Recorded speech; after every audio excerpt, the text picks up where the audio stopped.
Hello, and welcome back to another episode of Cadavera Vero Innumera with Doomepitaph. Yeah, I've been enjoying looking up Latin phrases for this game.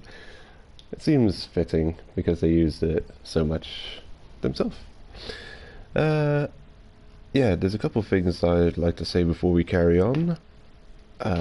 Last time I forgot to mention it, but the big underground bell we saw that had those two tethers to make the whole construction fall apart. It reminded me of the Tower of Latria, the heart puzzle. Yeah, there's that. Also, I mentioned the Knife Game song by Rusty Cage. I forgot to put it in the description of the last stream, so I'm gonna just plop it in the description of this stream instead. Is that all I wanted to say? Yeah, I think that's that for now. Well, let's carry on and go through that divine gate we opened last time.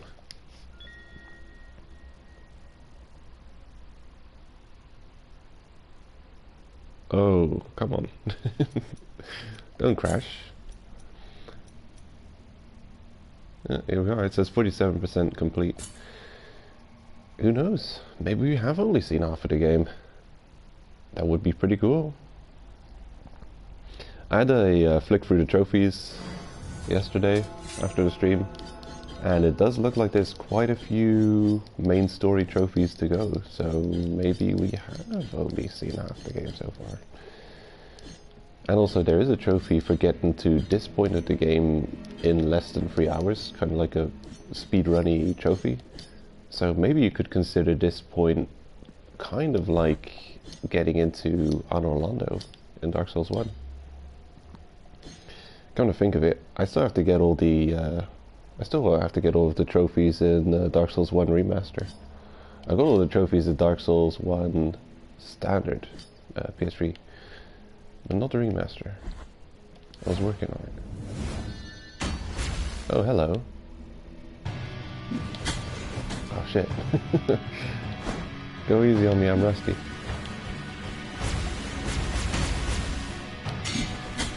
Oh no. Oh, I can't go through that. Ah. Do you telegraph your attacks in any way that I can understand? No? Alright then. Oh, am I okay over here? I think so. I think I found that attack sweet spot.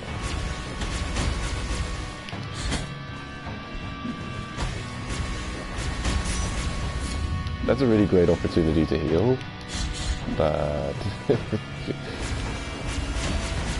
I wish I'd heal for more. Like, I think I need to consume 50 Estus to kill off. Biliary. Whatever. I'm gonna call him Estus. I don't care what they call him.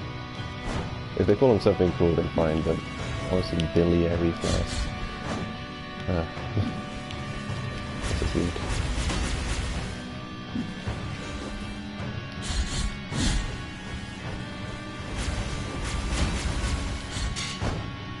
You missed. I probably want to parry that attack.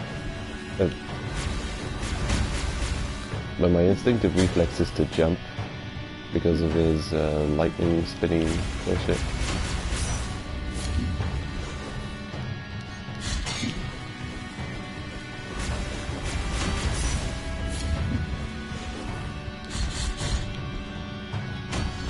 Oh no, phase 2.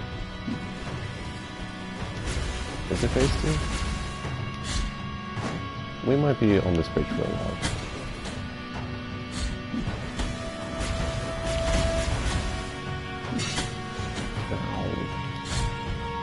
I don't think you can even parry that one.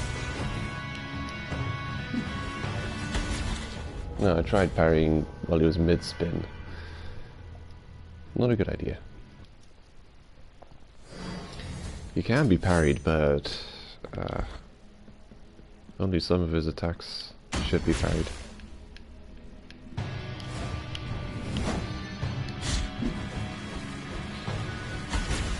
I've got a theory. I think he attacks once and then he does his electric spinny thing that can't be parried. So the best time to parry him is straight after he's done his electric shenanigans.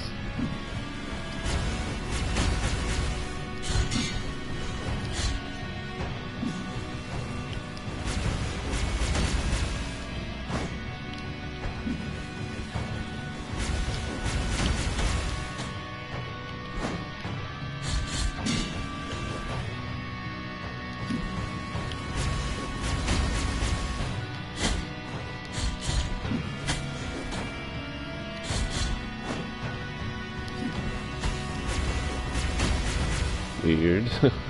I was just able to run through his attacks without getting knocked back.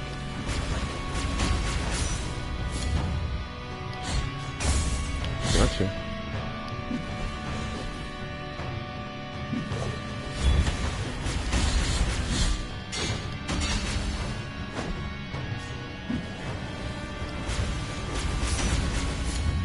Well, that costs a lot of magic for not a lot of goodness.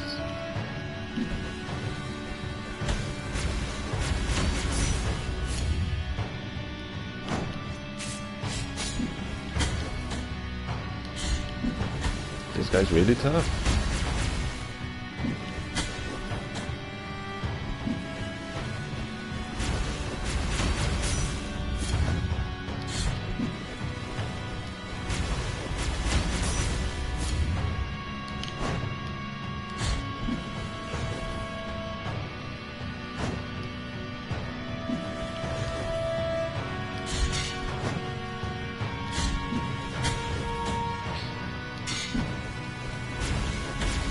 Oh no. I've got to figure out a way to deal with this. Maybe there's a moment where he leaves himself wide open for a full combo.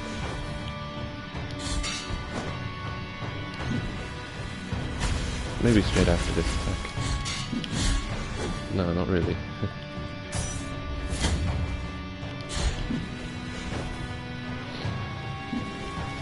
I wonder to what extent his normal electric attack can be parried, or if it can be blocked or parried.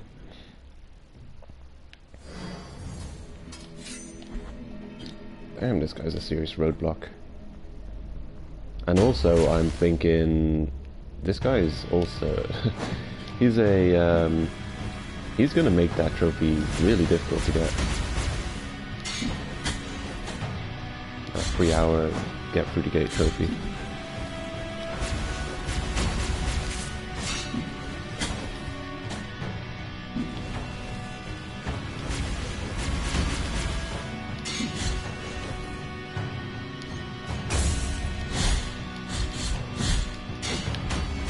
Oh yeah, that's a good damage opportunity.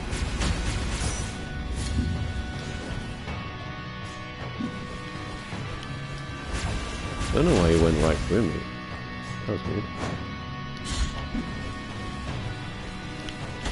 Oh, he's on the move.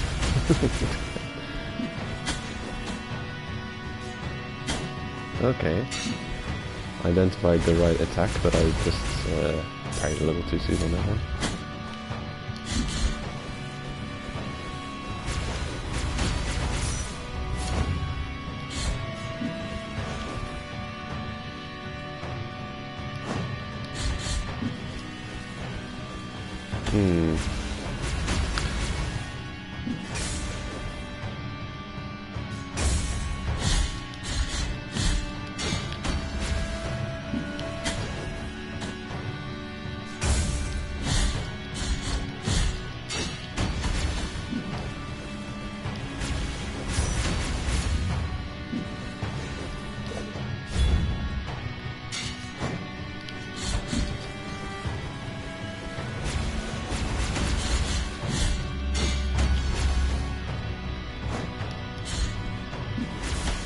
Oh shit. Bad timing on you. It can be kind of stomached. But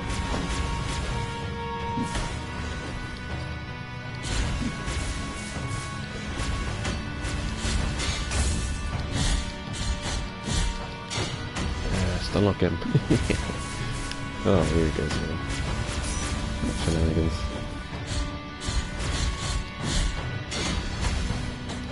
Okay, no big deal then. He is kind of stun-lockable. Whoa. Ah, I want to parry him with... I want to parry one of his attacks, but he won't let me. I guess we're past that point.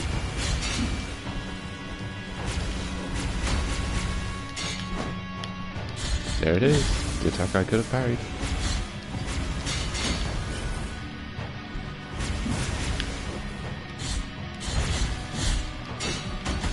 That's what you're looking for. That's the weak spot. When he, oh, who's that? Oh, I see how it is now. So you're, double teaming against me. Damn. What a cheater.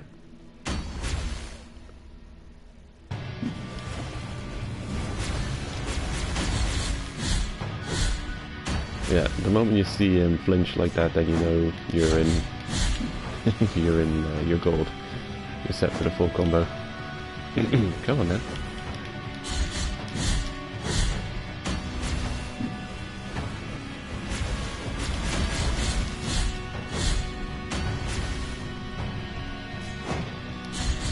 Went right through me. You didn't even space your attacks right, you idiot. I was right ready to parry it too. Here we go again. Okay, I think I've got the hang of it. And take a heavy hit straight as I said it.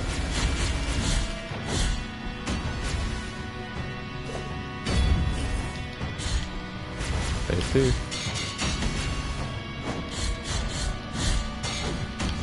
Don't know if that's doing much for me.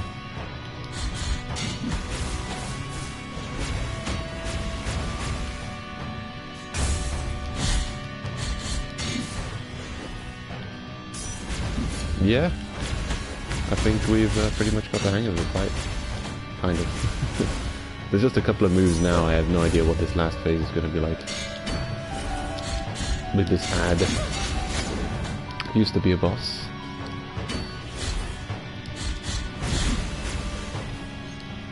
Nah, I should probably just focus him down. I don't get hit by any of that.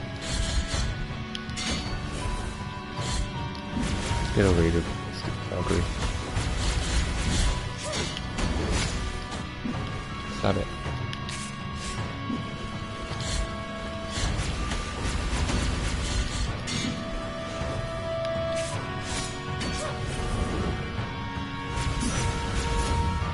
See me face palming in this corner. Because none of you know how to attack properly.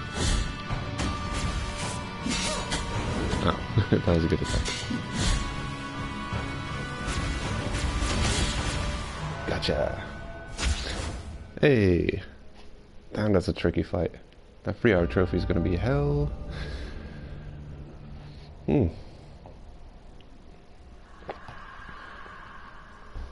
You have acquired.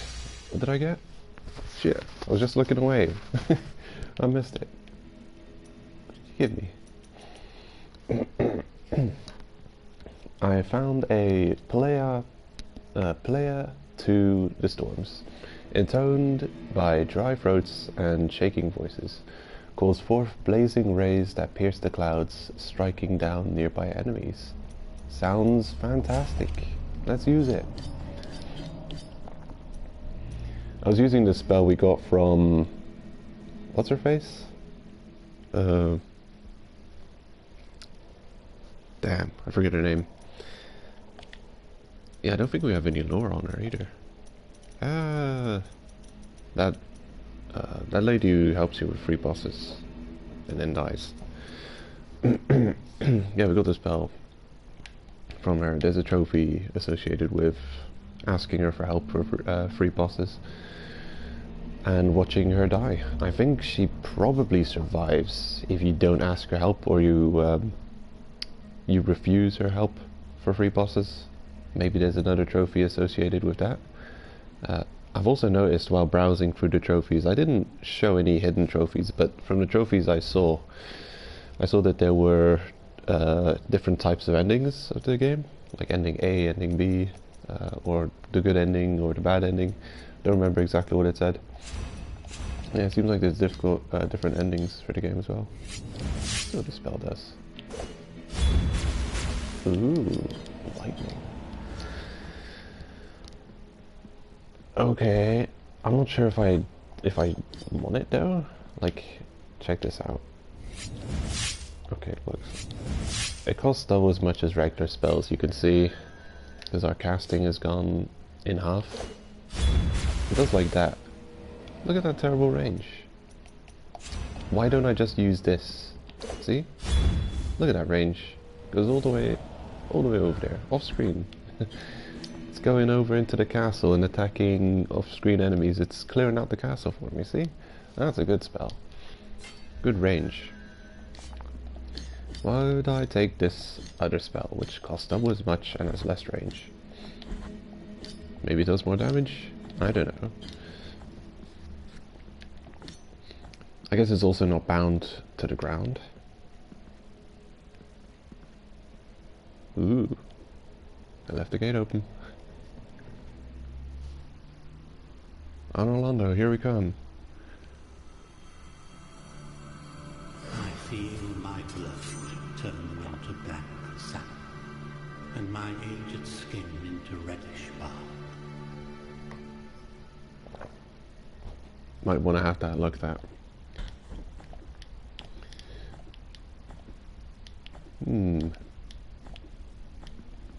Interesting backgrounds. Wonder what this is. Looks like the descent into hell, but we're ascending.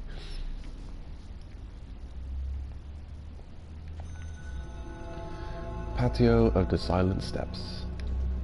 Perfect. I love silence. Those you have removed from punishment were Perpetua and Esdras, foundling siblings who went on to be part of His Holiness God. It was said that Perpetua could speak to her brother even after death. For twisted are the paths of the miracle. Cool. I wonder how this guy gets around so easily. He's all over the place. Have you got anything else to say? Sorrowful be the heart, penitent one. Yes. Live long and prosper.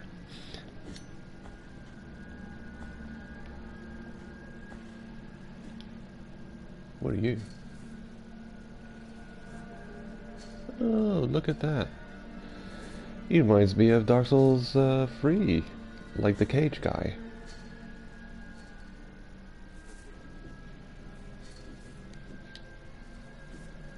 Oh. That's gonna take me a couple of attempts to read through. The scroll is just faster than I can read, is the problem. On the sacred floor I will be safe. They will hear neither my footsteps nor my fear. To be continued.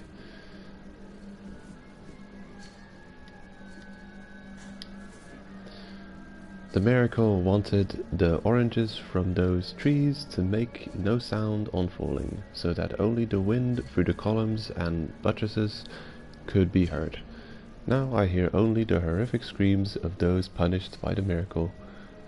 I will wait patiently. Oh shit! Hey, Sheriff. Damn it. These jumps are devious, man. They've got them spaced out perfectly so you can just not make a jump if you don't time it perfectly. Well, thanks for not putting my soul pool in the spikes this time, game.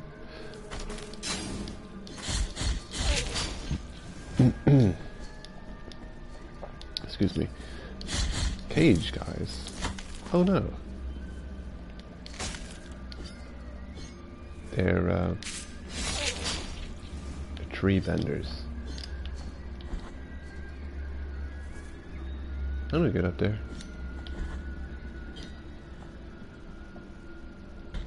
Oh, here. Yeah, this way. That's gotta be... No, no secret.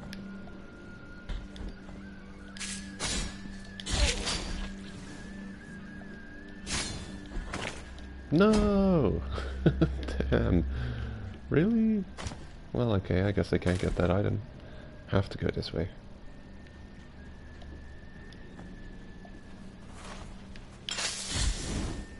What?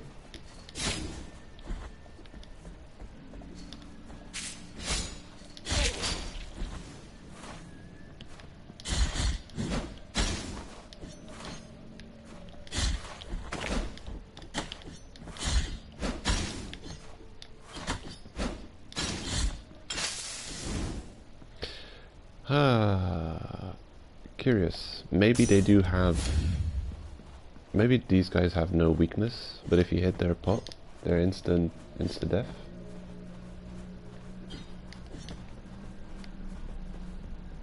Curious, because that last one, I thought they just fell in the spikes or something.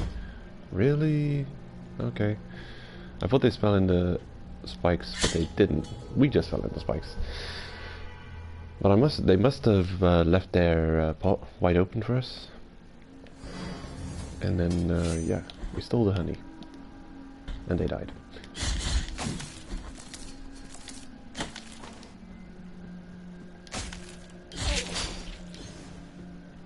Yeah, we can't make that jump. Not in a million years.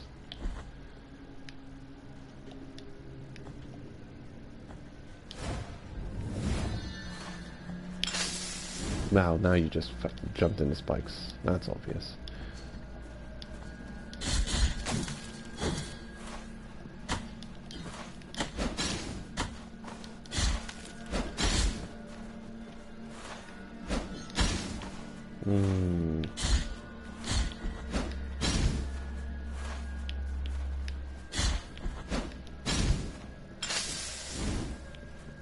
Yeah, I don't know. I don't understand that enemy. Oh, they're annoying. Hey. Another people part. A fibula of Risp the Ranger. Risp Scrimshaw was known for his reckless, nightly walks in the woods. He said they helped him think about what was beyond even the high wills.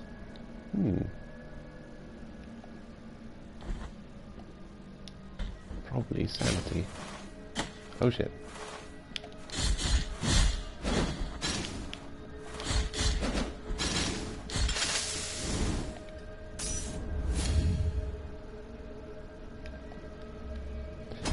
They've got to give us that ability soon, right? We've seen these knots lying around all over the place, but we have yet to gain the ability to traverse them. And after we get that, well, there's going to be a ton of backtracking to do, and I don't think I'm going to bother. Not on this playthrough.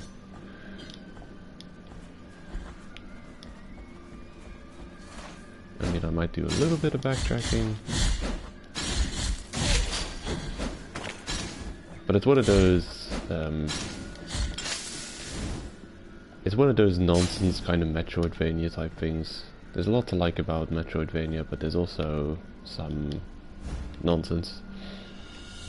Olive seeds. I'm sure there's someone I can give this to. Handful of seeds, carefully preserved. The stones of the olives were mashed into an oily unguent, essential to the bag of any healer. Okay. I'll give it to the druids. Yeah, another knot. So yeah, we'll get some kind of ability to get over there at some point.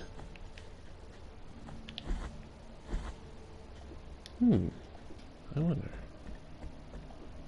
Secret area? No. There's some breakable floors you have to crash onto from a tall height.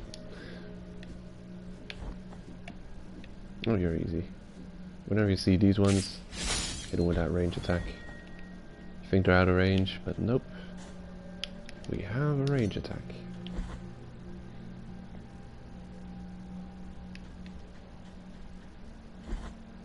I've been listening to Ghost again. What the heck are you? You're cool. Can I step on you? No, I can't stand up there. Damn, you nailed me. I'll just use 5 Estus flasks to recover my health then. No worries. I'm gonna master advances. Whoop. I love your design.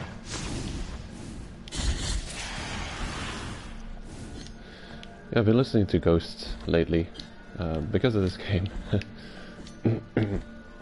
They're still making new stuff. They released a video just yesterday. Yeah, that's that weird band, Mother of Mothers.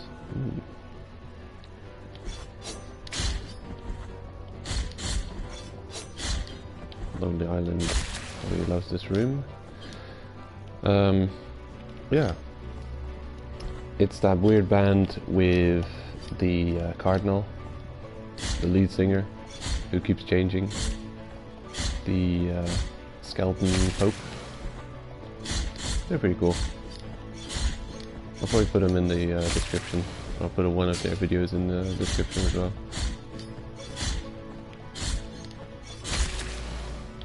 Yeah, these guys remind me a lot of them.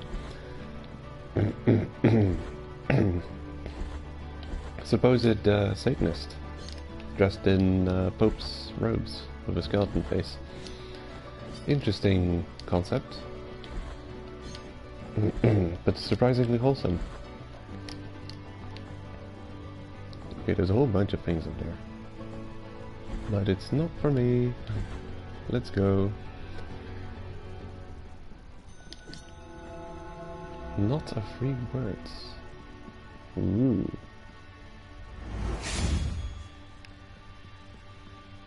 Oh, you have legs. You can stand. Oh, did I call it? Are we getting the knots skill, or whatever it's called? Knot of the 3 words. Here is where the first miracle took place. One devout and tormented youngster asked the High Will for punishment.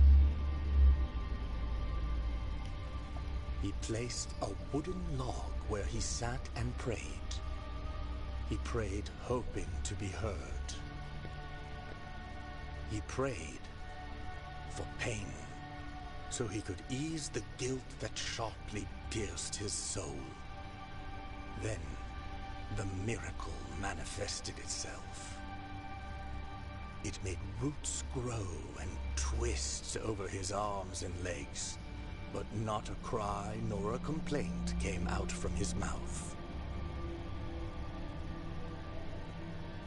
Every inhabitant of this land bore witness to it, and all of them prayed before the besought eternal joy of that youngster. This triune tree that sprouted years after his death was named the Knot of the 3 Words. For 3 are its twisted trunks, and 3 were the words spoken by that youngster before he died. My great guilt.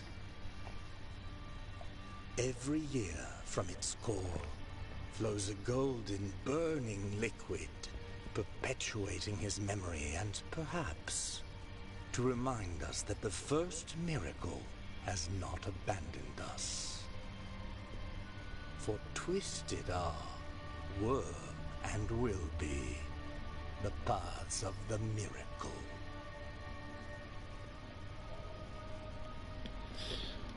Okay, that's pretty awesome.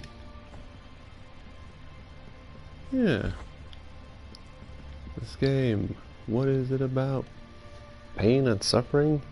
But people enjoy it? They're all martyrs for something. The knot of the 3 words. He placed a wooden log where he sat and prayed. He prayed hoping to be heard. He prayed for pain. It made this tribe. Okay, so if you want to hear his whole speech again, here we go. You can listen to the whole thing over. I wonder, is he available to speak to in all the places we've seen him earlier? Something I would like to confirm. There's a broken pillar. What could it mean? Is it the only one? I think it is the only... No, here's another one. Never mind, just scenery. If there was just one broken pillar among the whole thing here, then I'd be suspicious of it.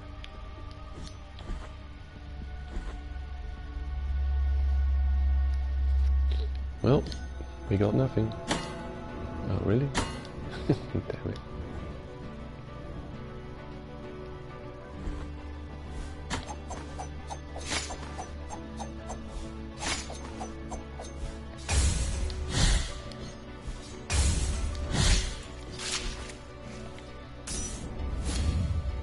There's a trophy for getting executions on 5 unique enemies.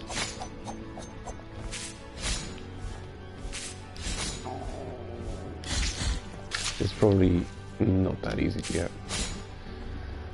If you're terrible at parry timing like I am, at least for boss timing.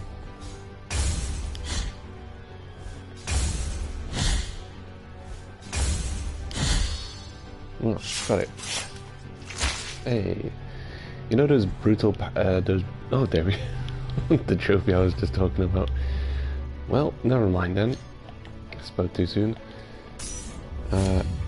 Yeah, like in the promotional videos they released before the game came out, you see a whole bunch of really brutal gameplay, and that's because they're getting... look at that. If you get a perfect parry on an enemy, you see a lightning strike, a red lightning strike. And that'll often cause them to be put into a finish state where you can get those brutal executions. And I'm so bad at the riposte timing that I've seen very few enemy executions. But yeah, in a lot of the promotional material, the trailers for the game and stuff, they put a lot of executions in there, and it makes the game look very brutal. But if you're bad at timing, then your game is not going to be as brutal. Just no. Can you guys be parried?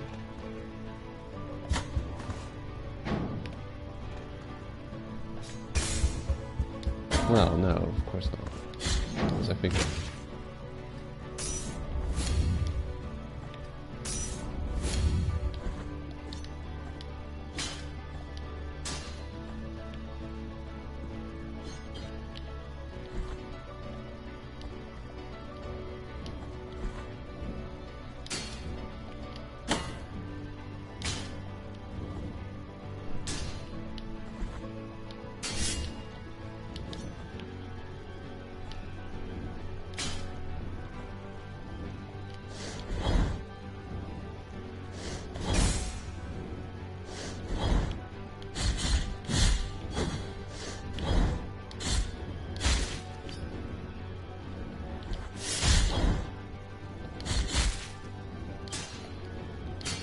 That was lucky.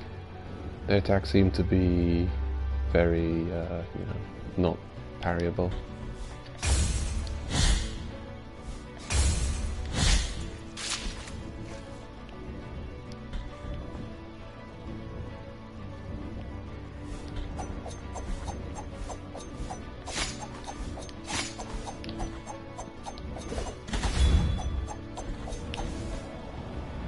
Shit. Damn. I'm screwed. Well, guess I'll die. Oh, never mind. There's ground below me. No problem then.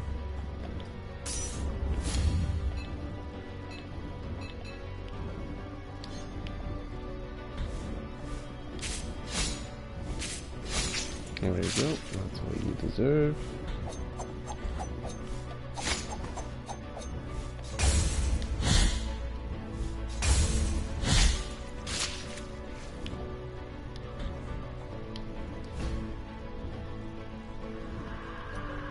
Hello? We found the consecrated amethyst, a gem that gives off an intense aroma of incense. In the Mother of Mothers, the ornate incense burners were filled with precious gems and beads, consecrating them with their vapors. This amethyst comes from the greatest of them all, and its blessing gives the wearer great protection against magical attacks. That could be good. Yeah. Magic attack protection. Okay. The blue and red beads are health and mana increasers. Golden mask, fire protection, fourth toe, dodging cooldown. Okay, toes, feet, movement. Macula bead, we don't know what the hell that does. The bird is defense. Good.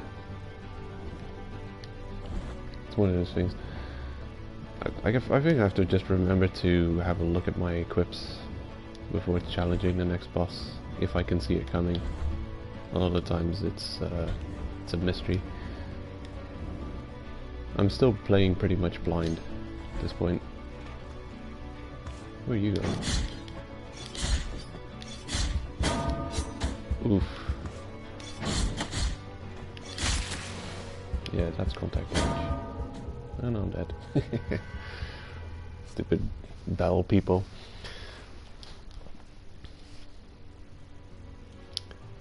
I'm not sure how to counter those bell guys when they're full charge. Maybe I can jump over them? No, I think my jump's just not high enough to get over him. So, yeah, what the hell? There is something below us here though. I forgot, I didn't check this last time. Hello. Oh, nice. Yes. Sweet. That is huge. Having 5 bars of favor, that's great. That means I can have some guilt in the world and still be able to cast 2 strong spells. Because it costs a library of the negated words. Seems like a little contradictory.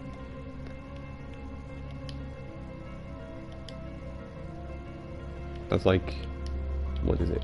Library of hate speech. Like, why would you... What is this, just a library full of empty shelves or something? This book is banned, that book is banned. Every book is banned, every word is banned. What have you got to say?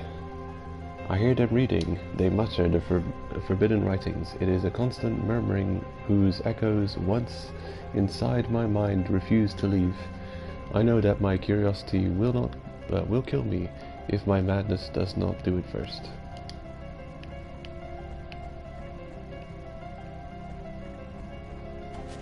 Oh. Okay. Oh shit. Ah, okay. Yeah, that's what I thought. Contact damage all over the place. They seem very docile if I'm just chilling on a ladder.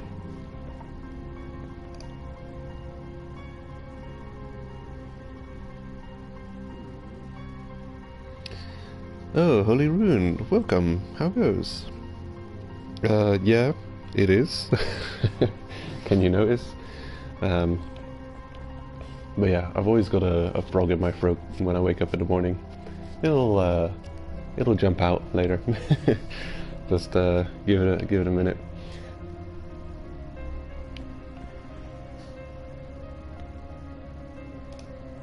I'll pop open the chat in a separate window. So my laptop doesn't melt. Yeah, there we go. The music in the soundtrack's okay. It's just a weird soundtrack. A lot of the music in the game is extremely soothing, very peaceful, and you know, you're running around murdering things all the time.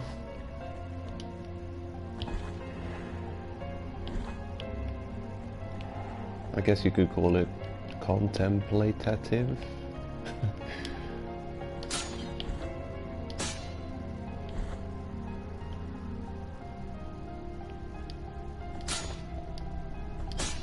The game does take a really unique concept. I think there's an aspect to the Dark Souls games, the whole melancholy, martyrdom and suffering, which isn't a main theme of the game as much as it is in this one. This game is just completely about, oh, sweet suffering, you know. It's all about, I don't know. I think everyone can identify with this to some extent. Like, I don't know, just like a feeling of unworthiness. I've heard an interesting. I read a book once, or I saw a story once about this school teacher who seemed extremely, I don't know. They talked about this school teacher who, when he started off, was very nervous in front of the class, and he wasn't very happy. And I don't know, his psychologist he was seeing cared a lot about him, and at some point he just all of a sudden was very happy in front of class, and he was very confident, and the psychologist wondered what happened, because he didn't think that this guy gained the confidence for speaking in front of class from his, you know, from his meetings. And then he found out that this guy is also someone who plays in a circus, and he's like a gimp for a dominatrix in this strange circus, in this kind of freak show, and he gets completely humiliated in front of crowds of people, and this strange like self-flagellation, this self-imposed suffering of sorts, gives him peace of mind. I don't know, he feels like he's atoned for some innate, I don't know, unearned virtue or something. I don't know, but there's definitely some deep psychology behind the martyrdom that people seek, and I think this game is all about that. I think it does connect to people. I think everyone, you know, can relate to some extent. Hello? Oh no, it's Medusa heads. No, they're being summoned by this creature. Look at that. That is creepy. Lever, you're supposed to help when I use you. What did you do? Oh, you like that, huh? Okay. And here's another trustworthy creature.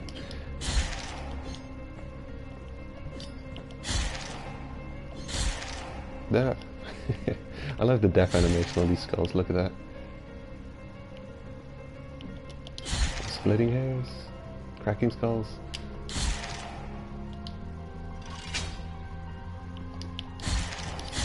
And I know what has to happen, but first I will go up here and explore this way. Oh yeah, of course. Through the book at us. My god.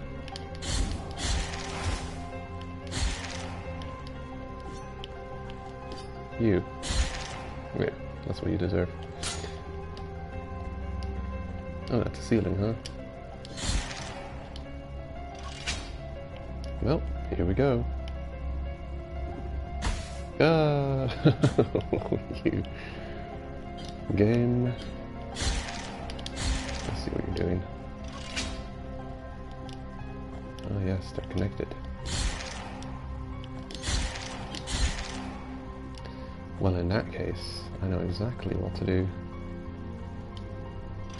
Actually, no, I have no clue. Oh. Oh, I see. You're like the upgraded version of the cross throwers.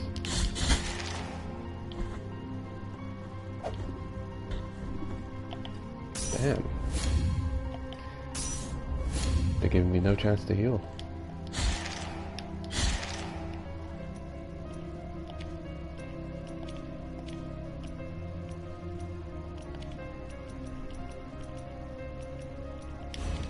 There, I'll use that spell instead.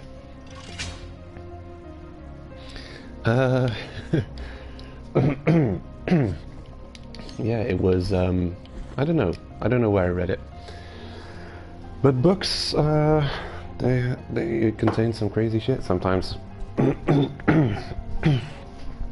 gonna go catch a, I'm gonna go grab a cup of coffee and have a good cough.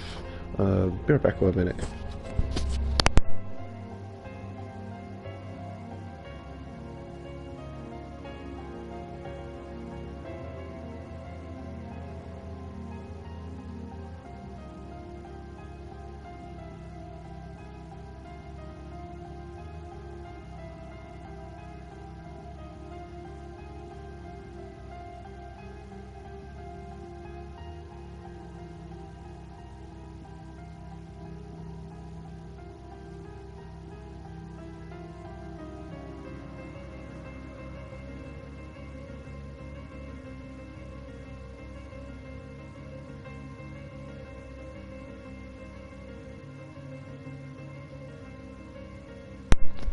Okay, I'm back.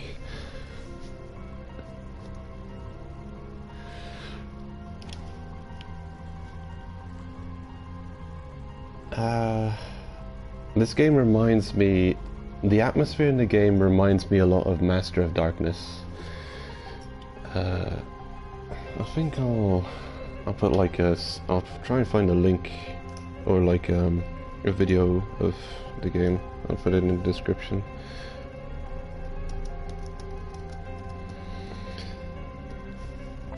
An old 2D action game, very like Castlevania. It was on the Sega Master System. Yeah, it was my favorite Sega Master System game. Oh, you! Damn, I'm not gonna get past this puzzle, am I?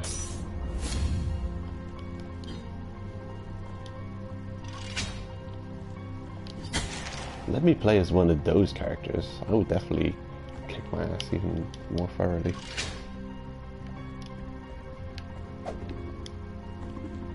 Whee! Hey! We made it. Damn, they got angles on us. Look at that. They're coming at me just from angles that I can't swipe at. I can go like this, and I can go like that, or like this. And they're coming at me from like right below me, or not right above me, and not right in front of me. They're from like, they're at my 45 degrees, or at my underneath. They're underneath me, or at 45 degrees vertically above. Yeah, like looking up, looking at from my character's perspective, looking up at 45 degrees. They're coming at me at the perfect angles. Yeah, there's these enemies. This is like a puzzle. So where are we? Mother of Mothers and the Library of Negated Words. The Low Creeds. It would be nice if you could zoom out, because this is a pretty large map. And we definitely haven't found as much teleport portals as I'd like. Yeah, the color coding system definitely reminds me of games like Axiom Verge and what was that other one I mentioned last time? Rogue Legacy. Yeah, those are the two ones that I can figure that did it.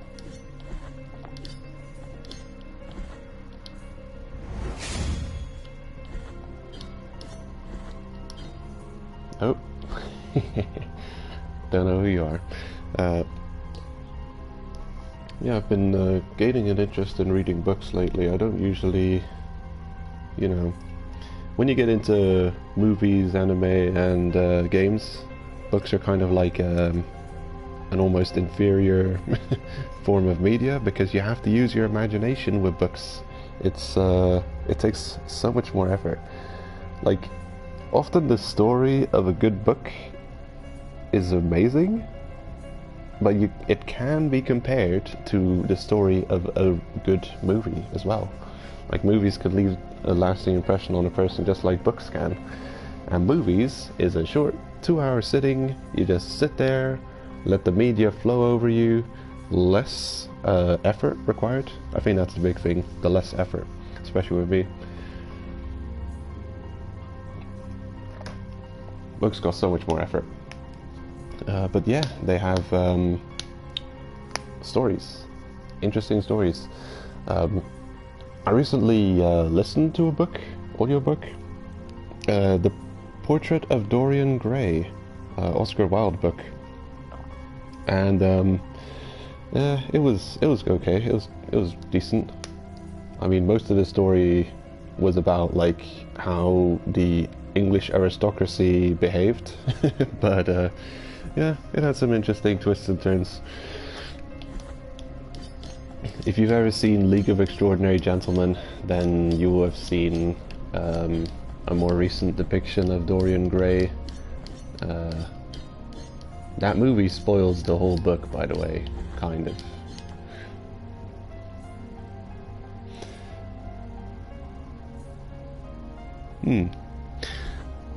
Yeah, Sultan Sanctuary.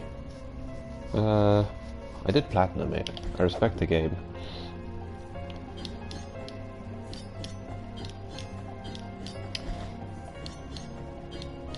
It's released with a lot of absolutely broken glitches, which was terrible. I didn't like it. I think the development team was just 2 people, but they eventually managed to completely fix it, and they ironed out all of the glitches on the PS Vita, and I have a lot of respect for that. They stuck with it and made it work. Oh, you're not an enemy. You're a helper. This sound does not cease. It creeps from these forgotten walls, and no one can determine its origin or its obscure destiny. For the love of the High Wills, silence it, for I have long yearned for it.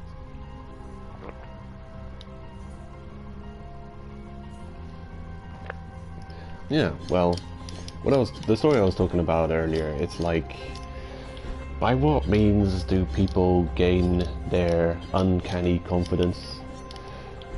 It is from some hidden ritual, of course, it must be. I mean, if you consider the nature of, like, confidence, yeah, like, I don't know. It's something to think about, I think.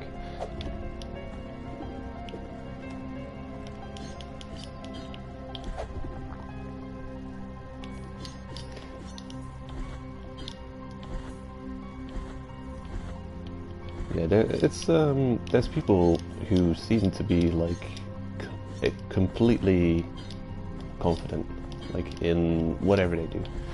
Every story they tell is true. They can make no mistakes. Where does it come from?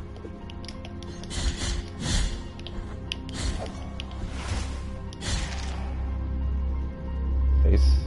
Okay. You know, you're not looking too hideous. The thing you've got on that cushion is looking a bit worse though.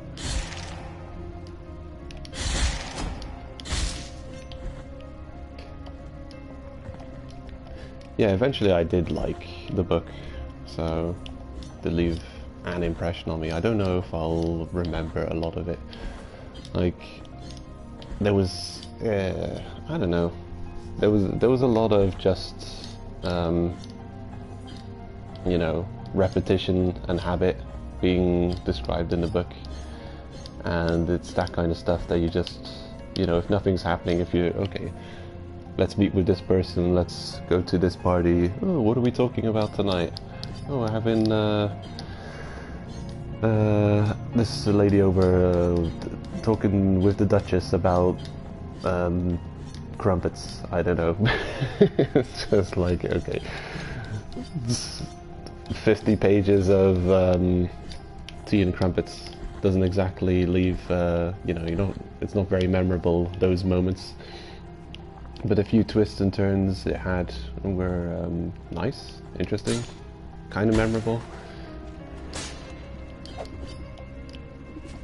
I think, actually, an alternative to reading The Portrait of Dorian Gray, you could just watch The League of Extraordinary Gentlemen, and you'd get an interesting story, and it pretty much cuts to the core of what The Portrait of Dorian Gray is about as well. So, wait. What causes you to turn invisible? Oh, it's when I'm not moving. But only when I've been not moving for a while.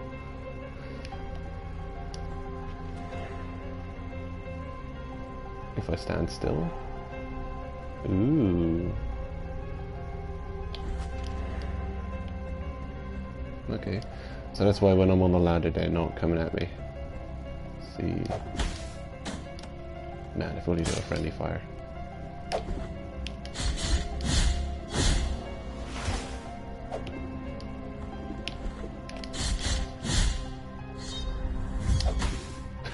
You scum. Okay. Good one. Get 10 out of 10 for that counter.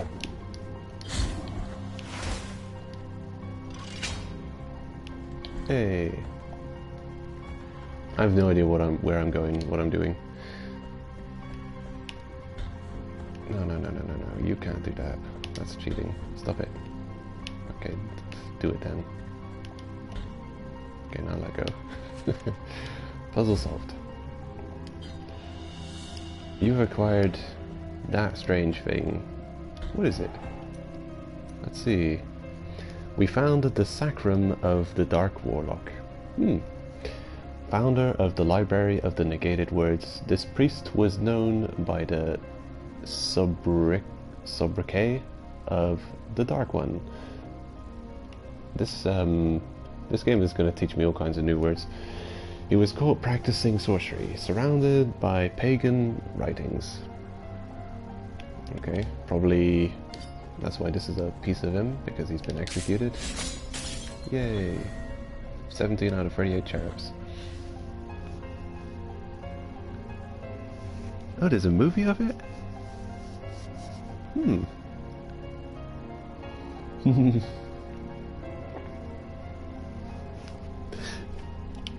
Yeah, it's amazing. Isn't it amazing how, like, Hollywood has, like, never got good ideas? They keep copying they're either copying old books or old movies. They keep doing it, like, constantly. It's ridiculous. They can't come up with anything new. You've got this huge trend of old Disney cartoons becoming live action, and I'm thinking, really? Have you guys got no... Can you guys come up with something new? You've got to keep remaking all this old shit? And it's amazing how much movies have been, like, remade based off of old movies, and we just have forgotten about him. Like, I remember watching Tim Burton, what's it called? Sweeney Todd. The Demon Barber of Fleet Street with, what's his face? Johnny Depp. Johnny Depp singing. If you want to see him singing, he's not bad. Johnny Depp, I mean Tim Burton, that is his name, isn't it? Or is it Tom Burton? Well, Burton's two biggest sweethearts, Johnny Depp and Helena Bonham Carter, Both play interesting roles in that Sweeney Todd, but it isn't the first Sweeney Todd movie. There's an earlier Sweeney Todd movie. But I gotta be honest with you, I do like Johnny Depp's work. I think he's an okay actor, quite enjoyable to watch. I don't know if I would enjoy the original Sweeney Todd movie or like the older Sweeney Todd movie as much as I enjoyed the one with Johnny Depp. Oh shit. Okay. Like this maybe? And like so. Oh. Yeah. And then hold still. Ooh, close one. Oh, you.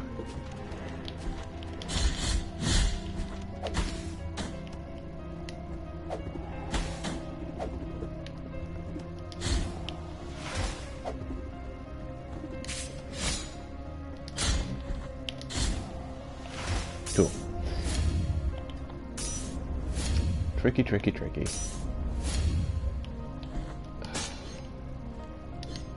I can't believe they don't ever increase the effectiveness of the Estus in this game. Seriously, if I was to be taken down from full health to like 1 health, I'd have to go through 4 Estus to recover all of my health. It's ridiculous, I've got 6 Estus. That's crazy. They never increase... They increase your health and they increase the amount of Estus you can have, but they never increase the effectiveness of your Estus. It's really an oversight, if you ask me.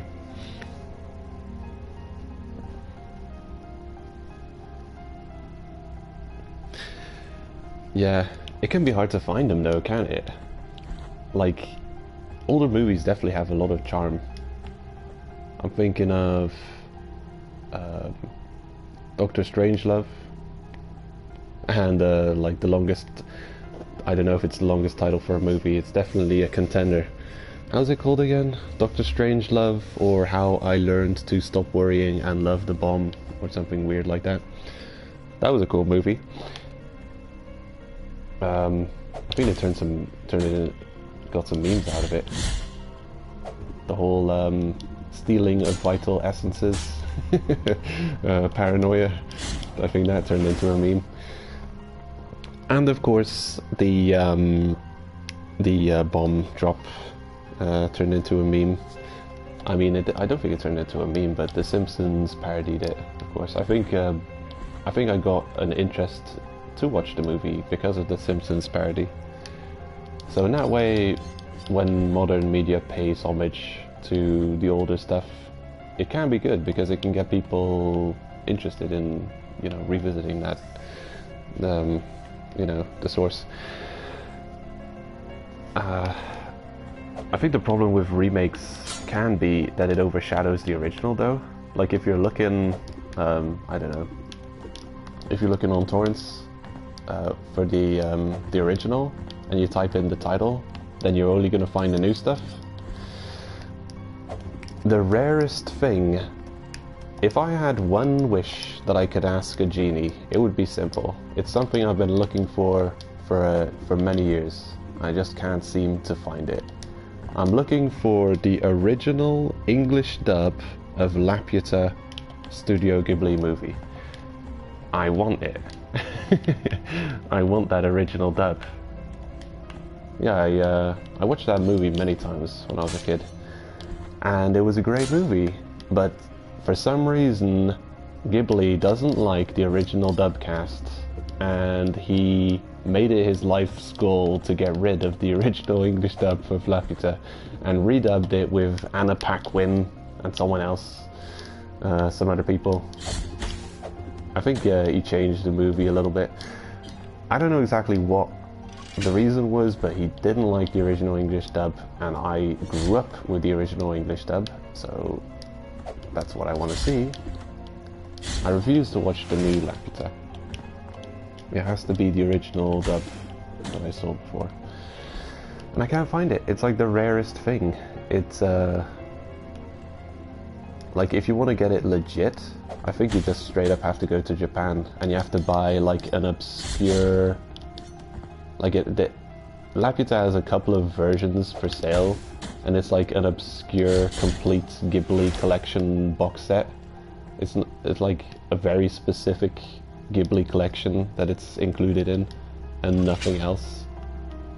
But I've like no chance in hell of ever getting my hands on it.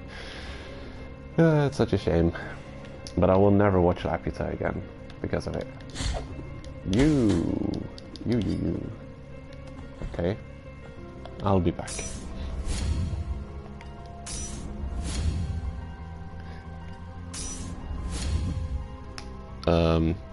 Wait.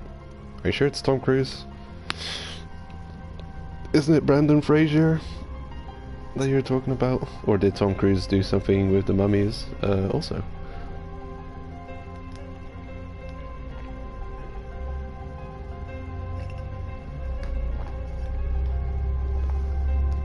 Really?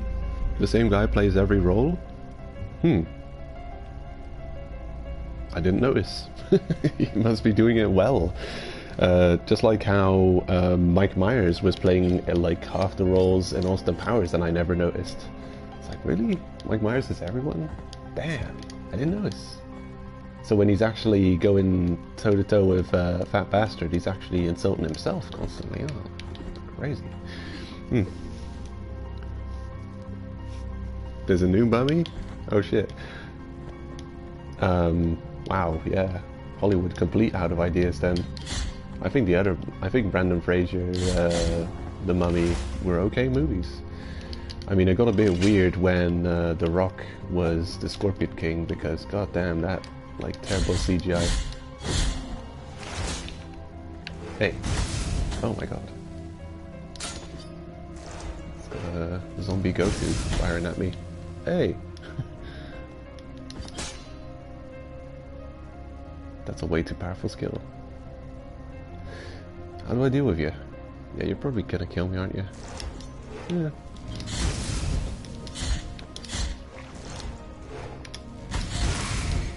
These enemies are annoying, but they're not as bad as the lightning ladies. I swear, that's still my most hated enemy. Yeah, those lightning ghosts show up. They appear, they shoot a bolt of lightning in your direction, and you can hit them once and they disappear. And they take 4 hits to kill. Really obnoxious.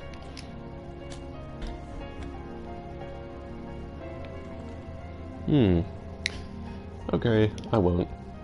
But I've seen enough bummy movies. It's been fun.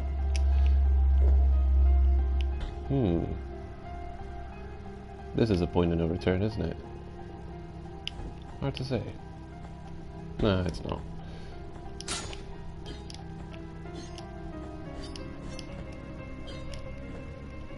Okay, we can see those blood platforms because of a relic. A relic skill. Take this away. Oh, I see. So there is an indicator. Yeah, I was complaining last stream about how this skill is like Salt and Sanctuary's airwalking skill. But in Salt and Sanctuary you had an idea of where these things would pop up once you had the skill. So you had some kind of... yeah. You had something hinting at there's a path, but you need the skill for it. So I guess now we see what we have as a hint in this game. It's a couple of bloody fireflies. Okay, well I'm glad to know there's something.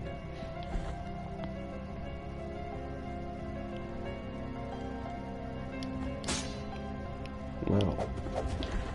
More book guys, huh? I have to get out of here. I'm kinda screwed. I'll ignore the enemies for a minute. Yeah. I'll go that way later. I've got to find a shrine. How long has it been since we've last seen one? Yeah, too long ago.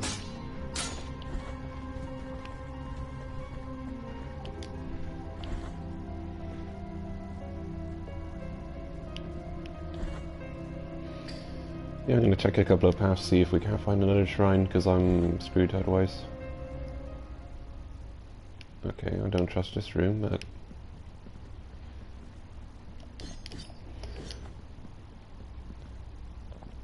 Riddle?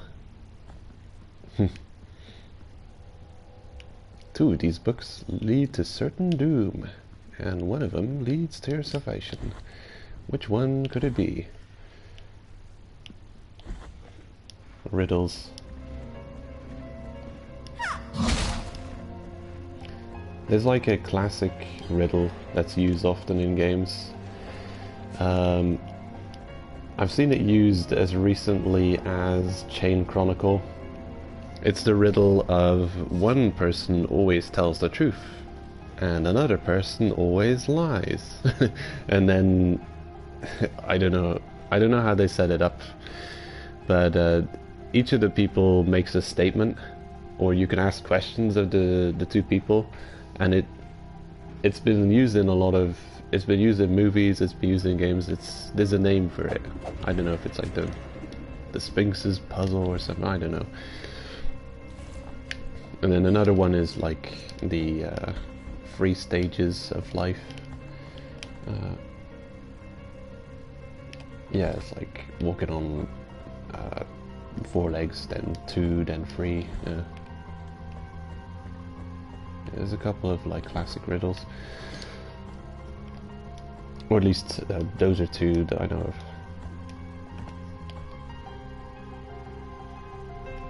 It has a name, but I don't remember what it is.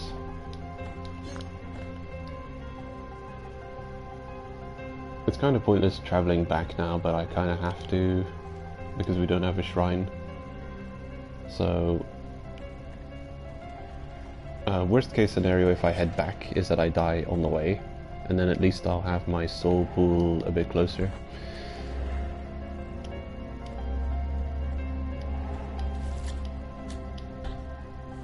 Okay, we didn't go this way. Maybe there's a shrine over here.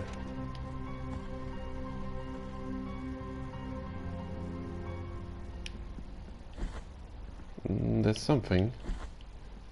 You're not a shrine though.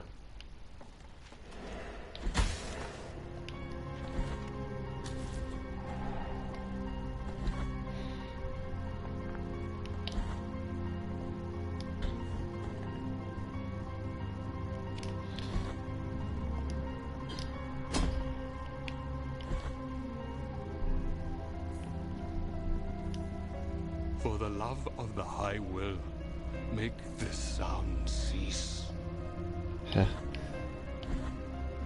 The bells are ringing.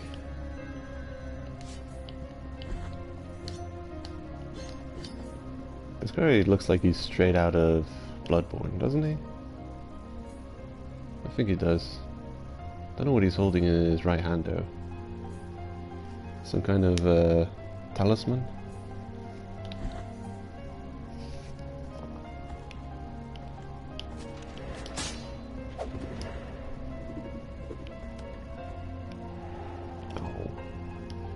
Oh.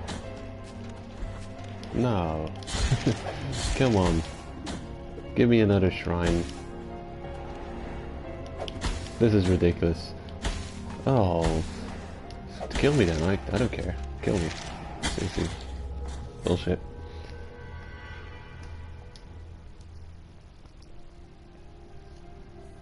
Yeah.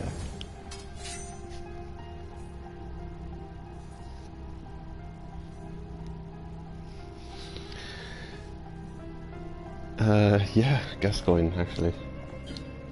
Yeah, it does. Huh. Beasts all over the shop. Yeah, I wish my memory wasn't so bad. I could probably quote, like, every line of some of the Souls games if my memory didn't suck. Get out of here. Stupid book. Oh, I can't knock your book away? Damn.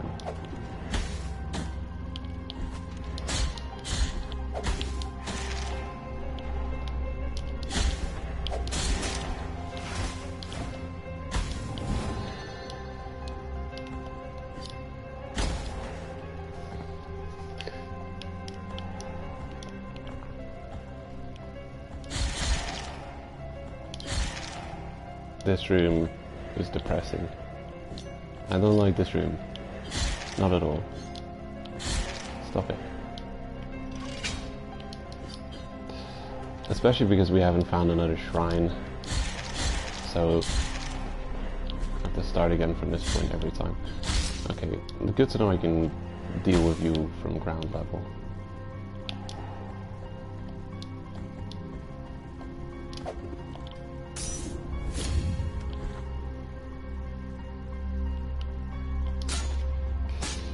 Yeah, I've heard them say it's an amazing pixel game. Oh no.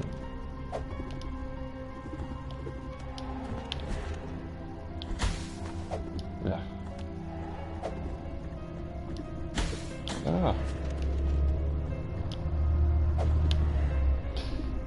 This place is so frustrating. Jeez. Ah. What the hell, man?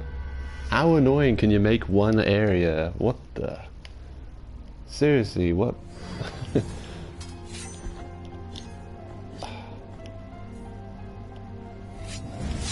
How annoying can you make one area of the game?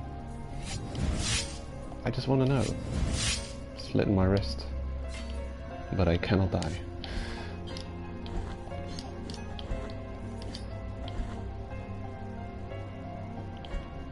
Come on. We've seen another really annoying thing earlier on. There was this miasma, poison stuff, and it was getting really annoying until the point at which they gave us an ability to be completely immune to this annoying miasma. So who knows, maybe there's an ability to walk through ghosts, or not get hit by ghosts we're going to pick up later on. Because it's getting so annoying that I almost believe there has to be a skill to ignore ghosts.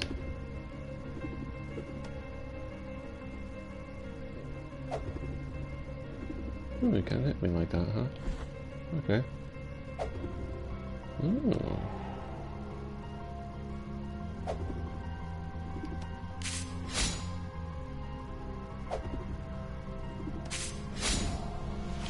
Gotcha.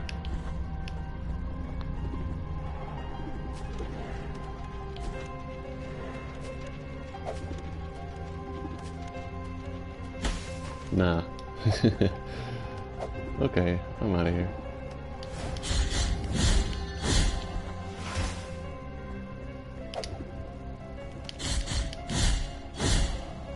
Worth to kill.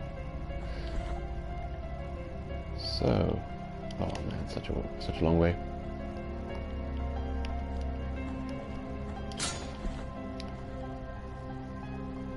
Yeah, some enemy designs are really interesting. Just there's often like kind of boring enemies, like these book throwers, for instance. They get repeated a lot. Like this area's got the book throwers, the Hondo area, the upside down bell has got a bunch of whip guys, flagellants. It's like the main area, enemy area. Okay, looks like I can't completely cheese it.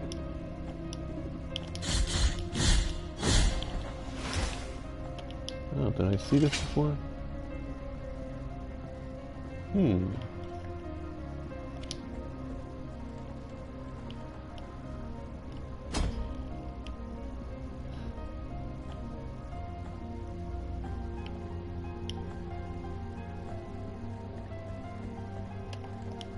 Oh.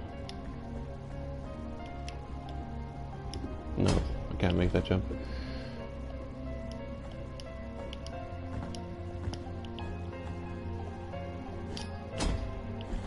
Okay, so it was already in the right position. Never mind. Let's go back.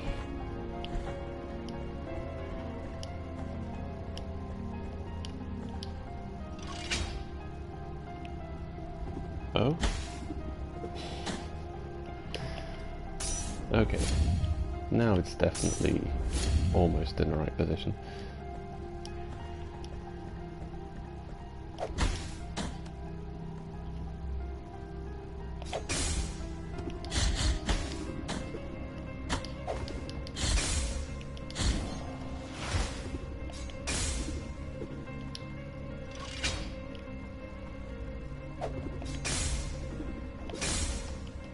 You see this bullshit?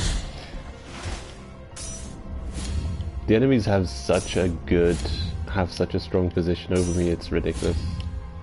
They're very well placed to mess me up as good as possible.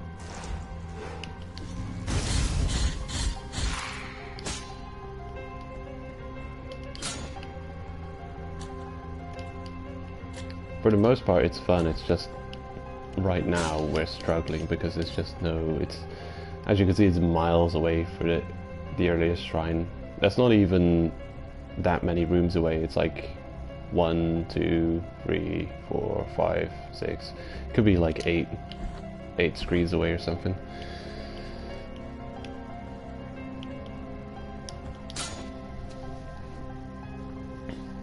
The enemies are good, yeah. The book throwers, we had other enemies also throwing stuff. They were throwing crosses and I could just knock the crosses out of the sky, but these books, apparently you can't do that. And what they'll do is they'll aim at your current position, wherever you are. As long as you're in range, they'll throw their book and it will go as far as where you were standing. So if I'm standing here and there's a book thrower on the other side, I could go like this after he throws, and the book will stop here and return to him. So they throw exactly to your position. Hello? Oh, sweet. Yes, I'll take it. Give me back my Estus. Wow, that's very helpful. I'll try and remember it's here for future playthroughs.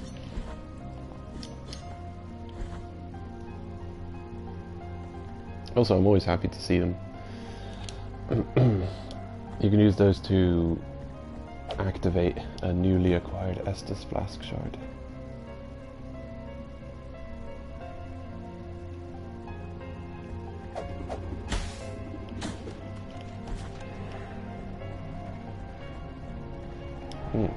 These guys are tricky.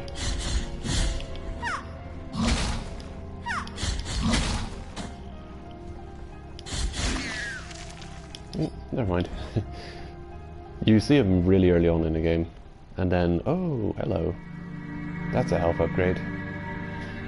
The 6 wounds? The 6... whatever she calls it. Take the necks of my deep pains. Ah yes, the 6 deep pains. Yeah, I'll take it. Thank you. Oh, if you're not planning to get the game or play it, I would recommend watching Horheristo's Blasphemous all bosses plus animated cutscenes, no damage sword only playthrough. You'll see all the bosses and all the cutscenes. Probably a really good video. I mean, I'm recommending it without having seen it, just because I know that he makes good videos. But if you want to see some really badass stuff, that's probably a good video. You'll see all the cutscenes in the game and you'll see all the boss fights. I'll probably give it a watch too after I've played through, so I don't get spoiled.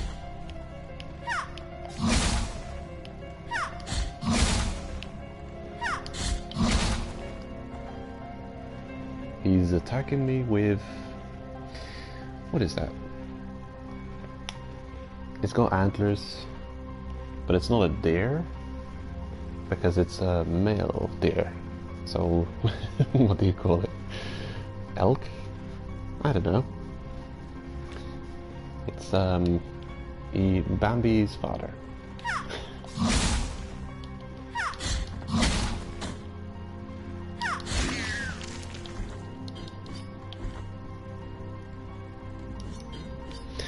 Yeah, the game has a lot. I mentioned it probably in the first stream I did about the game, the quick look. I'm probably going to title it like part 1 or something. This is going to be a full playthrough. Yeah, it takes away a lot of things from Dark Souls, but then I say also Dark Souls just... I don't know, they standardized a really good... a set of really good gameplay formulas, and they just work good in a lot of games.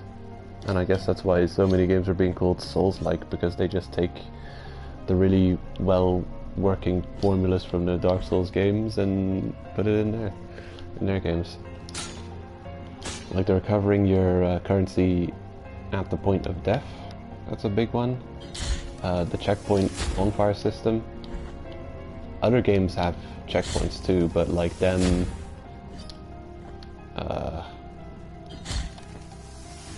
I think I remember most games would have like checkpoints. You would walk past a certain area and the game might even say checkpoint, you know? It's just a very ugly way of checkpoint system. Either the game wouldn't tell you at all, and you just walk past a certain point, and if you die, you'd know you'd reset at that point. And you'd have to check a guide or a wiki to know, okay, yeah, this is a checkpoint, that area is a checkpoint. Or speedrunners would probably know what checkpoints are, where they are.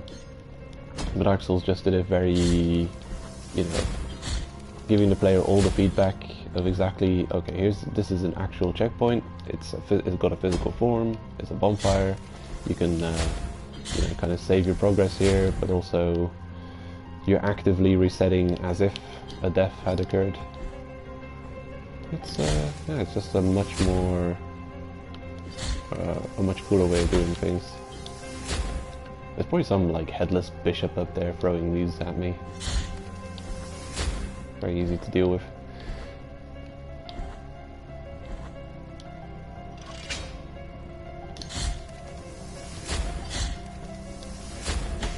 Oh, I see.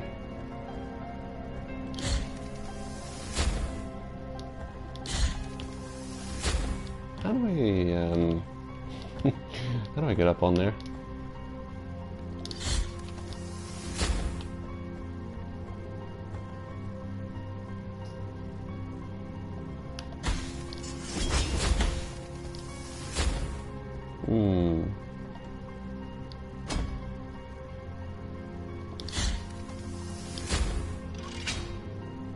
Aha. I think I know what I have to do now. Please.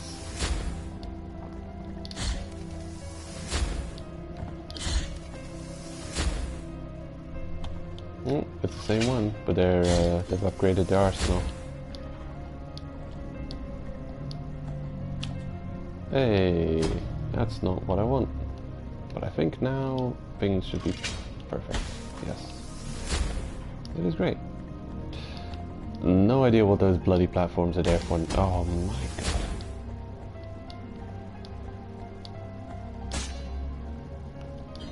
Stop it. Stop it. Get out of here. Ooh. No.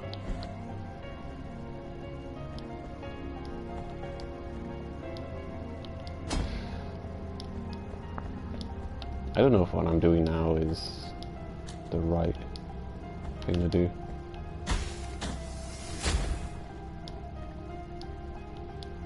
Ugh. You know, I'd compare this game mostly to Slain, Back from Hell, and Death's Gambit. With probably the Dark Souls or Bloodborne influence, just like the tone and atmosphere of the game.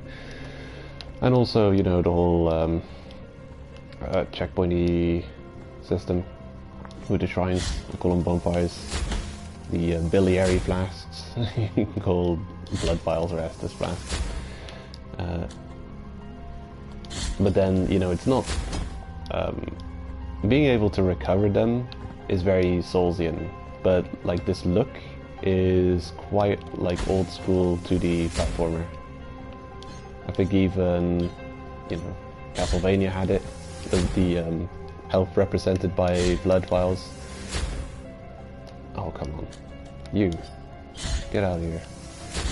I'm trying to get through this... I'm trying to get out of this room today. You. No.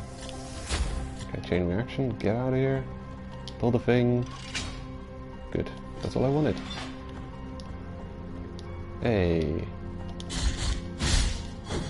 We got him. Whoa. Cool. Problem solved. Oh! We found whatever the hell... What are you called? Lorcriana? Okay.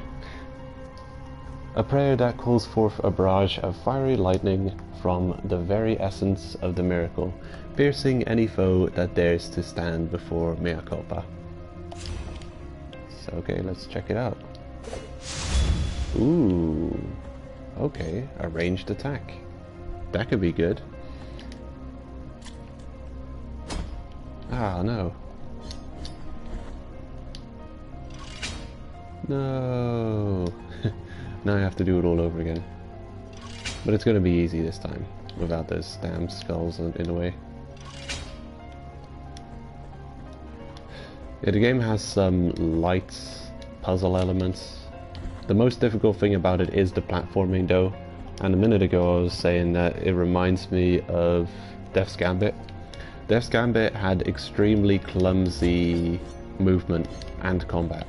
Both the movement and combat had a slight delay to every action you took, where every one of your actions was completely deliberate. Your character had to be completely motionless and not in an animation for you to be able to initiate an animation. And that was... ugh. It was terrible. Very beautifully designed game, not Death's Gambit, but man, the movement is extremely clunky. This game has pretty fluid movement. The only thing that's not good about it is these platforms you land on, and I've mentioned it in the last stream. Look at that. You jump. You have to jump high enough above a platform to land on it, and it's very difficult to judge exactly how high you have to be jumping above a platform to land on it. And it's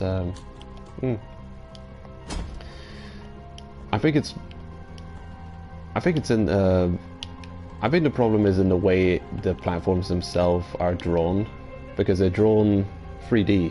You know, if they were drawn 2D, you would have a clear indication of are you above the platform or not. But because of as you can see how it's drawn, it's hard to tell if you've jumped high enough to get onto a platform. And I've missed so many jumps because I've misjudged my jump height. Yeah, it's a minor gripe, but it does play a large part in many mishap and Spike's being so successful at stealing my souls. I haven't got any double jump yet. Maybe I'm gonna unlock it at some point. It would be nice. I think we're at like we're roughly at the halfway point in the game.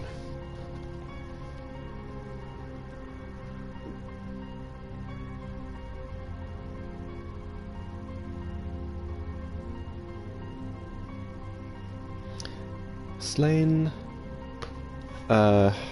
It looks very...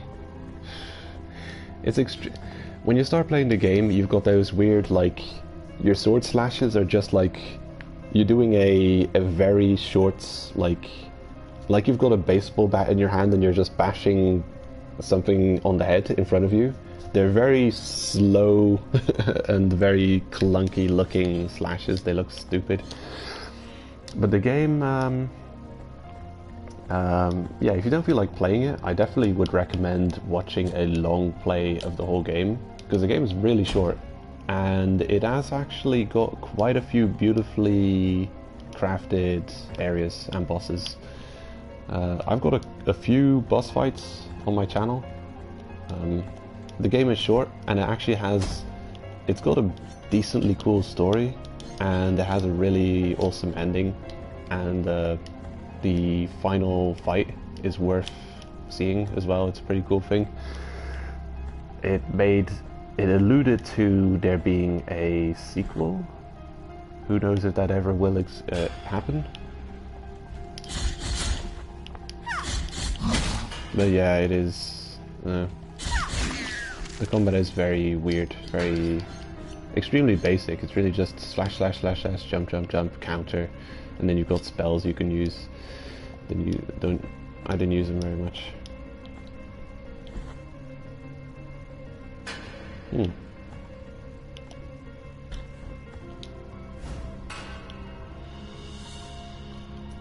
And another body part. What is this now? The phalanx of Araucarim the Archivist. Okay. Araucarim worked as an archivist in the Library of Negated Words. His heightened interest in the writings of Custodia prior to the appearance of the Twisted cost him his exile. So they took his exile and brought him back? I don't know what they're talking about. Oh, you're still alive. But I can examine you? Oh. He's gone and vanished. What was he? What was that about?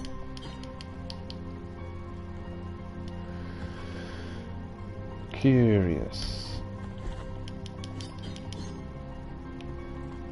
Usually you only see those squiggly lines in the triangle prompt when there's a dead body who I could read. I can interrogate the dead with a scroll I've got equipped. This one, Shroud of Dreamt Sins, allows me to interrogate the dead. Usually that only shows up on dead people, but he was still alive and now he's vanished. What's up with that?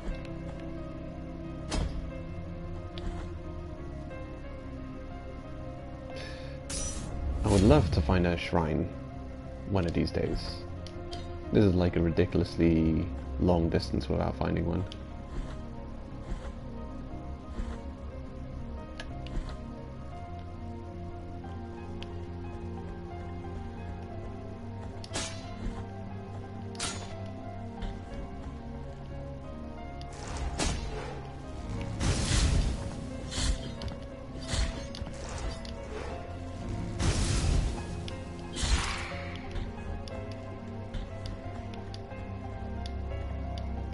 Okay, so from above, we have it.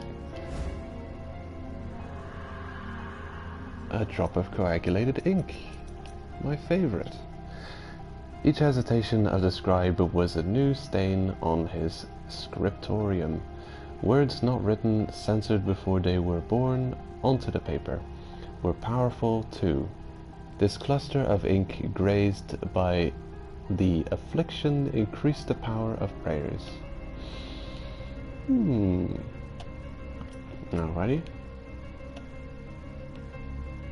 Okay, so I've got a defense increase. I've got a sense vital essence. You don't normally get to see how much health an enemy has. I've got this equip which allows me to see enemy health bars, which I find cool. I think it's a nice touch. By the way, Borderlands 3 is out. It's on the store. What do you think? Should we trust Gearbox?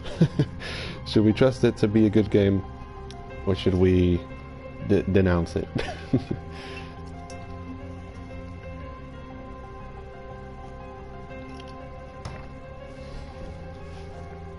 I'm hoping to see...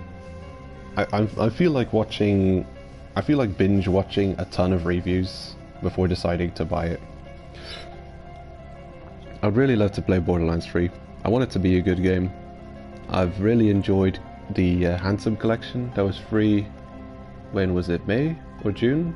They put up the whole Handsome Collection free on PS Plus.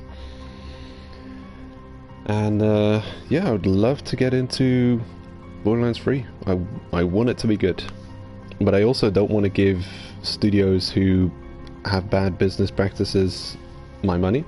So I really don't want them to pull any shenanigans, because I would feel bad. I would feel guilty for buying their game, like if it pulled shenanigans. But if it's really good, I might want to get it anyway, because I couldn't help myself. And my coffee is cold.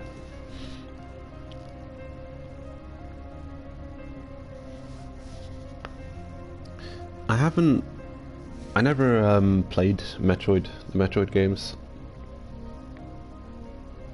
Maybe if there's like a collection, maybe there already is a collection of Metroid games on Nintendo Switch. Isn't it a Nintendo property?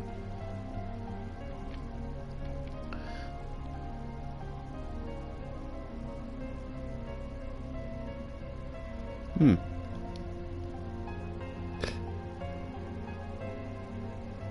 Yeah, this the body part collection thing. This is kind of half-assed, if you ask me. The trophies, and I can put them all on like a trophy rack, but they're so they're like the very basicest, the most basic of like lore you get from them. It's like all of these people, of course, have died, and then it's just saying this one met with an ill fate. Basically, every one of these is like, this person has met with an ill fate. Woe is them. You know, I don't know. This whole there's only so much you can write about this kind of stuff because it's. I don't even think it gives you crazy much lore about the world. I think it's just like it seems like they're just trying to come up with the coolest of names they could think of, or they came up with like names of body parts: calcaneum, scapula, vertebra, phalanx, hetatarsus, occipital. You know, they just had fun thinking of like pieces of humans and they stuck it in a collection. It could be like, I don't know. They could take this whole system out of the game and it wouldn't be missed, I'd say. Because half the items you pick up basically are kind of pointless, because you've got this whole... Unless there's a crazy cool item you can unlock if you've got the whole collection. Maybe. Let's hope. Yeah. I don't know if they do anything. I haven't really... I'm going through mostly blind. I mean, of course I've been spoiled on what some bosses look like, because I watched the preview videos and the trailers, and they spoil a couple of bosses in that one. So I've seen some bosses, but for the most part, it's not like I'm watching a Let's Play, and I haven't gotten past the point I'm playing myself yet, so this is all new. I mean, it's not like every level is giving me, like, not like every room is giving me something crazy to look at. I mean, this has all been just all the same theme. It's library, books all over the place, book throwers. Nothing. Oh, hello. I'll check every wall for a hidden path. What the hell? Really? Another one of these? There's so many of these mana increasers behind hidden walls. That's sneaky. That's very sneaky of the game. It means that you could play through and have a very hard time if you don't check for hidden walls, because you have so few spells you can cast against the bosses and such. Where's the guilt we have left behind? Over there? Damn. Why did I leave guilt behind? So stupid. There better be a good reason I left that.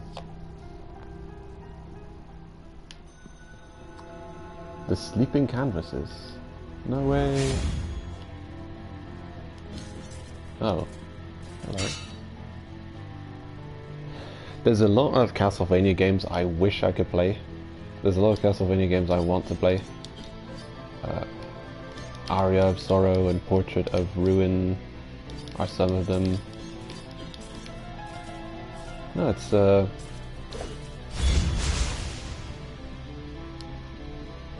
so why should I care about you? I could just jump over you and go this way. Oh look. It's a Bloodstained ripoff. They stole that idea from Bloodstained. Igarashi, they stole your idea. Sue them. Sue their pants off. Oh.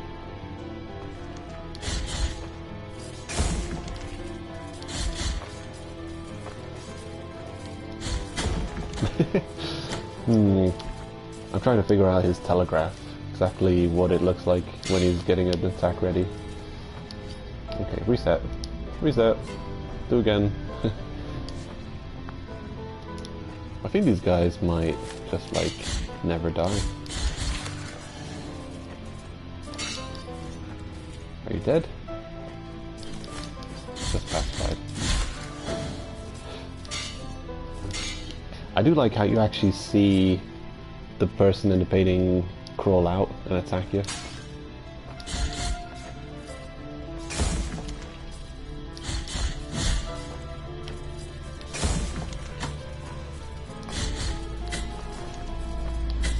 Oh yeah, it's a hitbox blocking my way. I'll take one of these then. He loves it.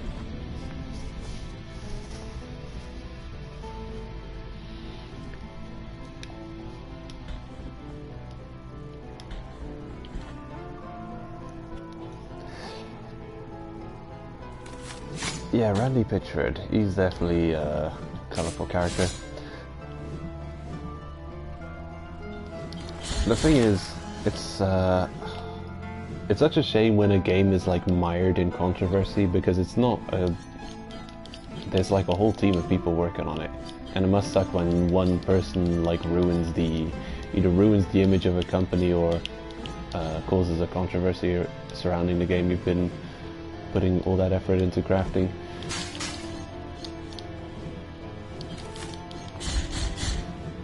Okay, do your thing. Oh man, that's cool. Ooh! Oh man, that's sweet. I just tore him out of the painting.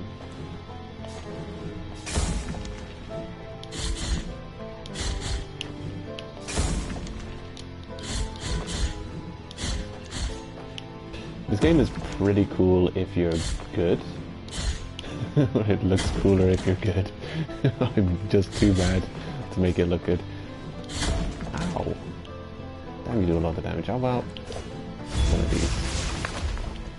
I should probably start off using that. Well, let's heal up using 50 Estus. Yay. Only took 5 Estus to get all my health back.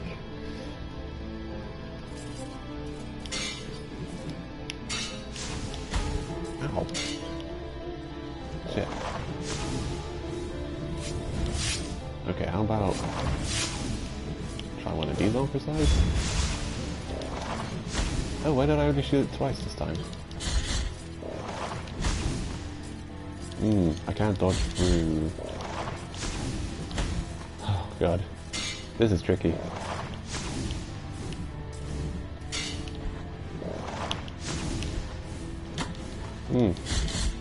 Contact damage as well is the problem. Oh no, you can't dodge through certain. Sometimes the game lets you dodge through the enemy hitboxes, and sometimes it doesn't. With a lot of large enemies, it doesn't allow you to go through their hitboxes, but sometimes it does. Sometimes it does let you go through a large enemy hitboxes. I'm thinking of bosses. Oftentimes it won't let you go through boss hitboxes, but during some of their attacks, it will let you slide through some of their hitboxes. So it's really, yeah, it's a matter of, you know, test it and find out. You have to take it on a case-by-case basis. I think I figured this one out. He tends to walk before he does an attack. So I know after he stopped walking, I can expect a bonk on the noggin.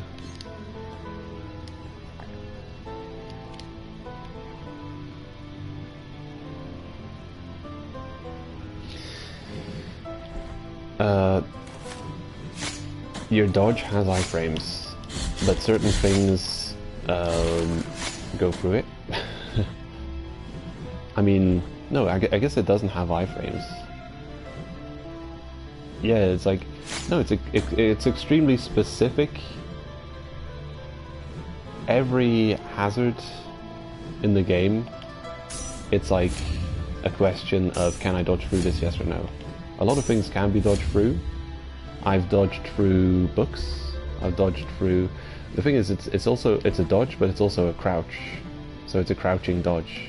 So it's not easy to figure out what you're doing. Are you actually dodging through an attack, or are you crouching under it while moving forward? It's confusing. While it will let you get from most normal sized enemies in the game, you can use this to get to the other side of them. And I'm taking way too much damage, I might as well just go back and recover my health. I pay a small price to get my mana back, but I might as well.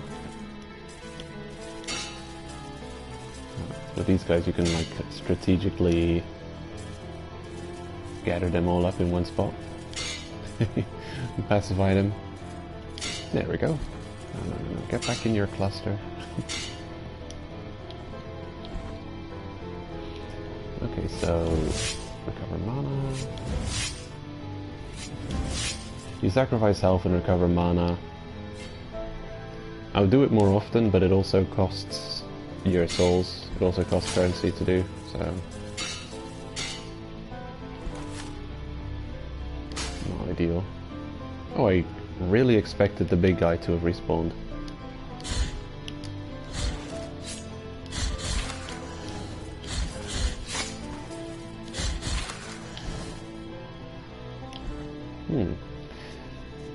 The currency is mostly used to upgrade your skills and also buying items from the Candelabra merchant.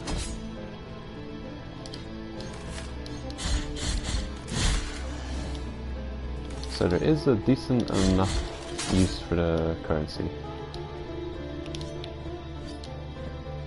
And I guess you can buy back, every time you get a new Estus flask, it'll cost increasingly more of your resource to unlock the Estus flask. You can also pay to refill Estus. You can pay to have your sins absolved, which removes all of the guilt from the world. And the reason we've only got 2 out of 3 mana right now is because we've got 2 pieces of guilt lying in the world somewhere.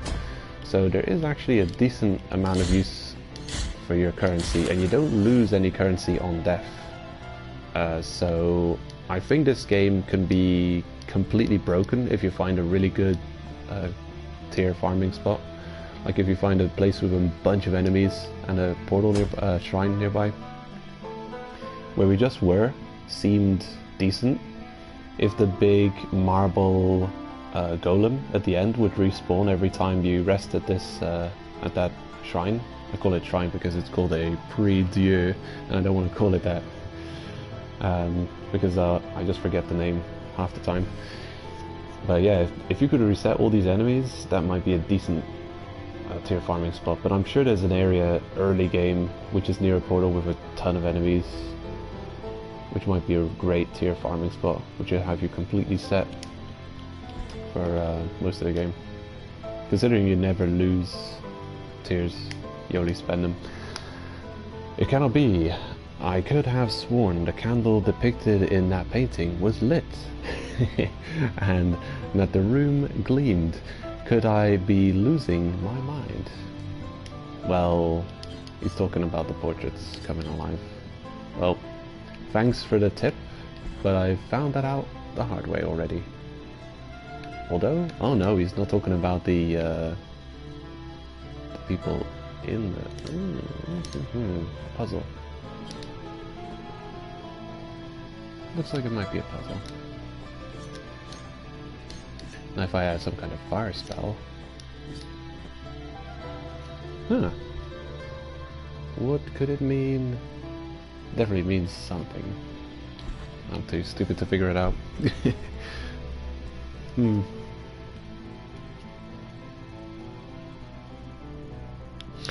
Yeah, definitely. But it's something you think about. You know, you can leave a false impression with people if you are just really bad at the game. Remember that legendary Cuphead reviewer who couldn't get past the tutorial level? He wrote a terrible review of the game because he said, wow, even the tutorial's too hard to beat. This game is crazy, it's ridiculous, you know? So, yeah, I mean, I can pick up a game and start playing and complain about a whole bunch of things, and then later on, literally everything I'd complained about, the game would solve for me. Like, I've got terrible movement. Okay, like at screen number 5, they give you a dodge roll and a double jump and some more things. You know, it'll be like starting up a playthrough of SteamWorld Dig and having a half-hour long rant of, hey, this game's called SteamWorld Dig, but I can't dig, I can't do nothing. And you're like still on the first screen of the game, and then the next screen is like just exactly, they give you a pickaxe and now you can dig. Okay, so you just ranted for a half hour for no reason, complaining about the game. So, yeah. I do think about it sometimes. If a game is bad, or if it's me who's bad. Oh yeah, I forgot I had that skill. I know Lobos, for instance, takes it to the extreme. He won't speak ill of, like if he's given early access to a game, or if it's like, I don't know, if it's a niche game, or actually, I think no, always. I think he'll never speak ill of a game. He just never. I think you have to push Lobos to, I don't know, I don't think I've ever seen him lose patience with something. But that guy is ridiculous. He's got a ridiculous level of patience. He's like, this is an interesting boss. I want to learn how this boss works. I'm going to spend the next 5 hours of the stream testing this boss. You know, it's ridiculous. But yeah, I don't think I've ever seen him talk ill of a game. So there are games. No game is perfect. There are games released that have many flaws, and I've seen Let's Players completely, absolutely destroy and shit on the game completely. Ouch. And yeah, then I see Lobos play the same game, and he wouldn't say a bad word about it, which is admirable. But I think it also comes from maybe a place of, if I don't understand this product 100%, if I don't completely understand this inside and out, I don't have a right to speak out of it.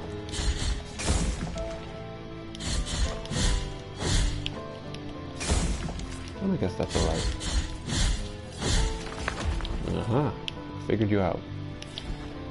I wonder if there's a way to deal with those golem people. I don't see a reason to fight you, unless you give me a ton of souls. How much souls do you give? Oh, hello. That's a reasonable amount of souls. 780, 18,780. 18... Oh, it's like 100 souls each. Oh, nice. Worth it.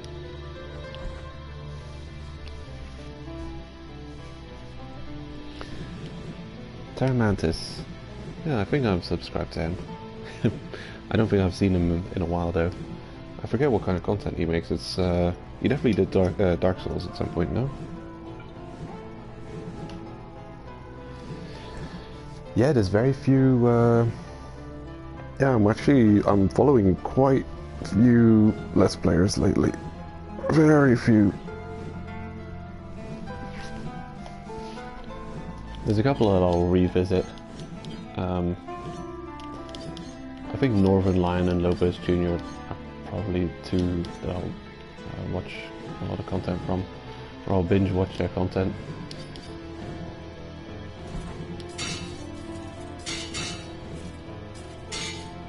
But it's been a while since I've been in the mood for watching Let's Plays. I'm pretty sure there were some Let's Plays of games that I had not finished yet, that I just let lie, and I say, oh, I'll watch these when I finish playing that game, and completely forgotten about it.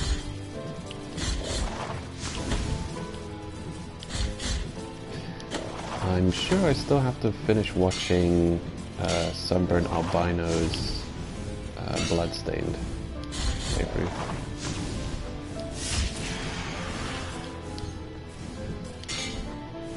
Yeah, that was definitely something that was on my menu of Let's Plays to watch. Oh, another dead guy who has a confession to make. I am fearful the little one stopped crying as soon as we placed him in the arms of that wicker woman, as if it were his mother. Sometimes I can't help but think there's something living in that wicker. Sometimes it seems to be rocking him in the darkness. Well, that's creepy. Foreshadowing? You know, I know that's foreshadowing, because I know what boss they're making reference to. It's a boss that was shown in one of the trailers. Yeah, and it's an extremely creepy looking one. Is that the next one we're fighting against? Can't wait. Hello, Candelabra. Let us be captives of the miracle, penitent one. Yes, let's. This is an Estus Flask shard. It's a blood vial. Handing this over is not something that delights me. So its price is as high as its value to me. It's priceless. And may the bells toll for me if I ever deceive you. Yeah, I think I've heard them ringing quite often already. But I do want this empty bile vessel. That's another Estus Flask. Yoink. There's an achievement for defeating all bosses without using a single Estus Flask. Now, I don't know if this achievement means no platinum for you, or if it means on the boss fight you're not allowed to use Estus Flask, and that's what's being tracked. I definitely want to look up that trophy on PlayStation Trophies before even attempting the platinum on this game, because that looks like an absolute mad trophy. If it really means go through the entire game without healing or using an Estus Flask, then I have no idea if it can even be done. The trophies on Slain, Back from Hell, those are difficult trophies too. I like going for the platinum in games, but sometimes they add a trophy that's in there that's so difficult that you basically have to live in the game. You have to make that game so important to you, dedicate so much time in either the time spent on the trophy or getting good enough to have the skill to acquire the trophy, that it's just not worth it to me, you know? Like, as much as I do like the games I buy, I don't want to play just one game. I want to play many games, you know? I'm not going to be making a 10,000 episode long play of Binding of Isaac like Northern Lion. It's ridiculous. I can't believe he's still doing it. I wonder how much Binding of Isaac episodes Northern Lion is at right now. It's probably above 10,000. It is ludicrous. I think from the day Binding of Isaac has released, he's launched at least one Isaac video a day, and probably at some points he did multiple. Maybe when the game was early, when it was fresh.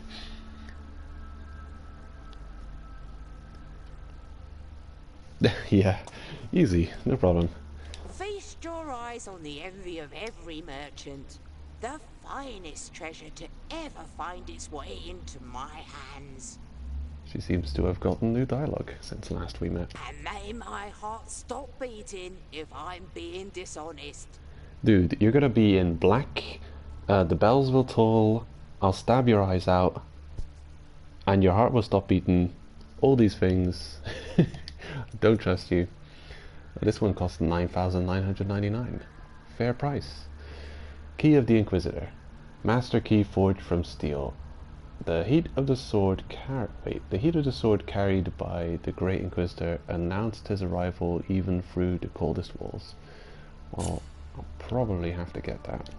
This is a precious treasure to me. And may I don mourning black if I'm trying to deceive you?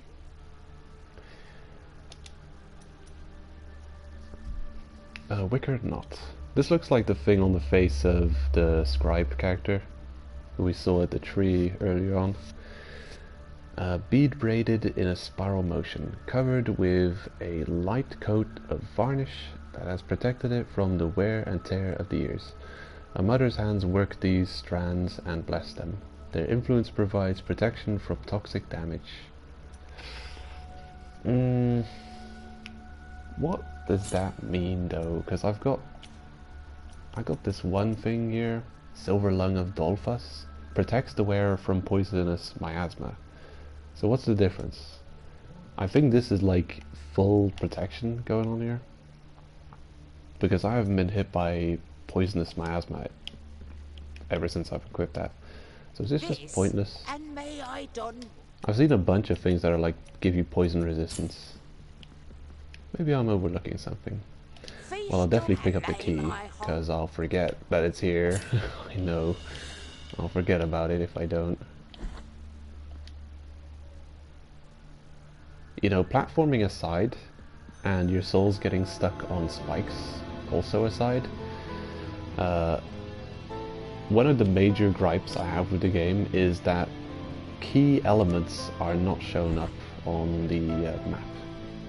So that's a merchant which sells a key item that you're gonna need to get into somewhere important. Look, it's in this room. I can't zoom or zoom in or zoom out on the map, so I can't really show it perfectly. But right there is the pathway to that merchant, and the wares are fixed depending on the room you enter. So the key is always going to show up in this room, and it's just got no map icon. Like, look, you got all this stuff, right?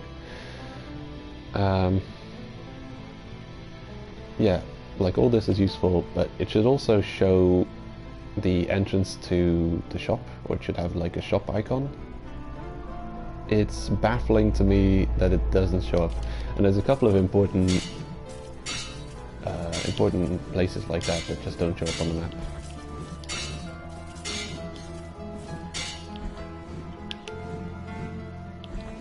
Yeah, nasty.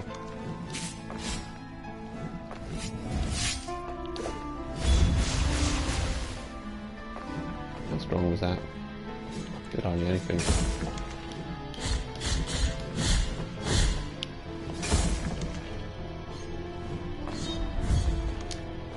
Ow. Of course you walk away. Come here. Yeah. This is probably a decent attack against them. They give you enough time to charge up.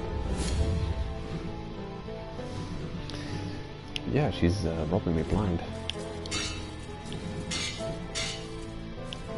I'm glad I have just enough souls to buy all this stuff though.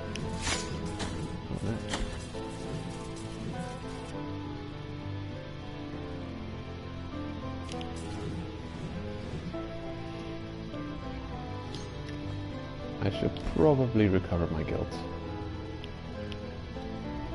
Look, this is the utter bullshit. There's one or two major problems about the game, and this is definitely one of the big things that really pisses me off. This is like having your soul pool at the bottom of a kill box in Dark Souls.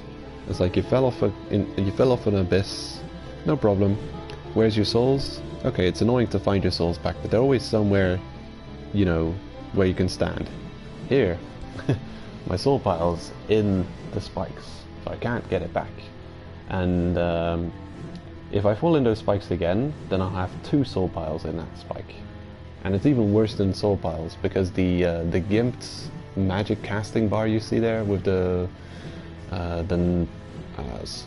thorns covering it, they shorten my casting bar with every death, and I have to recover my souls, I have to recover my guilt to recover my casting bar. This one is unrecoverable, so I have to either beat a boss and then they'll recover my guilt, or I have to pay off at a a whatever those things are called. What are those things called? Yeah, come on, tell me. Confessor. Those guys. Yeah. I have to pay off at a confessor, and it's 300 per guild. And it's just it feels like highway robbery, really. Like especially when they have the leave your. Oh, did I just do that? I just did that. Well, maybe the spikes I landed on are good spikes, and they don't steal my souls like the bad spikes. It's stupid. It's annoying.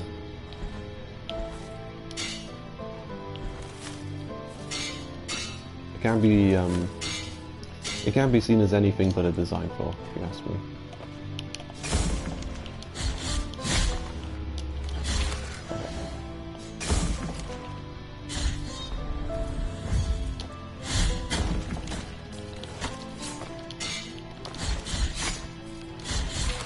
Wow, these guys are kicking my ass.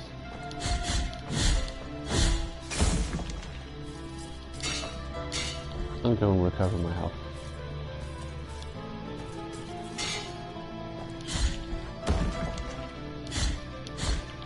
Watch this. He's got 1 HP left, right? I go back and hit the altar. The prie-dieu. These guys will have respawned, yes.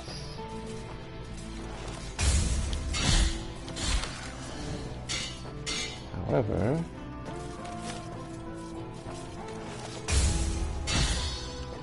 oh yeah, get out that thing. Go. Look, he's still got 1 HP left. Gotcha. Yeah, bonfires in this game, they don't respawn enemies. I mean, they respawn. They only respawn enemies. They don't reset enemies. That's how it works.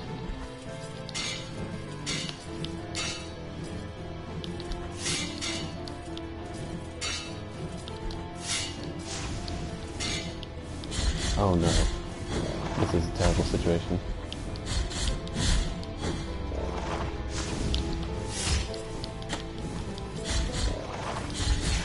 Ooh, okay. Didn't take too much damage. I talk about being between a rock and a hard place there.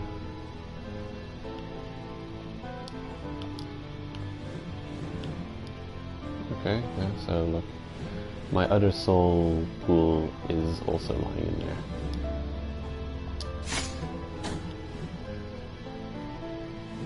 Oh, really? You know, I'm gonna have my entire cast bar is gonna be gone, and all of my guilt is gonna lie in those spikes. All of it. It is so ridiculous.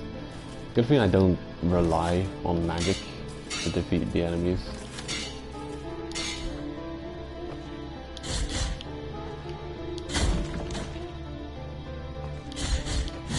That was a lot of damage. And again.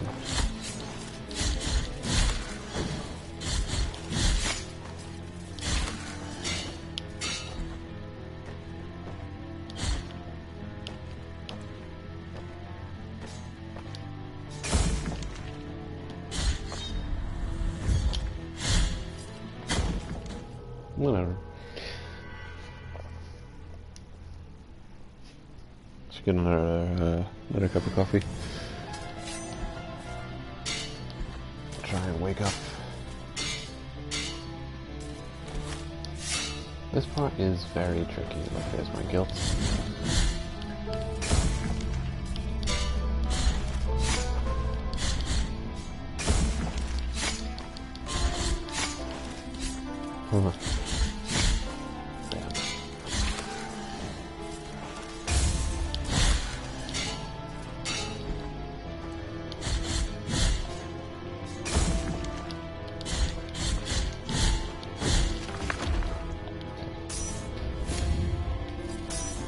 Alright, just use like 50 bottles of Estus, no problem.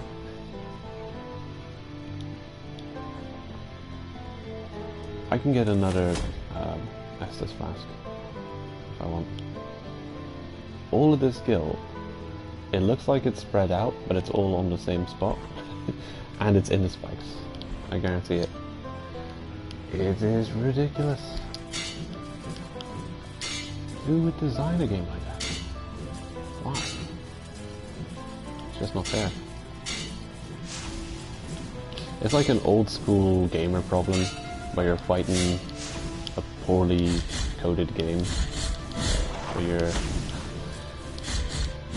maybe not poorly crafted. They didn't release broken games back in the day. I think old school gamer problem is fighting the controls. But this reminds me of like having to get around glitches. It's like in Skyrim. Like the trophy guide in Skyrim, half of it is just like a guide to how not to lock the game and how not to glitch out the game. Look at him, it's like he's dabbing. Just sitting there dabbing.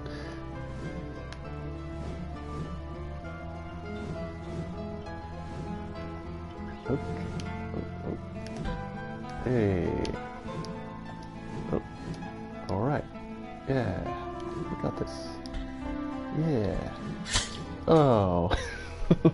No. No. Ah.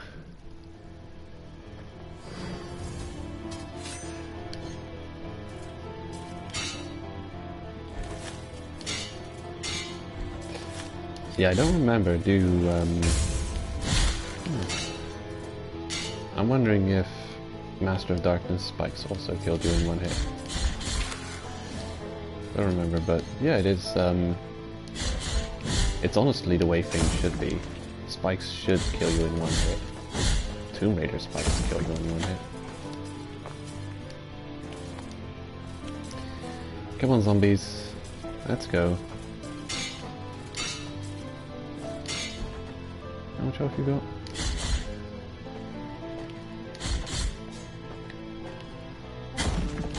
Okay. Yeah, I'm gonna reset. Actually, how far? I think I'm gonna go back and get that extra Estus flask. It'll come in handy. It's not that far away.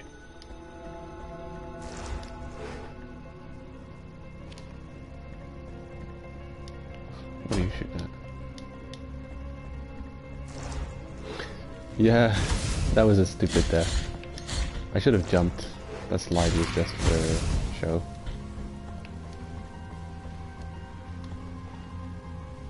But you can tell I've got the strategy figured out. At some point I have to grab onto the ledge to avoid the swinging things. Now that I know that, it's gonna be much easier.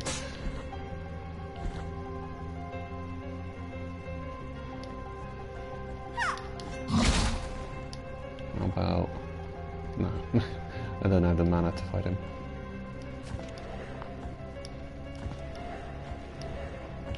I wanted to shoot him with some lasers. I feel like playing some Risk of Rain 2.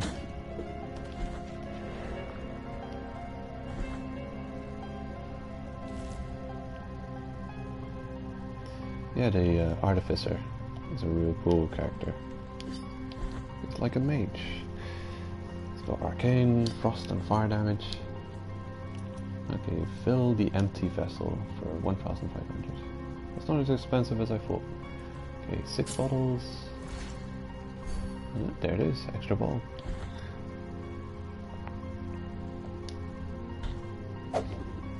Seven grade 1 Estus flasks. Great. I've griped about it before, but the Estus in this game, the biliary, absolutely ridiculous. I do compare it to having having the Rite of Kindling in Dark Souls and having put like 50 points into HP. I don't know what it would be. What's it called? Health? Stamina? Vitality? Well, anyway. Putting like 50 points into whatever increases your health pool in Dark Souls 1, having the Rite of Kindling 20 Estus flasks, but then never getting an Estus flask upgrade. I don't know what you did. maybe you didn't go down, maybe you didn't figure out where the the Bonfire Keeper sits. You just never gave her Bonfire Keeper souls. You're still at like grade 1 Estus healing. Then you have to chug like 50. You're just sitting there with an armful of Estus flasks, chugging them one after another. Get Shezman to animate that one. Yeah, it's ridiculous. This game, it has like, the effectiveness of the healing never increases. I don't know if it ever will, but I feel like we're so late on that there's like, if it does ever improve, it's gonna be too little, too late. Shit, I thought you had a little bit of health left, not much.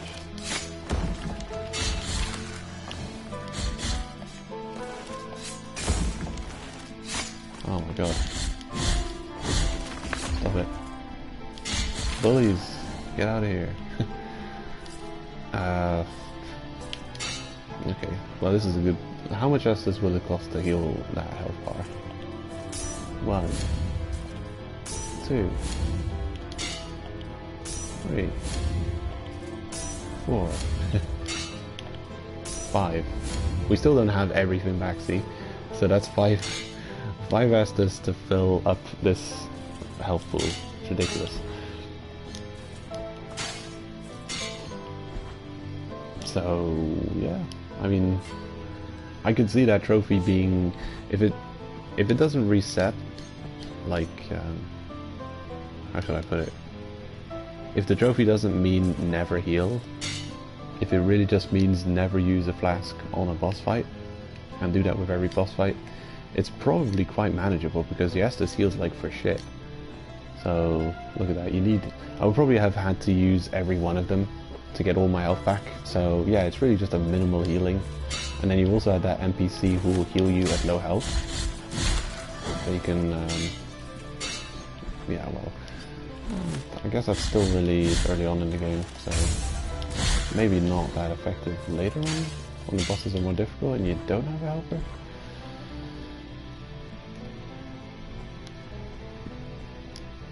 I like how the golem didn't reset. We didn't have to fight him. That's cool. That's gotta be a dead end or a shortcut. I have to go that way first.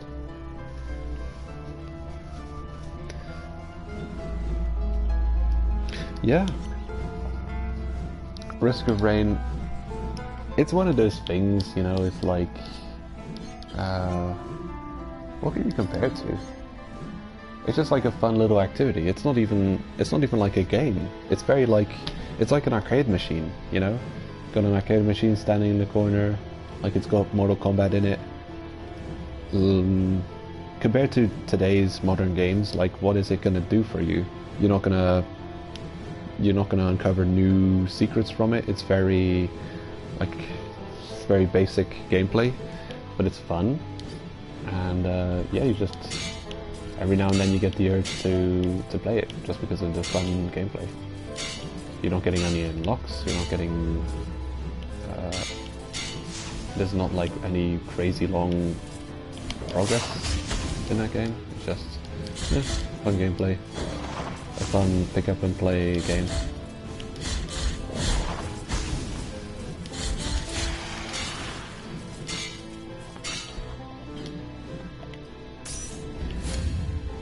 Yeah, I put a decent amount of hours into Risk of Rain 1. It's one of those cool things to do. It's like you're watching a Let's Play or listening to it, and you're just playing Risk of Rain. You know, it's almost like mindless. You get into a routine with that game. You just you know kind of roughly what to do. You're working on basic memory of, okay, this is good, that is bad. Like, you know, you have to be fast, so you can't ever stop moving and stop killing. You have to be picking decent items that work well for you. But yeah, the basic gameplay, it's a loop. It's a mindless loop. You can easily just yeah, you can easily get into that mindless grindy loop. It's quite fun. Just pick up the game, start playing. I think when I was really into Risk of Rain 1, I would rarely lose a playthrough. I would have really bad runs that took me a lot of effort to get through. Like I would have to do a lot of dodging enemies because I just didn't have good, they didn't give me good movement or healing or utility. But most of the time I would not die in a playthrough. I think the reason I died in my recent Risk of Rain stream, the first one, is because I was just rusty. And I'd forgotten important elements of the game, like, yes, you do have to take that one enemy in the final level seriously, the scavenger, because he does have the DPS necessary to take you out. And I don't know. I think I did know it, but I wasn't playing defensive enough. I should have gone in, attacked him, came back out, recover all my health, spend half an hour just trying to beat that one enemy, is what I would have done. If I wasn't streaming, maybe.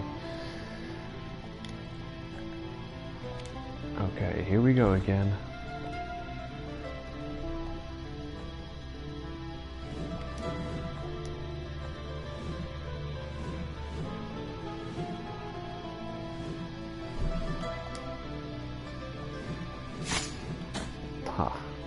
Oh, okay. No. Oh, I forgot how I did it. How did I do that last time? Shit, what a puzzle. Look at all that guilt. What the hell? You're back? That's nice.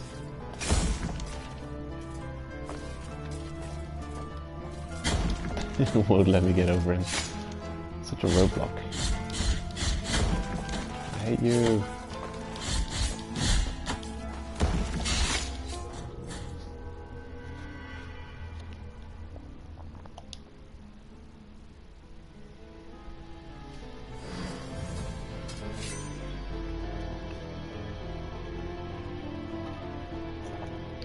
Well, yeah, Risk of Rain is a very arcade type game.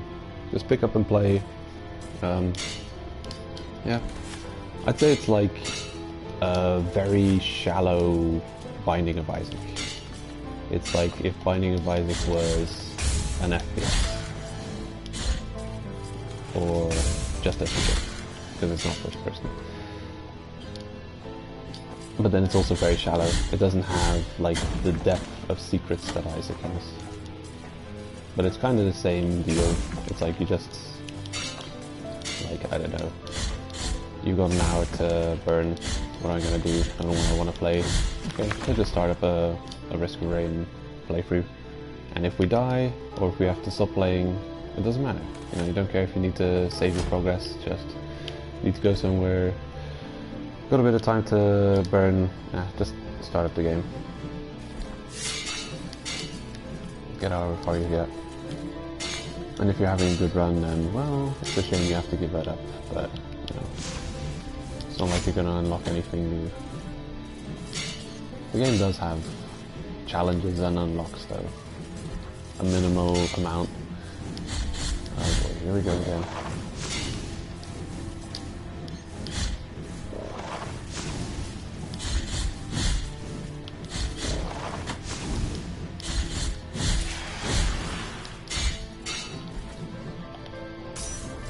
Good.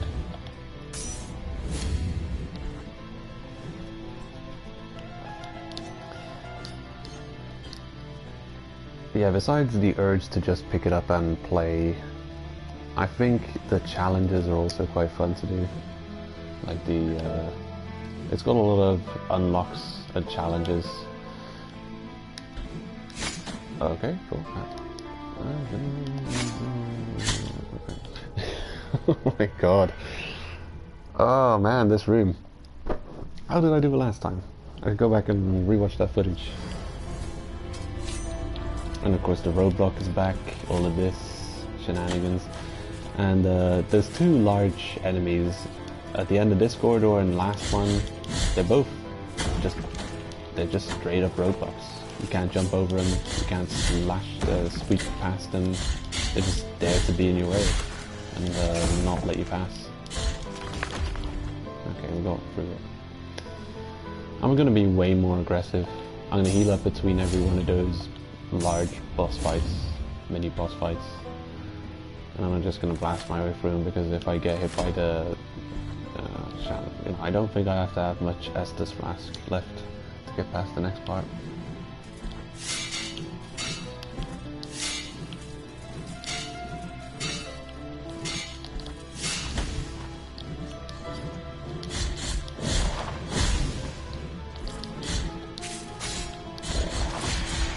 Okay, get out of my way. Gauntlet. I'll look it up after this stream.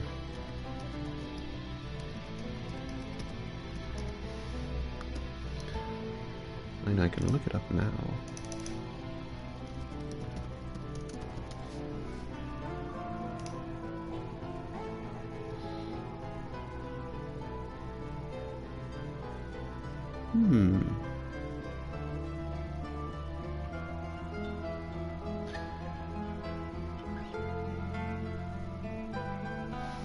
Okay, so it's like a large room, like a maze, and you have to get through it. Have to dodge the enemies, get to the exit. I'm sure I've played some kind of game like that at some point.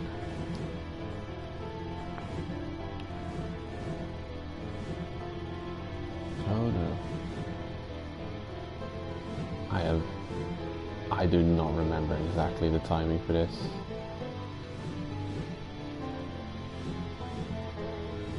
Oh man.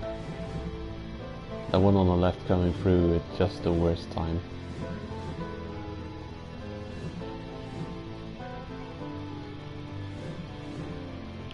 Oh. I think I'll just hang here. Okay, this time you don't want to grab onto the ledge, you sneaky. I swear, if you want to just drop down to the bottom of a room, your character will just grab onto every ledge he passes and not let go. Now I actually want him to grab hold of the ledge and he's like, no, I don't see no ledge.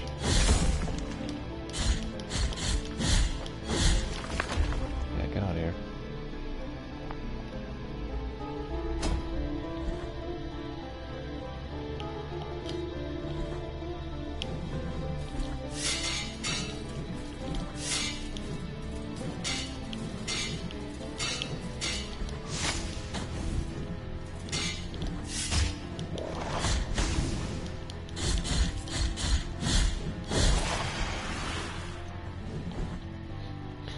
You see his hitbox even blocks me while he's in his death animation. I can't get past him until he's fully dead, because there's like a complete vertical hitbox that's blocking me from walking past him. An invisible wall. It's absolutely bullshit. You can tell they were designed to do just that. Okay, here we go.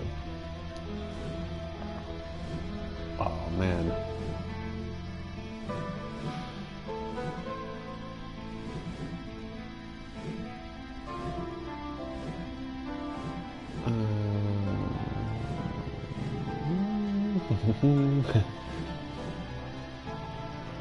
Okay. Now.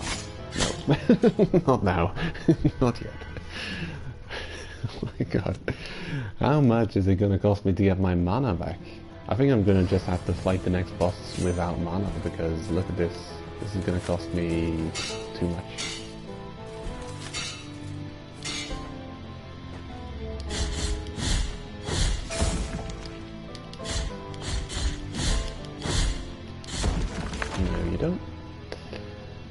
I'm getting really good at defeating those guys. I'll be a master soon enough.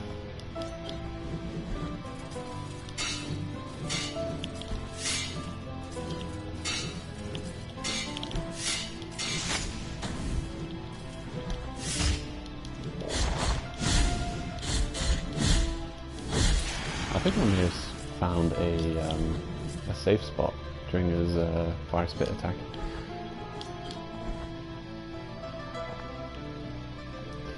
You know, I wouldn't be too pissed off at the deaths that's happening in this room because I'm also grinding currency. But what pisses me off is the fact that all of the ghosts stay in the spikes. That's just really bad design. It's poorly, you know, poorly implemented. Because in a lot of places in the game where you do fall, it's not like by design that these things are in the spikes, that you have to, you know, have a confession to recover them. Not by design, because there's plenty of abysses and spikes where if you do fall into, they do manage to recover your ghost nearby. So it's not like it's designed that way.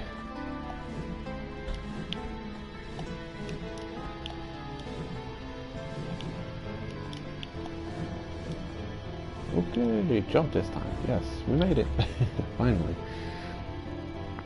It only took an hour. Wait. Ooh, we blew out the candle. I found a medium bead of blue wax. Sweet. No idea how to reach you, so yeah. Those guys also don't show up on the map. Maybe we'll find something later. Yeah, I expected a shortcut. Oh, we found someone's kneecap. You know those roundish rocks you use to bounce off of the top of water in like a river?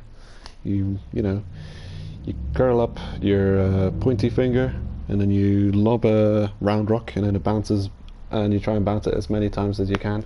I wonder if you can do that with a kneecap. A kneecap of Sebastian, the puppeteer. Sebastian Wodja lived surrounded by puppets. To him they were his family. His cries marked the night he disappeared into the flames of his theatre, exclaiming, "I forbid you to move."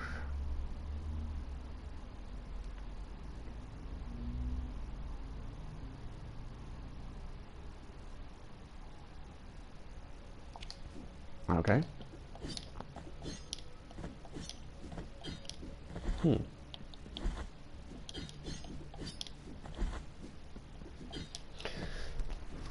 Yeah, that's a curious thing.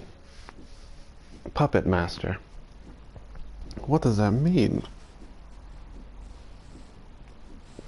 I'm sure Castlevania did something with a Puppet Master once. Silent Hill did something with Puppet Master. Anima, Gates of Memories did something with Puppet Masters.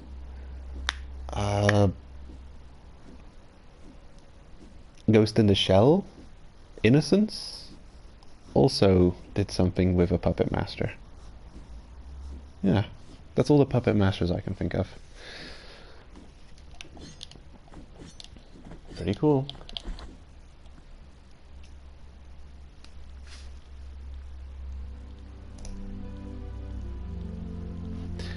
Ah, skipstones. That's what they're called. I really have so much health and Estus left. You guys can be parried, yeah? Oh yeah. Ooh. I like that one. Wait a minute, have I really not explored these areas? Bet you it's a shrine. Oh no, it's like a whole other place. Ooh. There's a shrine nearby too. If I take it, that means I'm gonna have to jump over the room of, you know, I'm gonna have to run through Sen's Fortress again. And I got a feeling going through it backwards is not gonna be as easy as going through it forwards. And going through it forwards was also not easy, so I'm not gonna take a new shrine. If I die, I'll just stop exploring something. Oh, I see. You know, I'll probably just accept the damage. Can't do anything. Can't do anything about it. You've acquired a pisiform of... What the hell is a Visiform of Hernandez the Explorer.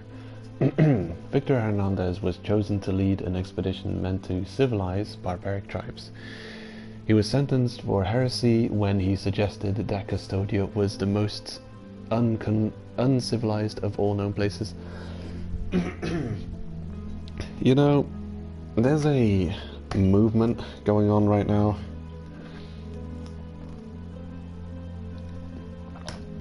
Or an idea, it seems. I think it's mostly based in America, the idea of how colonialization is evil. It's one of those weird things where people are judging the world of the past by the moral standards of today. And it's ridiculous. I think the stars have aligned to pretty much give us a world which could probably not look much better than it does. I don't think, yeah, I mean, nothing's perfect, of course, but I think so much things could have gone so much worse. Like, what would have happened if, you know, if Spain and England and other countries didn't decide to explore the rest of the world?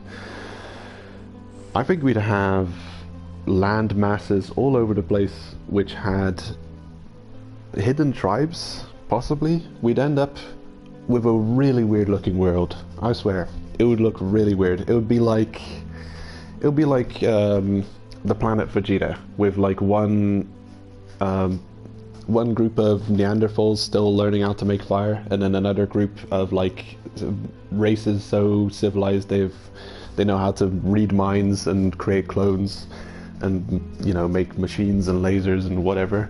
Like, you'll have like one pocket of ridiculously advanced civilization, and then you'd have a whole bunch of like tribes.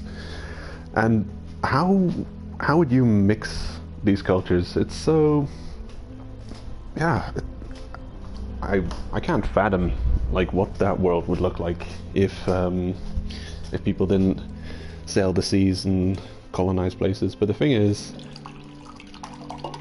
countries exist. People have been fighting wars over land from probably the dawn of time.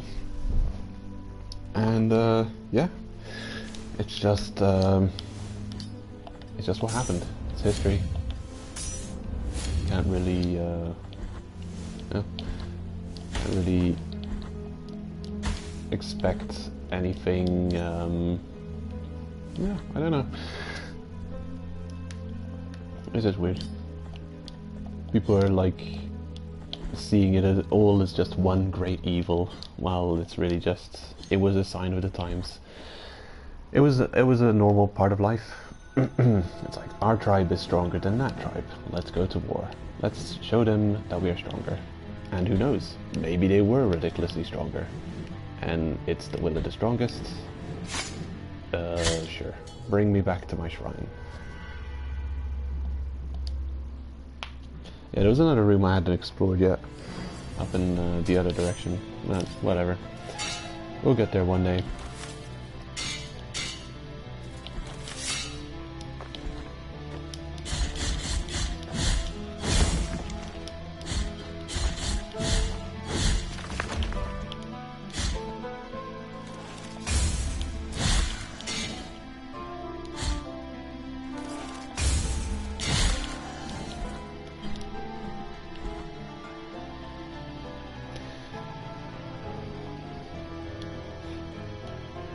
Yeah, that's a good statement, actually. I mean, if you think about it, it's very thought-provoking when you look back at the events that have happened throughout history, and the events that are happening in current day too. Like, I find it such a shame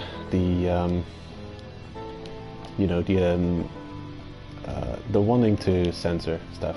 Like, you see it in the games industry, you see it all over the place. I don't know, it's almost a form of book burning, you know. It's like, why can't we just have more things and not less things? Why do you have to take things away? Like, you don't trust people to decide for themselves what is good and what is bad. It's so, I don't know, it's so moralizing. You know, it's like, we know what's good for you. You poor fools don't know what's good for you. Oh shit. It's one of these again. Oh yeah. Yeah, and there's a scene in the Castlevania show, Castlevania on Netflix, which reminds me of stuff you see every now and then. You know, there's this part where it's pretty much in the first episode. So Dracula settles down. He finds this woman who gets him out of his like dark way of thinking, and I mean, their first encounter is like, you know, I'm Dracula, I'll kill you. And she's like, oh, I just want to, she just wanted to gain knowledge to help the people. I think he decided to not kill her because of her confidence in the face of such a demon. And yeah, she just wanted to learn more about medicine to help the people. And then, what did the clerics do? What did the bishops do? Well, she was burned at the stake for witchcraft and heresy because she was using ungodly mechanisms and devices. And it really was just technology that they had no understanding of. And the church historically had been extremely prejudicial against, like, you know, just, I don't know, like, there were so many innocent women destroyed for witchcraft. It's just like that one Simpsons episode where Marge's washing sheets are so much wider than everyone else's. It's like, oh my god, must be witchcraft. It's like, the moment you don't like someone, it's like, we'll just say they're a witch, and they'll be got rid of. Oh shit, great, I'm getting comboed to death now. What a deviously constructed puzzle. So, such a tricky timing to get through all this.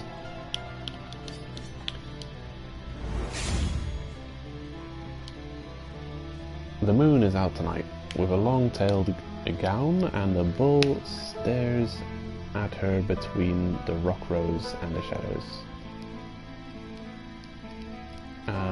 Okay. The confessions are getting weirder. Oh, hey. Oh, here it is.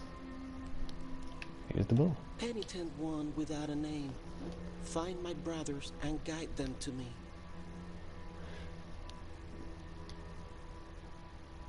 Okay, say that again. Penitent one without a name, find my brothers and guide them to me.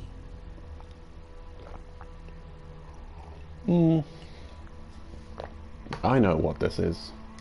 All those cherubs I've been finding, those collectible, you know, angels, those baby angels. I think once you get all of them, you have to come back here. That's probably the thing. And then you'll get something. Something will happen.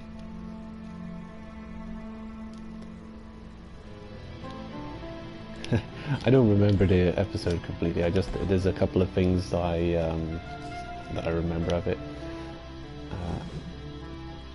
Yeah, there's a really interesting video on YouTube.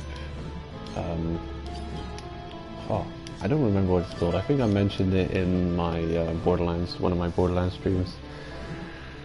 It's an analysis of what the current state of The Simpsons is. It's a pretty long video, it's like 40 minutes or something. And the guy says that he's talking about the zombie Simpsons phenomenon, where the show is actually getting really bad and that people consider the show kind of like it's a walking corpse now.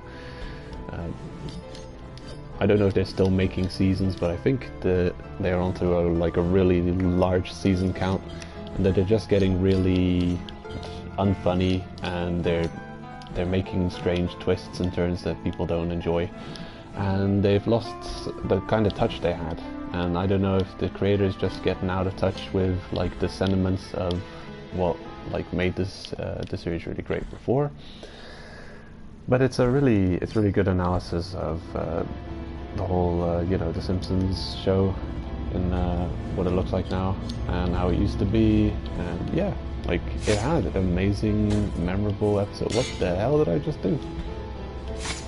That's insane.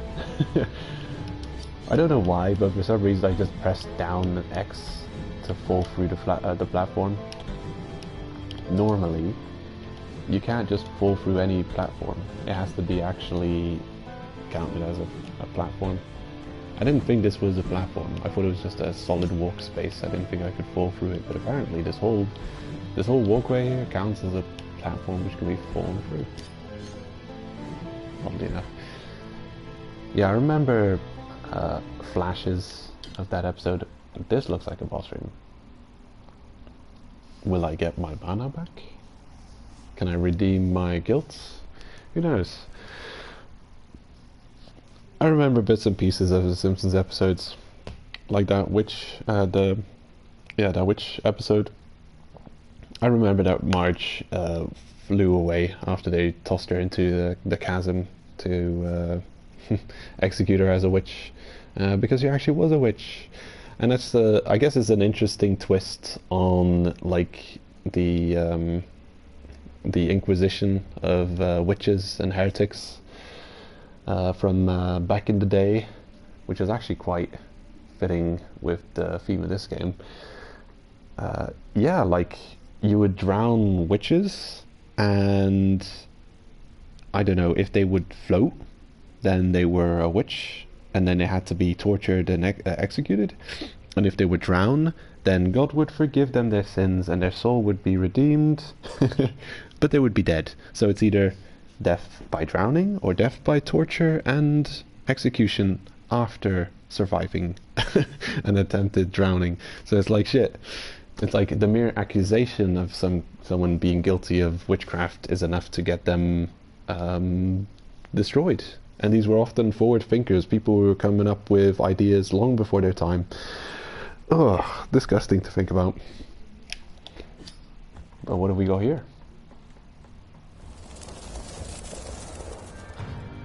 Exposito, Scion of Abjuration. Sweet. Yeah, this one has been foreshadowed. Uh-oh, what is that? No. I'm just sitting there checking him out. And I'm gonna learn his ways. Okay, so the baby in the background is nothing. This guy's the actual boss. Real creepy though. They've spoiled this boss a little bit for me because he shows up in most, if not all, of the trailers of the game. And I've seen the comments calling him the Antichrist. Quite possibly.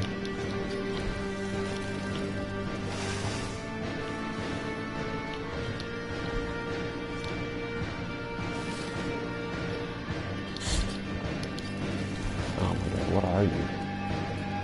Like, you're a thorny centipede hornet. Thorny hornet centipede. It's a thornipede.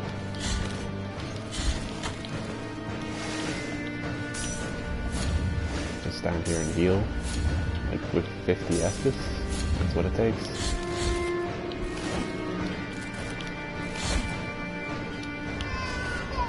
Uh-oh. Baby's getting angry. I don't know what that is.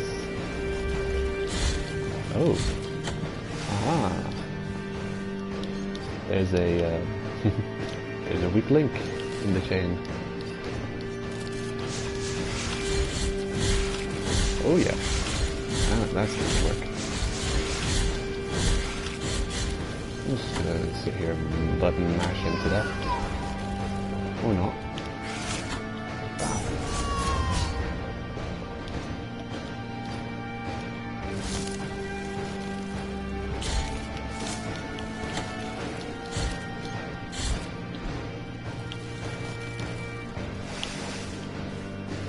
Oh, what I done smarter then.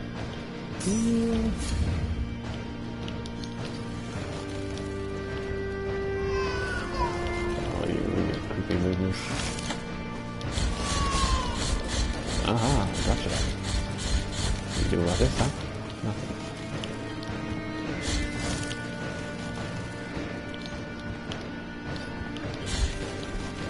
I want to use a magic spell against him, but he's not getting into a good position for me to do so. Maybe now? Yeah, let's get him. Oh. Close. He's pretty easy. I thought he was trickier.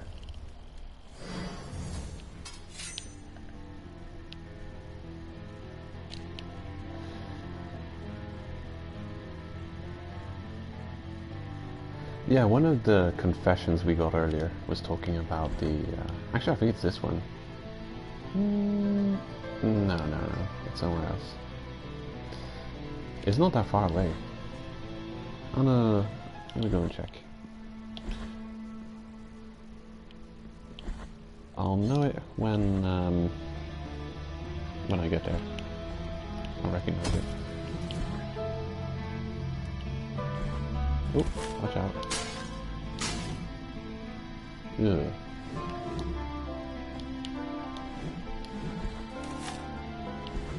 Ooh, yep, looks like I can iframes through the swinging Descends Fortress traps.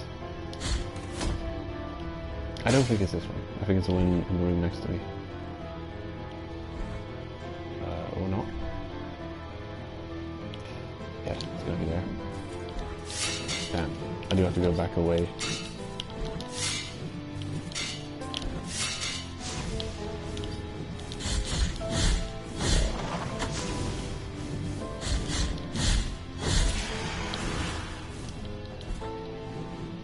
In this room, I believe. This guy. That confession. I'm fearful. The little one stopped crying as soon as I placed him in the arms of that wicker woman, as if it were his mother. Sometimes I can't help but think there's something living in that wicker. Sometimes it seems to be rocking him in the darkness. This is the confession that foreshadows that boss. But then, like, you wouldn't know what it's talking about. It seems important though, since they've dedicated so much text to it. But yeah, I'm sure most people who are playing this game are playing it because they saw a review or a trailer of it, and in the trailer they definitely showed that boss ripping the character in half. Penitent one. So I wonder if we will suffer that fate.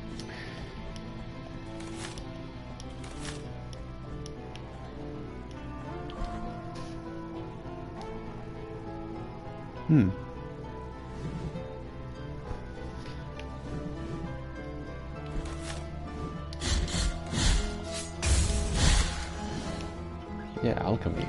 Like, just... it's one of those things, you know, like, it's always been, or at least in history, it has been often science versus religion. Watch out.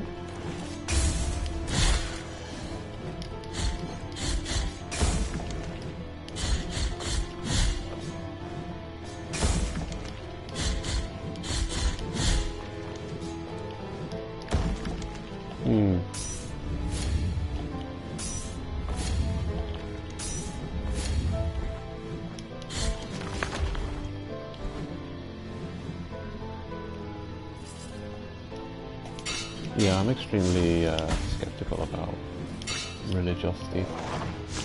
Oh.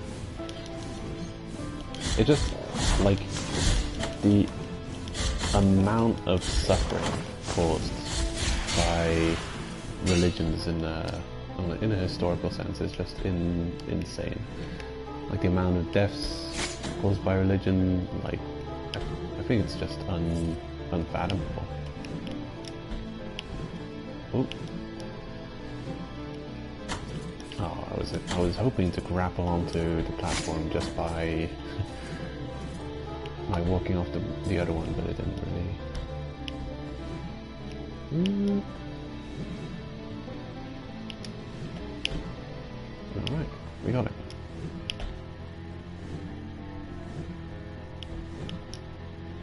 It's a pretty cool mechanic, actually, the ledge grabbing. You see a lot of games do ledge grabbing, but this one, it's really cool that you can use it to get past these traps easier. Quite satisfying.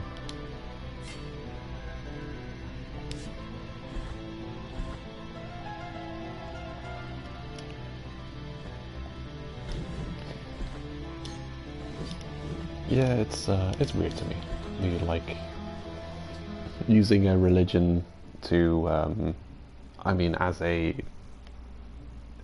point of absolute like morality. It's weird because, you know, when you hear someone say they would probably commit crimes and do murders and do this and that if they didn't believe in the religion they believe in, if their religion didn't tell them not to, they would go out and, you know, commit all those sins, then yeah, that's just weird. Like, okay, I'm only doing this because I believe that I'll be punished in an afterlife if I do not live like this. So I'm only good because I'm not allowed, there's a greater power not disallowing me from being evil, you know? It's a curious thing.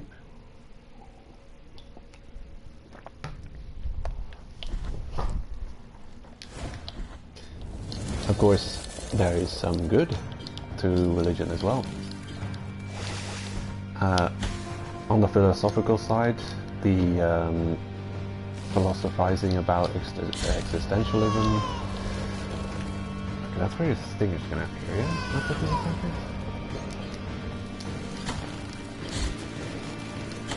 and I think a lot of old parables from the Bible have been translated into really positive stories of moral good.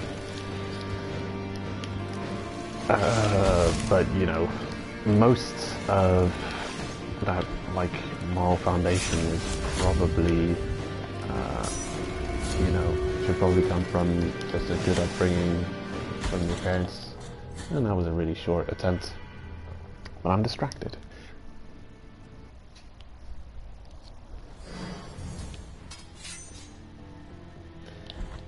I think Disney probably took a lot of like Bible stories and translated them into cartoons and stuff.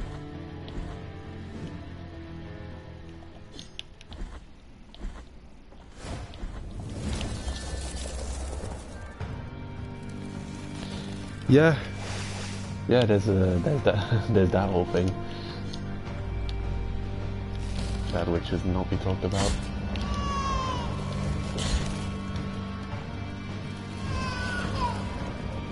Yeah, I think in many cases, like the Christian faith has been completely torn apart. It's been torn apart on a couple of fronts. The fact that science is making such, science and medical science in particular is making such advancement and saving so many lives. There's that whole angle. So, yeah. Then, yeah, what you just said, that's also another part. There's another point in which the faith is being torn apart. So yeah, it's really, yeah.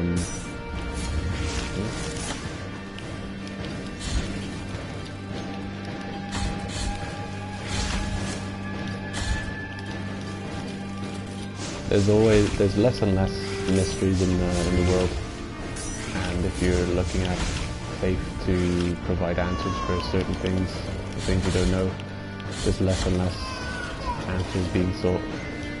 It's like it's the God of the gaps idea, where you're using divinity to explain away the mysteries of life. But yeah, there's less and less mysteries. I think there's one, well, I can think of two huge mysteries remaining. Of course, there's what happens after death. I think most people have an extremely cynical idea of what happens after death. Then there's also the Big Bang situation. Like, I think people at CERN are trying to figure that one out. They're doing that whole, particle acceleration thingamajig. I think if ever the world would just disappear instantly, probably it means something went wrong at CERN, and they created that black hole they were working on. Instantly destroy the whole planet. That or nuclear weapons.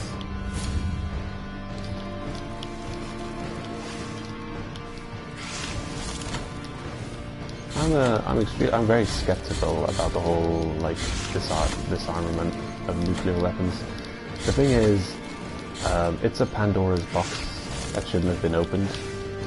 The box is open. People know the technology. You can disarm countries. You can take away their nuclear arsenal. But so long as someone is left alive who knows how to, how the technology works, they can make another one. And then there will be the last person alive with the gun. And what does the rest of the world do when there's just one person alive with the gun? Oh, I don't know. Guess I have to listen to because they're in control then, aren't they? So it's a very messed up situation. This boss is not as tricky as I thought. I think I'll have him down and next time, just like mindlessly following the tail and slashing away. Oh, Speed Freak, welcome.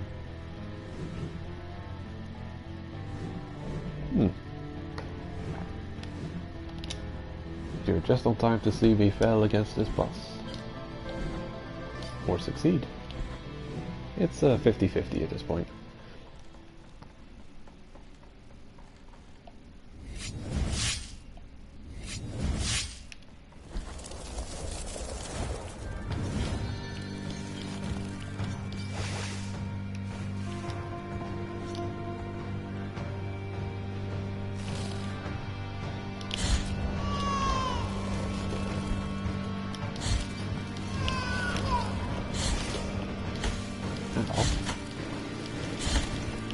Okay, so his entire body is a box that does damage to me. Look out for it.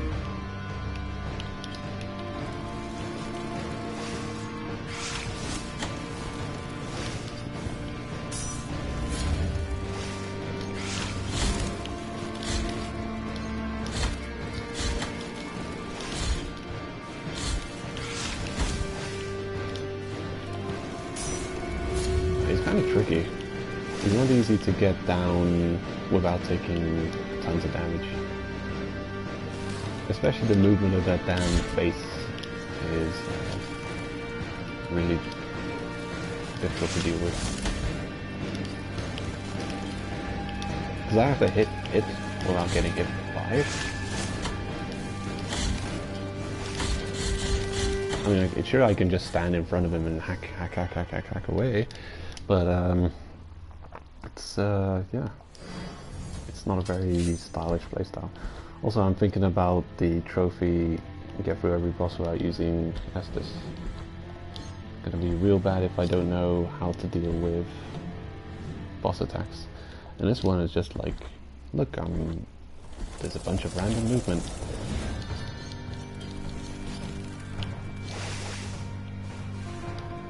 I don't know if there even is a pattern to it that I can learn. Like this part here, I think he just randomly moves. It's completely random. Especially when you see just how contorted he can get. What is that? Look how he's twisting and turning. Yeah, it's not normal.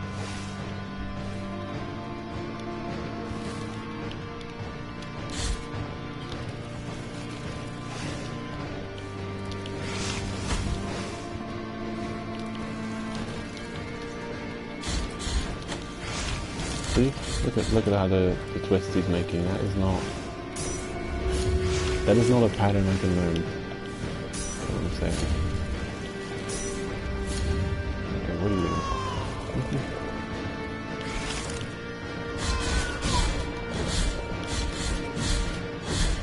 Okay, maybe I have to wait for openings like that.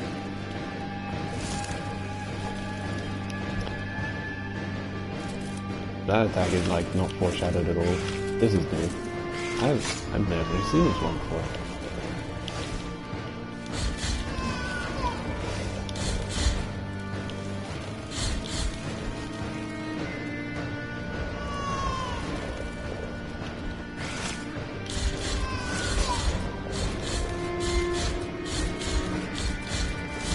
Wide open, mate. Wide open.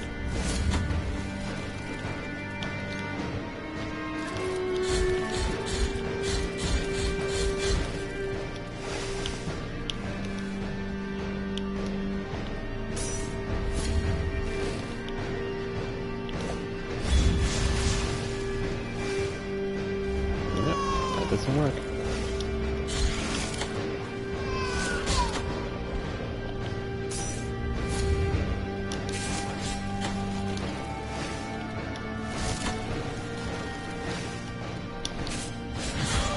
Gotcha.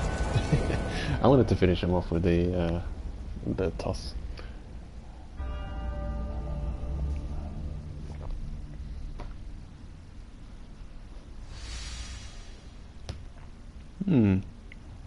Man, I wish I could play all the Castlevania games. I wish they would release them on... It's, Konami. I don't know. Have they got anything to do with Nintendo? Nintendo Japanese? Castlevania? Japanese. Yeah. We've got to write some letters to Nintendo and Konami and get them to do a collaboration. Get Konami to sell, or get Nintendo to get the rights to, like, put all the Konami, put the whole Castlevania shit on Switch. I want to play all the. They've already released like a classic Castlevania collection on the Switch, but I don't like the first generation of Castlevania games. I like the generation that came just after that. You know, like the very first generation where you're running around as a pixel, walking across all the other pixels. I didn't like those games that much. I very much want to play the games that came after it, though. Oh, back in the library, huh?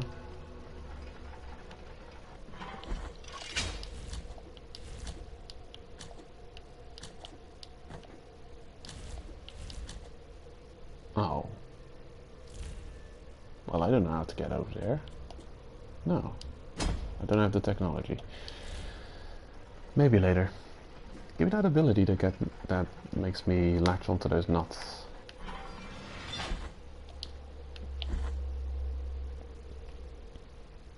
Nah, yeah, first try.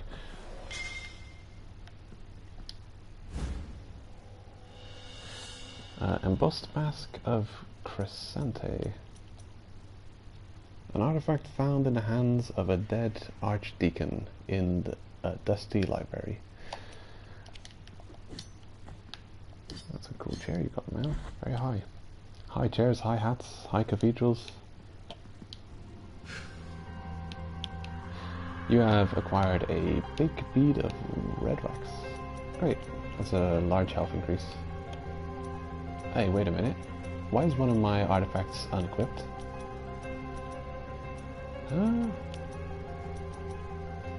What is unequipped?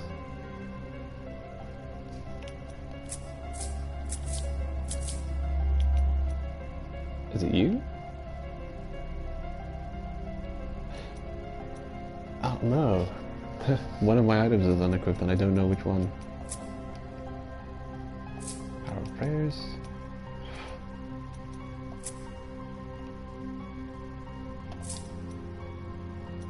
How weird.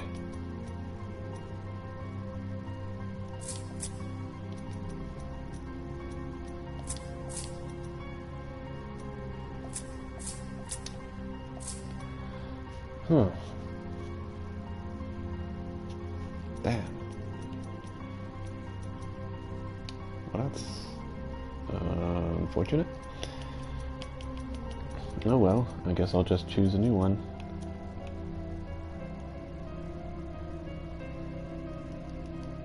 Protection against magical attacks. That wouldn't have helped against that boss. Affliction increases the power of prayers. I kind of wanted to get torn apart by the boss. I thought that looked really cool, but we didn't get to see it.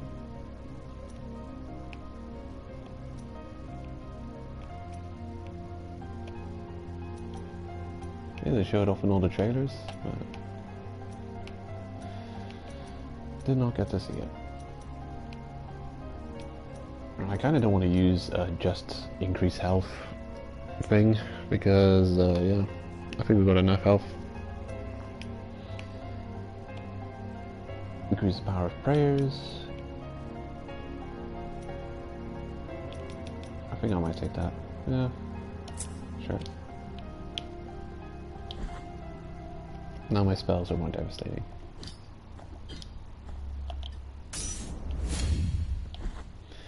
And I've got all my guilt back.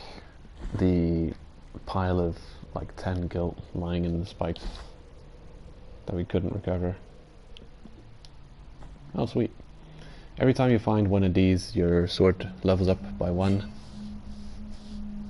The virtue of mea culpa hath ascended. Yeah, that's what they mean. So that's how your sword levels up. Every time you find a sword shrine, that's a sword level up.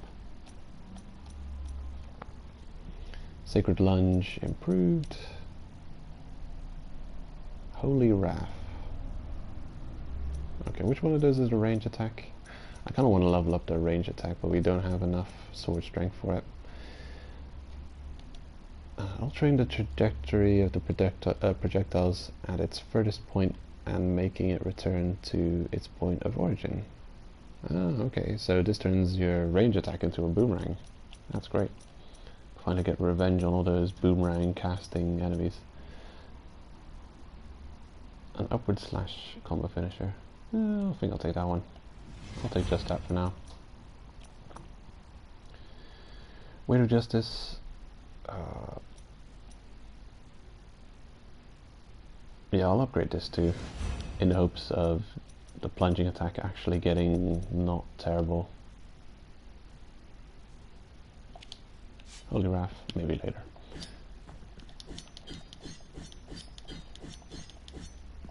Okay, so after 3 smashes, up and square.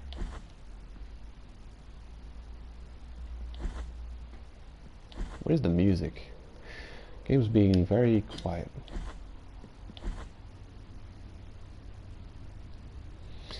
Yeah. Oh, that's the way to go.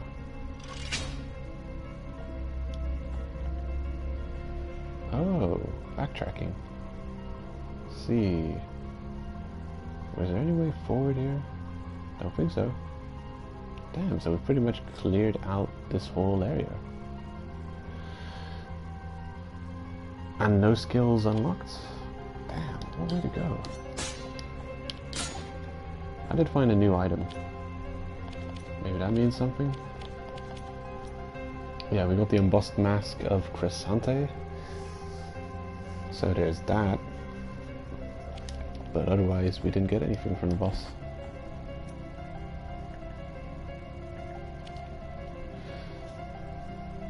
Yeah, I think it's only a matter of time before I get lost and don't know where to continue. Take care, Holy Rune. Thanks for dropping by. Oh, sweet. A teleporter glove. I love seeing these. Is it close to... Nah. I was hoping it would be real close to one of those... what are these things called? Fountains? Oh, it's not that close. But I'm very happy to see this. Now we've got an easy access point to the library of negated words. Cool. I think I'll go back to Albedo too and see if I can hand in some items. We've got some long-running side quests going on here.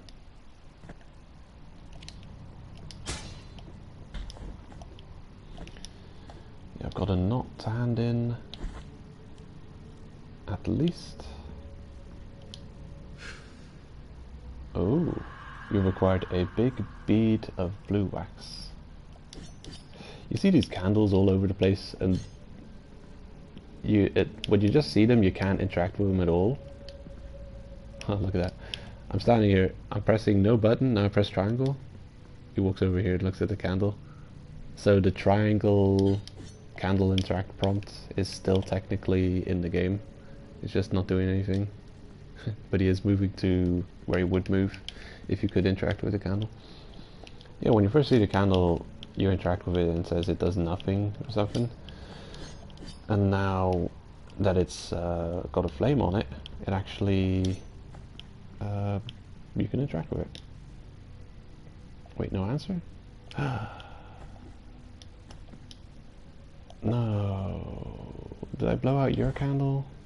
Can I turn it back on? There's no answer from you. Well, that's not cool. Because that's the only not person I know in this world. Ah. I may have made a huge mistake. Yeah, I need her to upgrade my prayer beads so I can equip more prayer beads. No.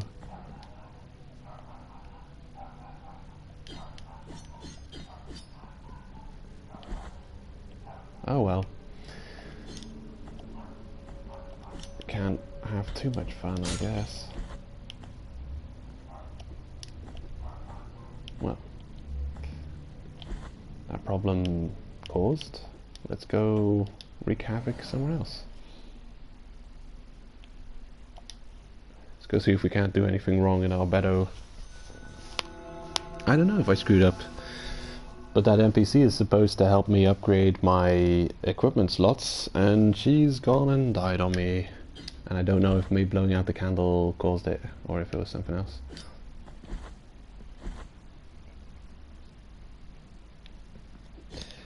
Yeah.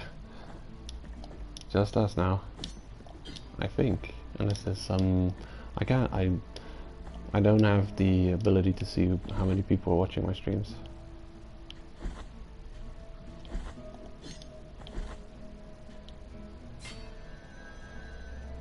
Ka-ching.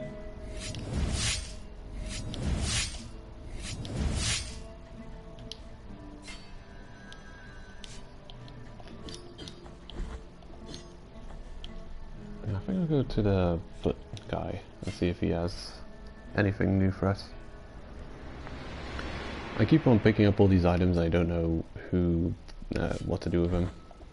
I know there's people who want items from me, and I can hand them over. Bring me anything that can be blessed. Okay, apparently I have nothing that can be blessed because he doesn't want anything.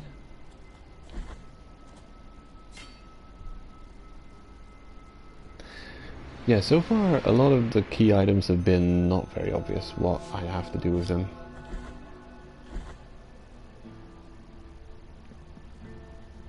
And there's a couple of people who want items from me. These guys, anything like herbs, seeds, plants, flowers, buds, anything like that has to be given to these guys because they can be made into medicines. So I know that. Merciful be, penitent one. With your contribution, the work of this brotherhood carries on.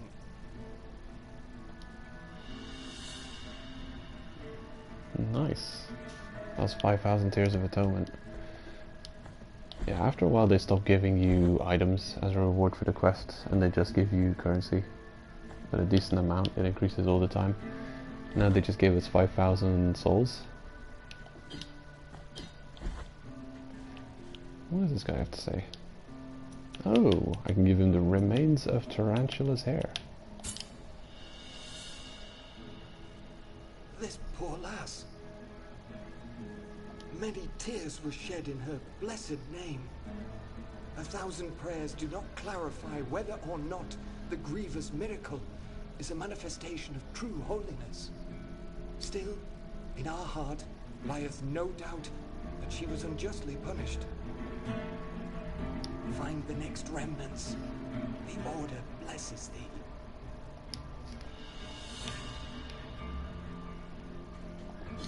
Well, you know, he moves in mysterious ways, and also the church accepts your contributions.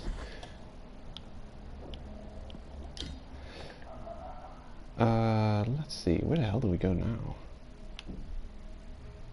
Well, I really wanted to upgrade our knot situation. I mean, it looks like a knot. Prayer bead, but our prayer bead upgrading NPC is croaked, so we have to find a new one.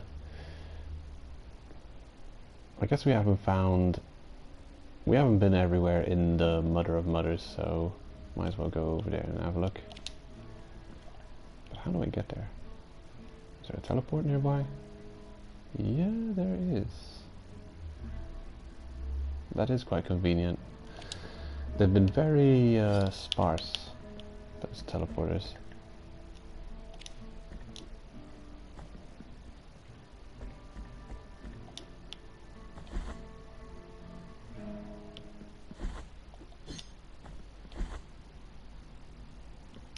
I definitely recommend like watching YouTube videos or listening to music while playing this game, because damn is this like background soundtracks like super subtle.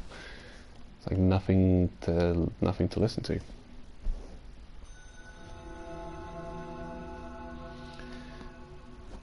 I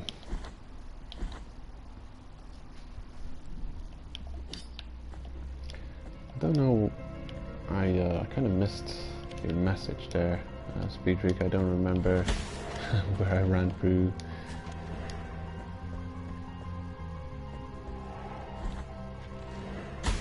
The backgrounds have been kind of, they've been kind of okay. Like, the thing is, I've been seriously spoiled with Bloodstained. Bloodstained has amazing background design. It's over the top good. Like, I don't know. I don't know how long Bloodstained's been in development, and I don't know how long this game's been in development. But, yeah, they were talking about... Yeah, they were talking about Death's Gambit in the earliest trailers of this game, and the people in the comments were excited about Death's Gambit releasing. And yes, these games bear a lot of similarity, but I just wonder how long ago we knew about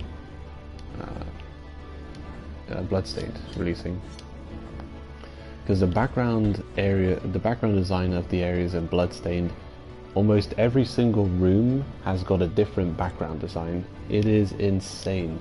It's one of the, I think it's one of my favorite things about Bloodstained, is the crazy background design. It's very impressive. There's not many samey looking areas. Like where we just came from here, the Library of Forbidden Words. Like every single room had like the same background there. It was kind of uninteresting, to be frank.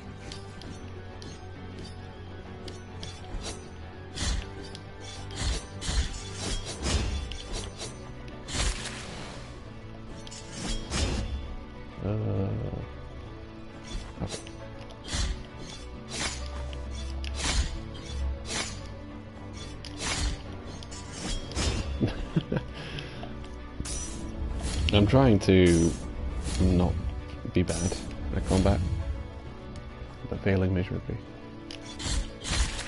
Okay, that's what I wanted to do.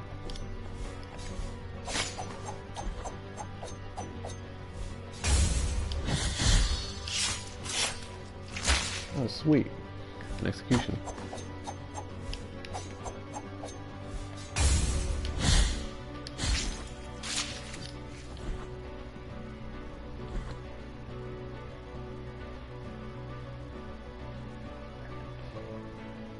Right, we've been in this room and we haven't been any further. So hopefully progress beyond.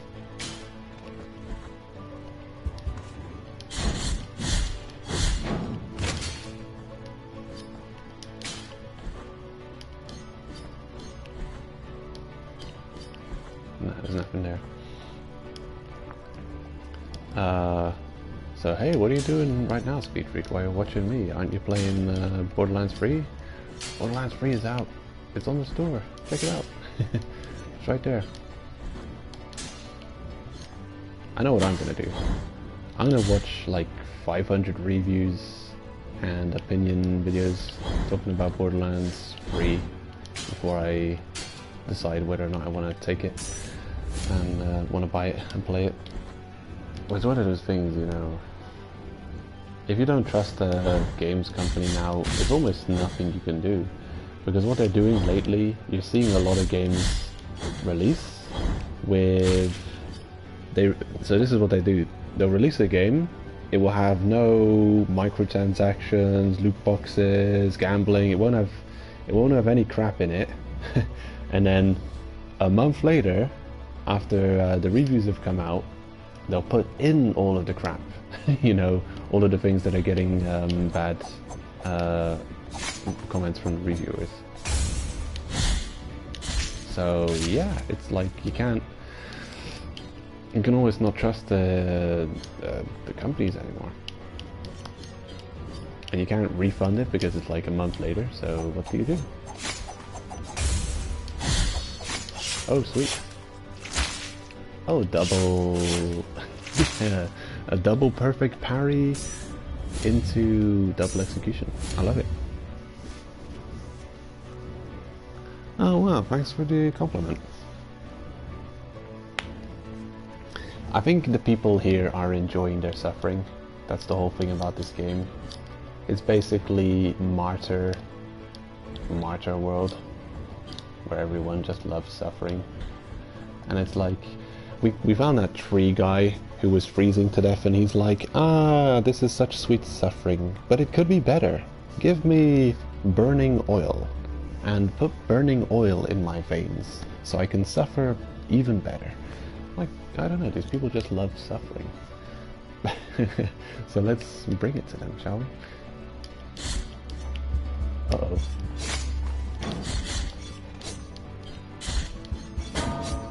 Blonk. These guys, pain on my existence. I wonder if these can be parried. I'll try. No, not at all.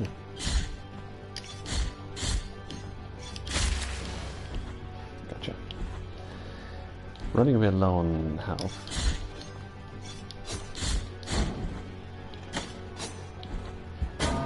Oh my god, this combo. Combination of enemies is real tricky to deal with, and you're broken. Oh, never mind. He's stuck in his charge animation. I'm gonna use the bathroom. I'll be right back. 1 minute.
Alright, I'm back.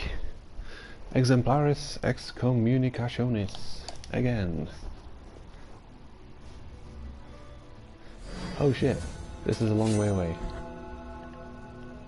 Why am I this far away? Yeah, I should probably hit this, I should hit the shrine back here. Oh, that's a checkpoint.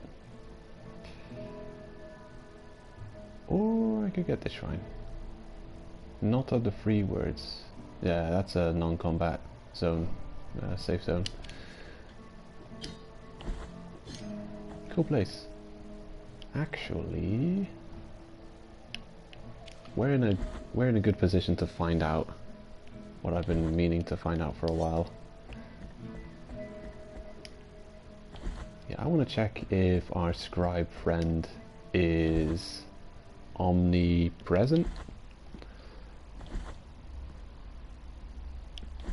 Yeah, let's find out. I know he appears to you in different locations, but I want to know if he's in all locations at all times. So I'm going to go and I know where we last saw him, and I'm going to go to one of the spots you see him previously and see if he's still there.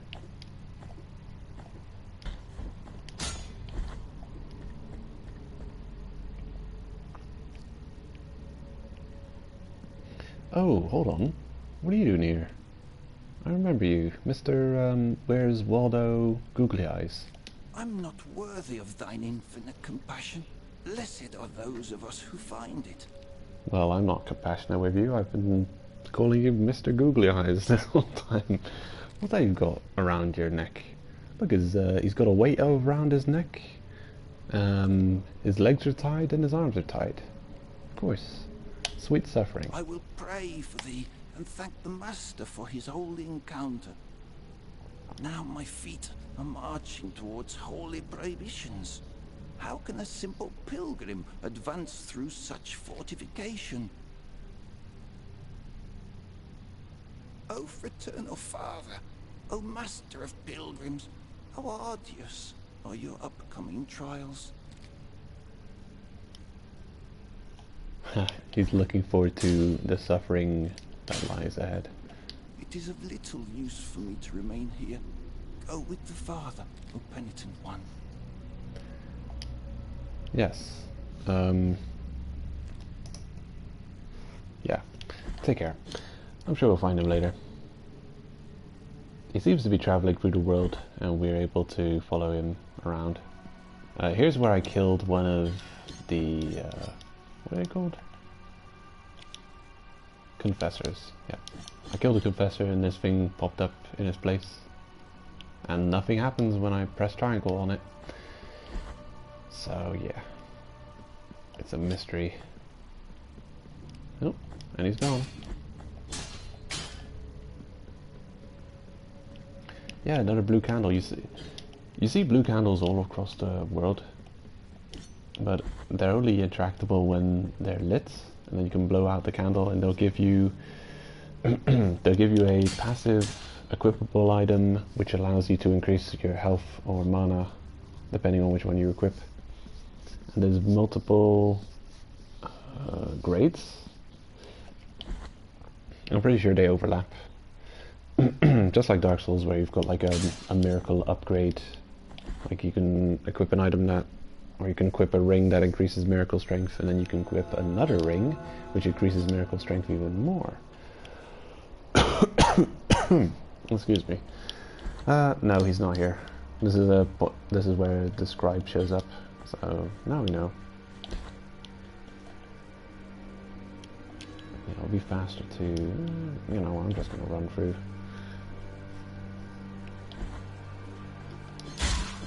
Might as well. Maybe we'll bump into Waldo. See where he's walking.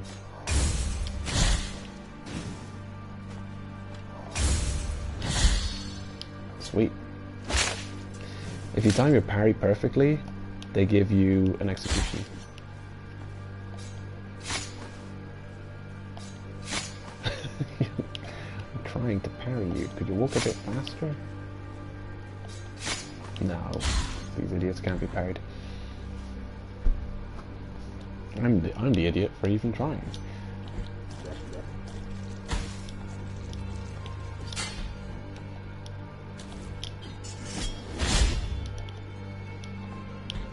That's what you guys deserve.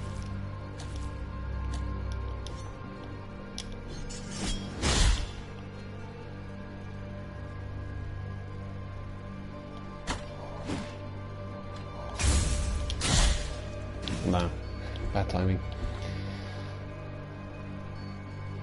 Yeah, the game's 10 times more awesome if you can time your parries right. Then you get to do all those crazy executions.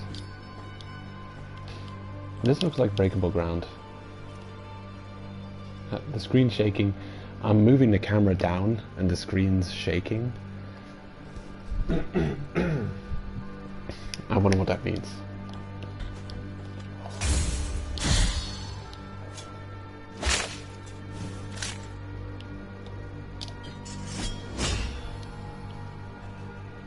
Oh yeah, secret area.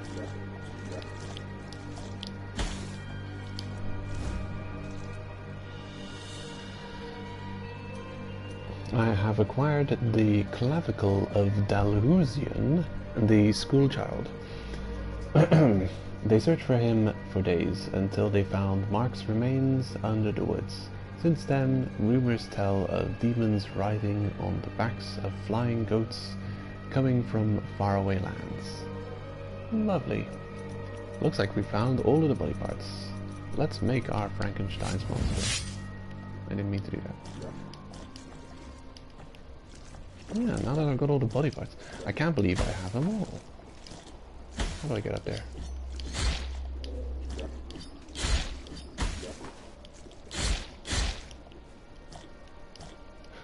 I can't even get on this tiny platform.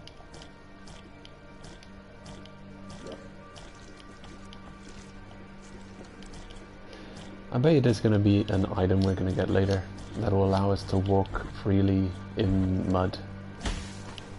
Because there's been a couple of platforms that I've not been able to jump to just because of the muddy grip, stopping me from getting any kind of height on my jumps. That's something to look forward to. Or not. It's extra backtracking. Of course, it's all good and well if you can remember where to backtrack to, but I don't think I'll remember all of these areas. I'll likely forget.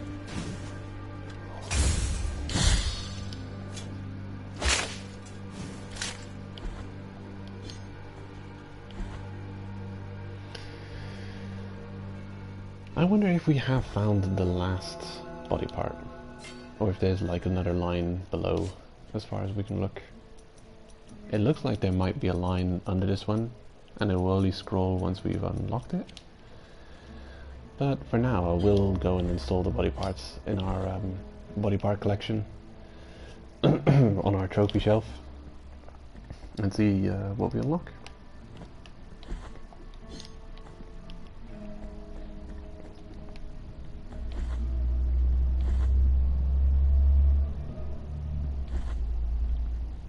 I mean, if we have them all, I'm expecting some kind of reward.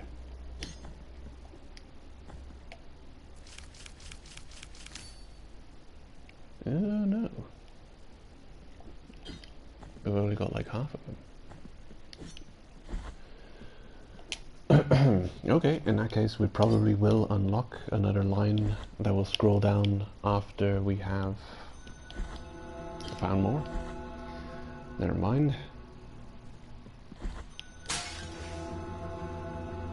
Yeah. That would have been a bit too impressive. Me being able to find every single of this collectible shenanigans just like that. And so quick. I think we still got quite a bit of game to play through, so that would have been too impressive. Yeah. I don't think this is a kids-friendly game. Though the trailers I've seen for it have been more gruesome than the game itself.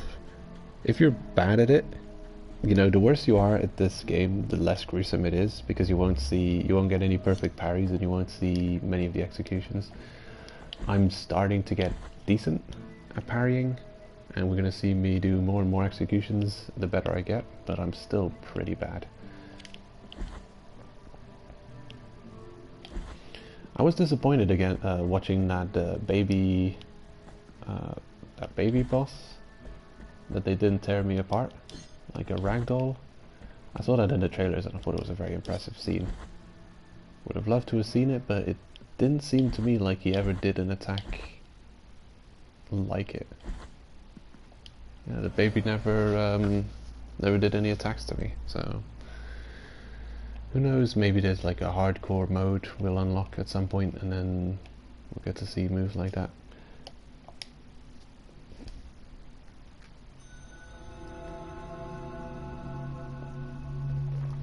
Really? Is my coffee cold already? I just poured it.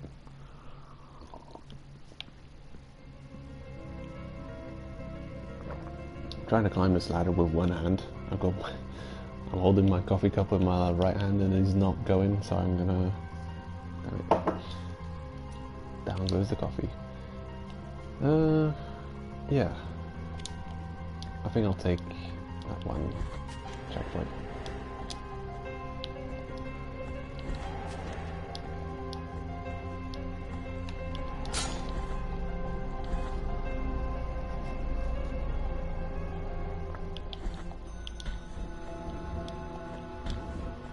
This way, isn't it? Yeah, here it is. The Knot of Free Words. This is a place with a pretty cool looking background situation. And here's the guy I was looking for earlier. I wanted to know if he was also visible in his previous locations. Look at this guy. He's questing his way through the world too. I wouldn't mind playing as this main character. Look at that giant. But he has no trouble defeating everyone in his path. Okay, there, just setting a checkpoint. So, yeah, so I can restart from this point if we die.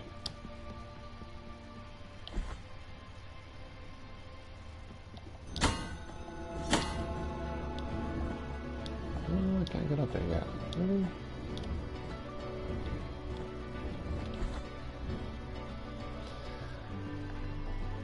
Probably a future shortcut. No? Yeah, kind of a shortcut. We've been up there, but for some reason I missed the shortcut. That's what you get.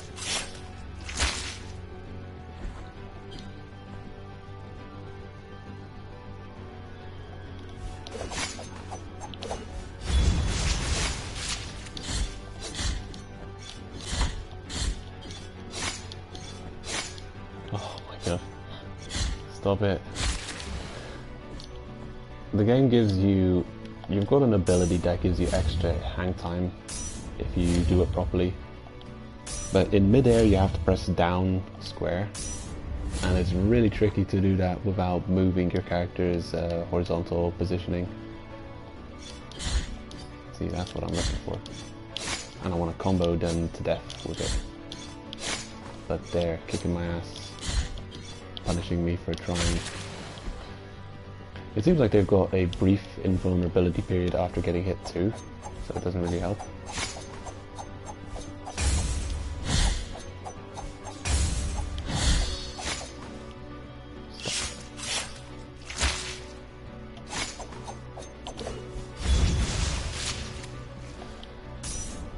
Oh well, well. There go all my S's, and we haven't even started. I got a feeling we're going to unlock a checkpoint real quick though. Wait, or not? How do I get up there? Fully down from above? Probably. Yeah, probably that. Yeah, the ladder's just out of reach. I think we can get up there this way then.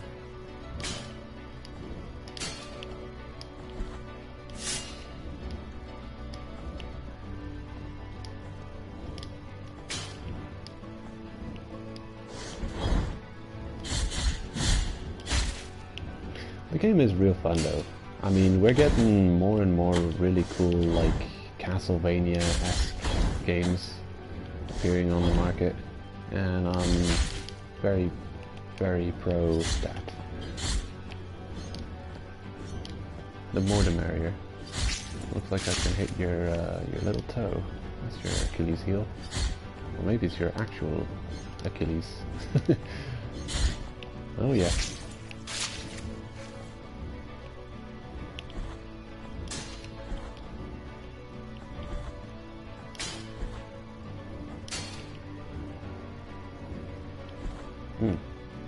Here's a shortcut I failed to activate earlier. Here we go. There's one. Another thing this way will lead me to another shortcut.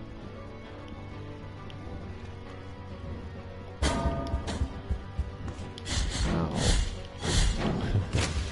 Oh shit. Well. Better luck next time. We got a partial shortcut. I can skip the room before it. With that ladder I dropped down, but still. I think I just gotta stop trying to be good against those floating bishops. Because it's killing me. Godslayer?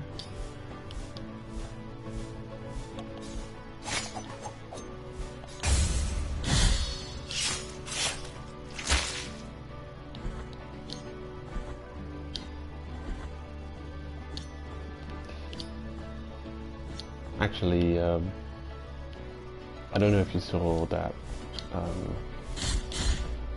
do I call it, that Death's Gambit boss kill video, but oddly enough in Death's Gambit when you defeat a boss it says immortal defeated or immortal killed or something. Something really weird.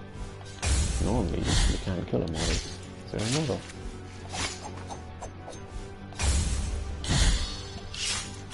But then, I guess, Highlander does it.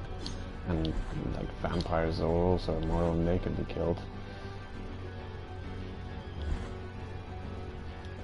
It's funny how killable immortals are in many lore. Yeah, we're doing much better than last time. Looks like I can just jump over it and stuff. That's good to know.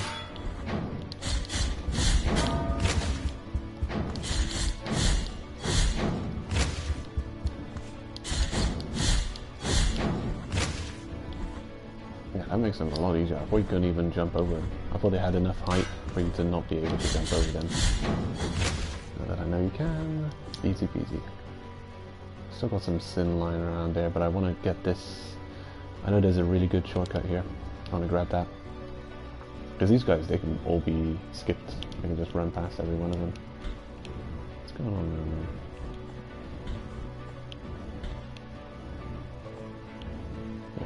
Here it is.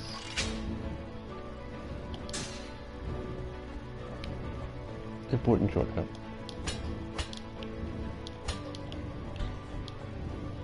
Yeah, the physics of that jump made absolutely no sense. What do you have to say? When I walk by the chapel of the perpetual agony, I can never bring myself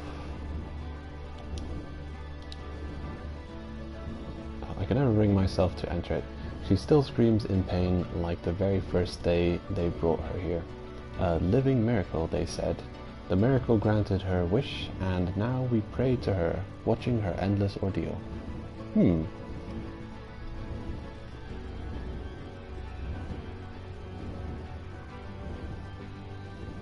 Oh yeah, I think they're talking about the tree, the kid who prayed for suffering, for endless suffering, and then they turned her into a tree, and she sits there suffering, and now everyone worships the suffering and tries to emulate it in every possible way. Here it is, the child that turned into a tree. Sweet suffering. This reminds me of the movie Martyrs, which was a very it wasn't a very crazy horror movie, but it did have one scene which was pretty messed up.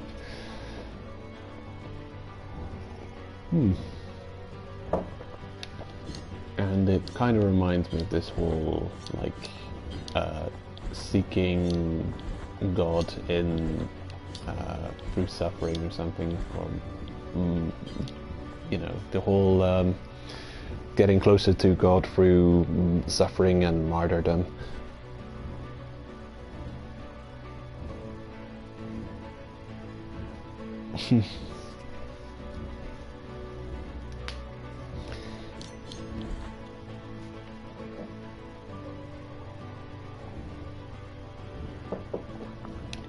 Well, you know, it's like that that Megadeth song, "Kill the King." I think it's called "Kill the King." It's like, "Kill the king, you are the king, long live the king." or "Kill the king is dead, long live the king." I think it's making reference to, like, the boatman, the boat needs the Dutchman needs a living captain. There always has to be a king. You know, if you get rid of the old king, there's just going to be a new king taking his place. Who's going to take his place? You know, like, the king is dead, long live the king. But, you know, the long live the king is making reference to the new king, the better king. The old king is dead, long live the new king.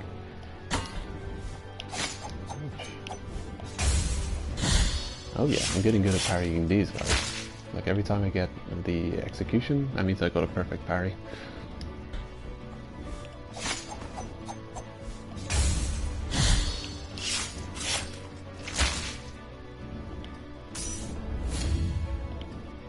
Many face palms. There we go. You know, the amount of healing I get from my Estus is so low. If I'm at 1 health, I pretty much have to go through every single Estus flask to cover all of my health. It's ridiculous. And I'm probably going to complain about it a few more times before we see the end of the game.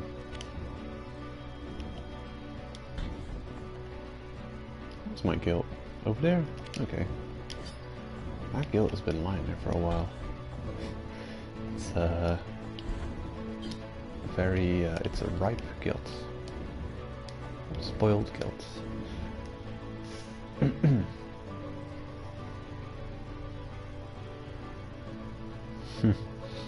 They take sap out of the tree. I don't know. The Not-Face man talked about it. Oh yes, this combo kicked my ass last time. I've only just recently found out that you can jump over those bell people, these guys. You just jump over them. They don't even look like you can jump over them. They seem to look like part of the toppest part of the hitbox, or like the toppest part of their model is going through our character, so it doesn't look like you can make the jump. But apparently you can. And I only now realize, oh well, not now, but like a few screens ago, only then I realized you can jump over these guys, and it makes them so much easier than they used to be. I thought it's like if they started charging at you, it's like, okay, you already failed. Can't do anything but stand there and take the charge. We could go that way. I wonder what it is. No, there's a route we can go. We can go up here, we can go over there, we can go that way. There's quite a few branching paths going on here.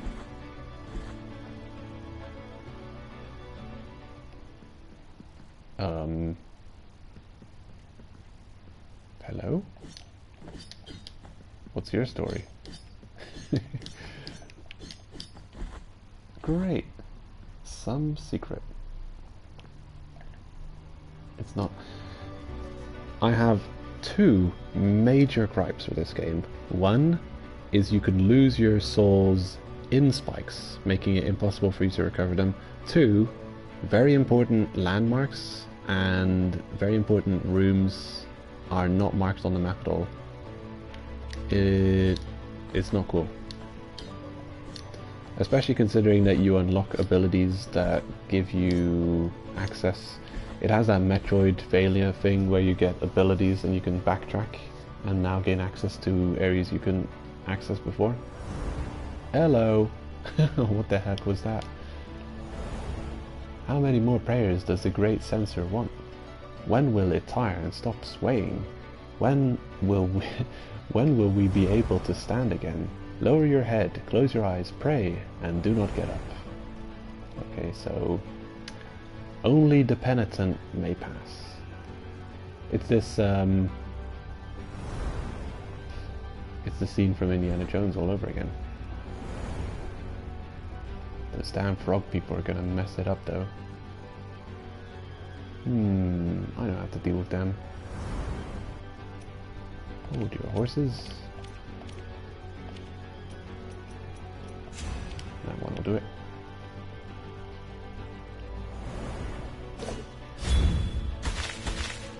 Oh yeah.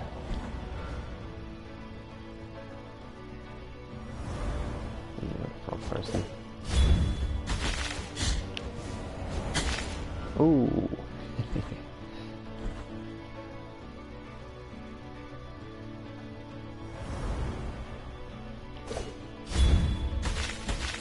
This thing better one-shot you if you get hit by it.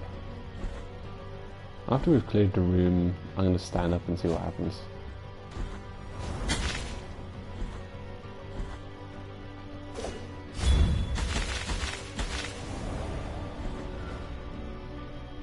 Yeah, don't you just hate it when they overstate the dangers of some things? It's just like floor 10 in Let It Die, where Uncle Death says, "Don't fall off the train, you will die," he says.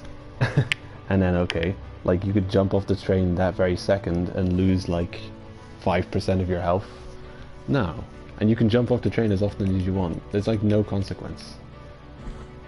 Like, the controller doesn't vibrate a lot when you're playing this game, but it's vibrating like hell every time that thing flies over, so it implies grave danger. And I'm just thinking, okay, you better not be overstating this.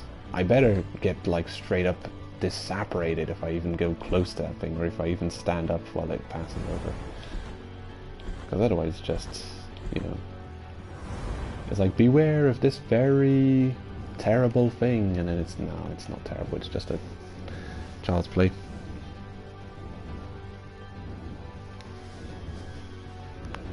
Yeah, the Double King video, that was a cool video. What is he called? Colgrave? Something Colgrave?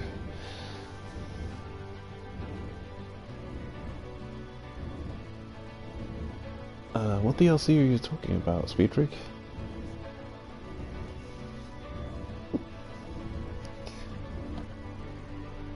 Just checking. Is that? I'm gonna check if there's not a shortcut to get unlocked. Just to not waste too much time if you do end up dying.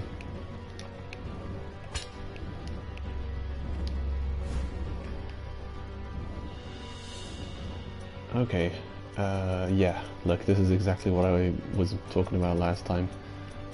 I said it, didn't I? Like, here's a list of collections, and you can only scroll down 3 spots, but it looks like you can see the top of the portraits of the lower icons underneath it, but you can't scroll down. And I was thinking, what does this mean? That, like, we can only scroll down once we have one more item? And forsooth, it is so. Trapezium of Jeremiah the Hangman. Jeremiah Schweiger took the lives of thousands of prisoners for decades, trusting that his work was sacred. When doubt invaded his mind, remorse ravaged him. Yeah. That sounds like the opposite story of the other hangman who we've gained lore from of this world as well. Or he wasn't a hangman, he was a rope smith. And when they said he had faulty ropes, they hung him by his own ropes, and then they found out he was redeemed because he did make good ropes, because of course he died. like, you know, everyone, they're either dead, dying, or suffering.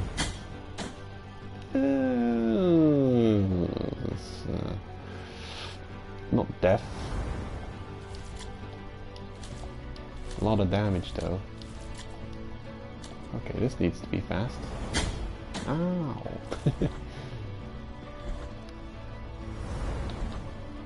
There's probably an ideal moment to start climbing. I'll wait till he swoops over twice, and when he's in the left direction I'll start climbing. First we'll dab in every direction. Okay, let's go. Go, go, go. Move, move. Faster, faster. Ooh, dodged it. Ah. Oh no, he's here too. Shit.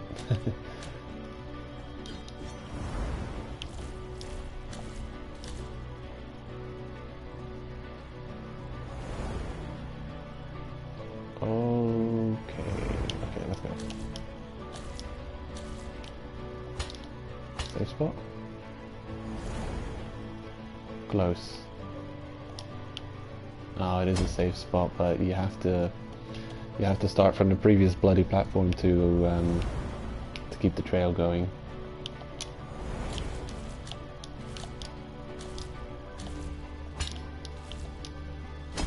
Oof. Is this a safe spot? Yeah, very much. Yeah. Cool.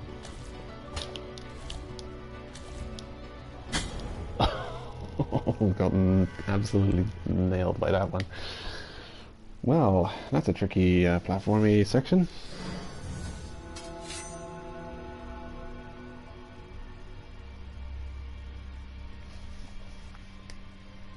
They did that before, didn't they? Didn't Fallout do that? Didn't Fallout have a DLC character in your regular game, and then when you talk to him, it took you to the store? It's like, hey, I got this real cool story to tell you, man. And then you click next, and then it takes you to the store. Okay, you have to pay for this cool story? Wow, thanks. Expensive, cool story, bro. So that's where we are. At least we've got a... At least dying puts down a marker so you know where the hell you died. So you can get back there easy enough. Okay, shortcuts. Off we go.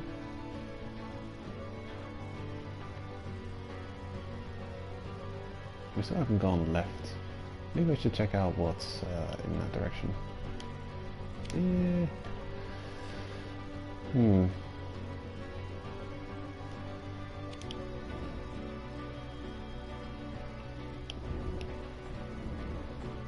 It looks like you can go up here, but I don't know. I've got no clue how to get there.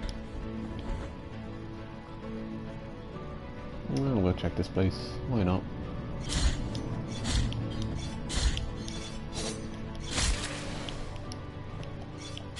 He is invulnerable for a split second after you hit him.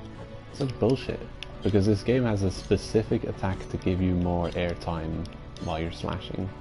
And then they have enemies which have like, they're invulnerable for a few split seconds after they're taken. Bullshit. At least I know I don't even have to try being fancy with you guys.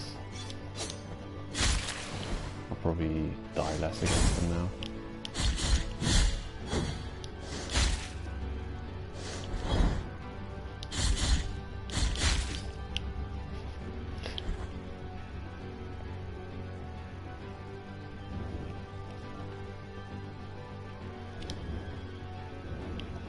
This has got to lead to a secret.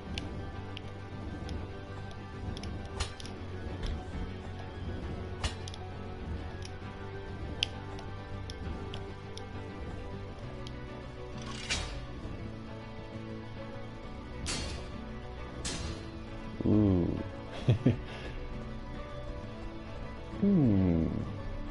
Alright, just checking. Don't mind me.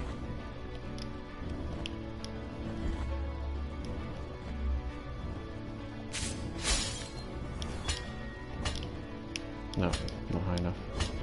Yeah, that'll do it. What's down there? Check it out in a sec.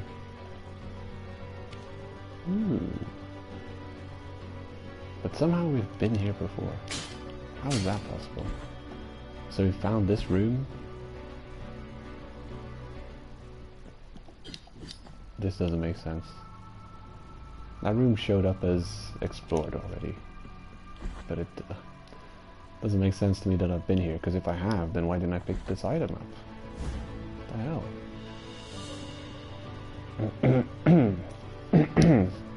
Okay, what did I just find? The Coxal of June the Prostitute. Alright. Popular amongst the bishopric, June Sayers seduced and corrupted the will and vow of chastity of many in the priesthood, but her immunity ended when the first ashes fell to the ground. Oh yes, the shadows in the church.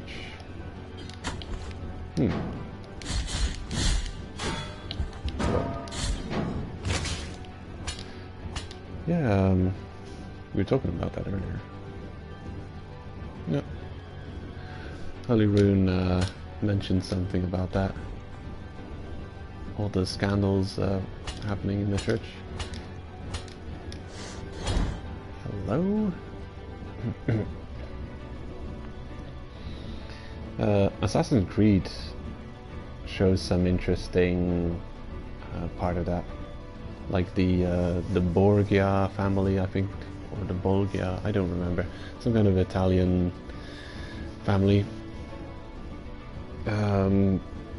Yeah, I guess an interesting watch would be, I think there's a YouTube video somewhere along the lines of top 10 craziest popes, or top 10, yeah, some like top 10 crazy pope lists, and all the weird and insane shit they got away with, all the crazy shit they did, like really the craziest of stuff. Like there was this one pope, like in that video they're talking about this one pope who had a disagreement with like a bishop or something, or like a former, or his predecessor, and they were in court. He argued with him. I think he had him killed, and then he dragged his corpse to court and had some speaker speak on its behalf, and like the craziest shit. It's insane. You can't make it up. How crazy shit they got up with. They got up to as popes and bishops in the past.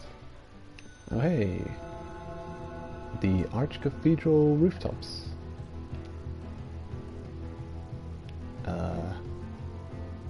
Yeah, that's like a whole different path.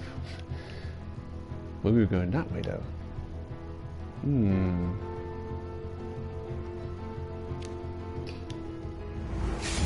I'll hit the shrine, but I don't really want to continue this way yet. I want to go get my guilt back and continue that way.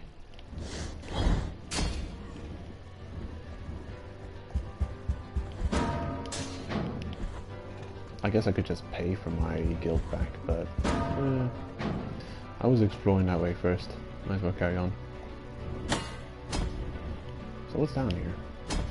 Nothing. Great.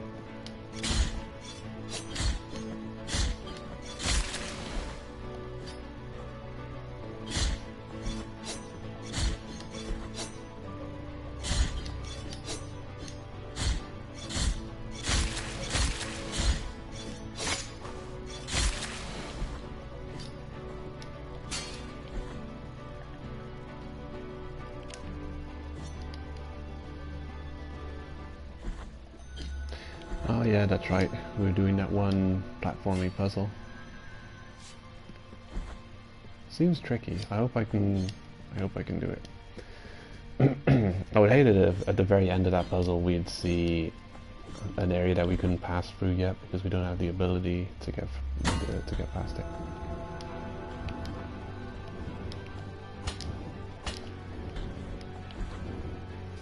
What time is it? I've got to decide on how long I want to make the stream.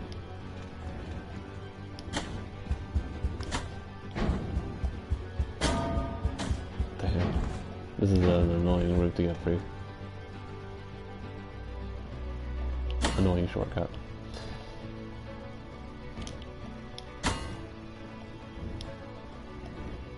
I think I better heal. That seems like a good idea.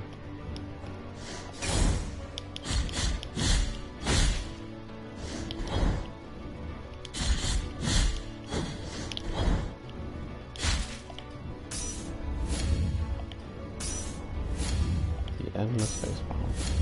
There we go. All healed up.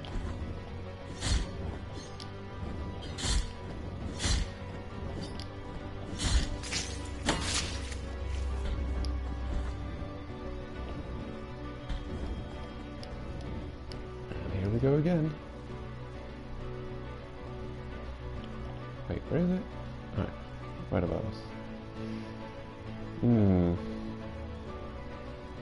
If we found some kind of shortcut leading from this room to that room, that would be ideal.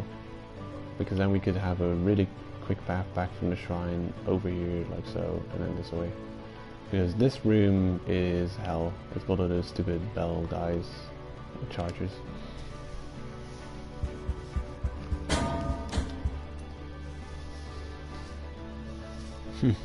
Skills to pay the bills. Right.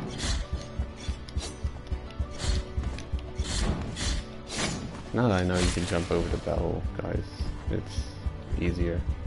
I guess I can outrun him. That works. Okay, here we are again. Oh shit, yeah. Frog people.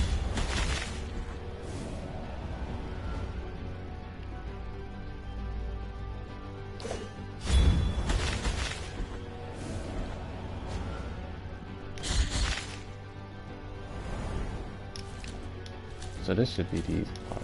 The hard part's the next room.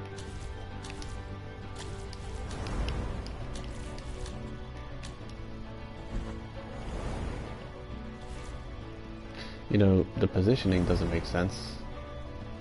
In the previous room he was swinging below us, and now there's one swinging above us. Unless there's two of them.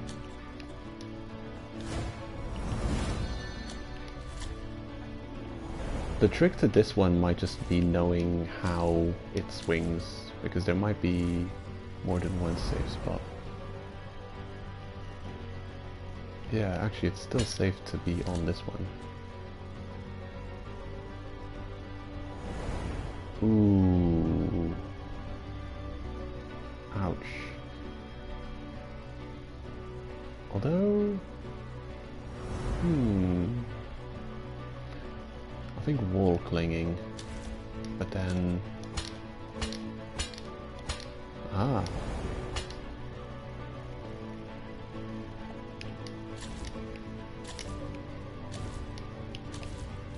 Okay, tell me this is safe. Oh, it's not. No, no. Not at all. But it doesn't knock me off at least. Hey, we did it. This better be the best item in the game. Smoking Heart of Incense. What's another sword buff? Okay. Enhances the power and duration of prayers, but also increases their costs by 1 fervor bar. Increases the power and duration. Okay.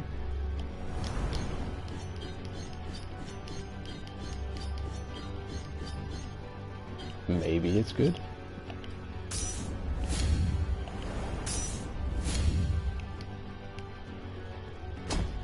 I bet it scales well into the end game when you've got like a bunch of fervor and when you do need to hit hard. You do have so much fervor you can use your spells, it doesn't matter if they cost 1 bar more. We've got a spell equipped now that costs 1 fervor, and we can use 1, 2, 3, 4, 5, 6. We can use it 6 times. But if we have a spell that costs 2 fervor, we can only use it 3 times. So if we got a spell that costs 2 fervor, it'll cost 3 fervor, meaning that instead we can use our strong spells 3 times, and with this equip we would only be able to use it twice. So it's kind of downgrading the amount of fervor we have. Stop it.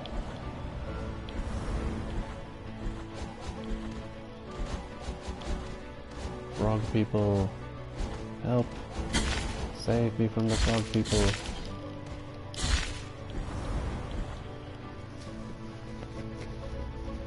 Yeah, cigarette smoking heart.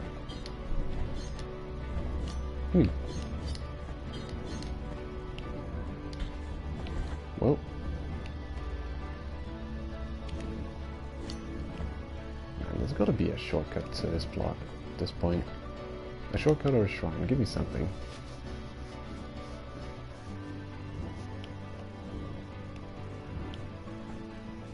Shortcut, maybe?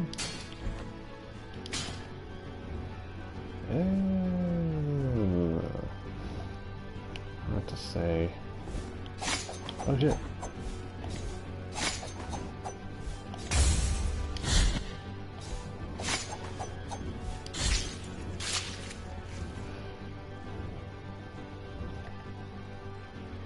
Oh, it's a new rune. Oh, never mind. Never mind.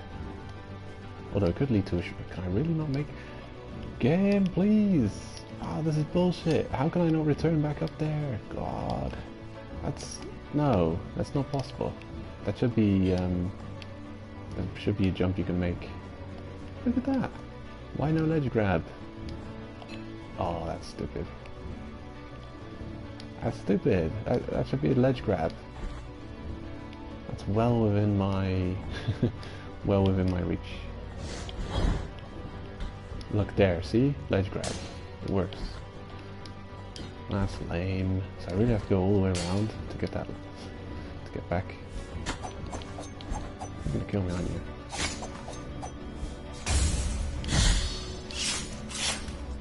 There. Nice little execution. What have you got to say that's so important? I have witnessed the exhumation of the Archbishop. Okay. I witnessed the exhumation of the Archbishop. I have witnessed how they cleansed his bones in wine to then dress him in silk and gold. I saw them place the most beautiful jewels. On his face and kiss his forehead. I watched as they placed rings on his fingers and kissed his hands. They lifted him up, calling his name, and swayed him to make it look as if he was walking again. Great. That was a long bit of text. Did we just lose health from fall damage? Look at that. Low health. Something sneezes on us, we're dead. Nope. I guess there is no fall damage. Hey, shortcut? A small shortcut? Ooh, it might be. Oh, hell yeah. That's the shortcut I was looking for. I thought it existed, but I wasn't sure. Got it. Yeah, that long text. The last time we saw a text like that, it was talking about a boss. The baby boss. So I think this one's foreshadowing another boss.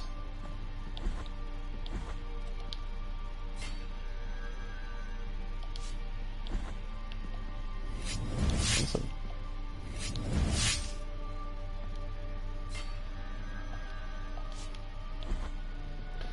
If you want to hear the lore, we can listen to him again. He'll say the exact same thing. I'm just going to grab a cup of coffee and we'll listen to his explanation. Did he just scratch his ass? Nah, just my hey master, I'm behind you. Don't sit down. Don't sit down. I'm standing behind you. This was if he sits on us, he's in for a painful surprise.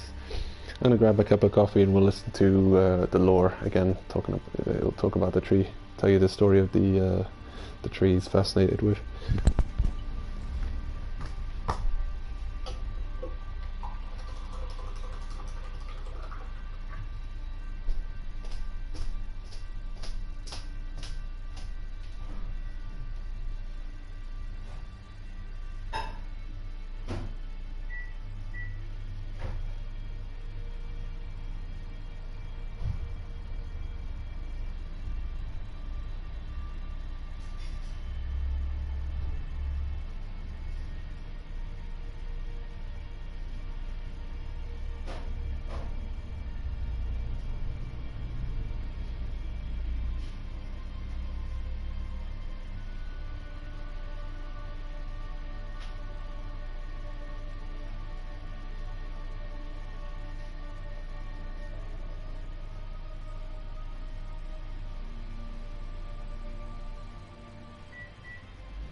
let's replay the tape.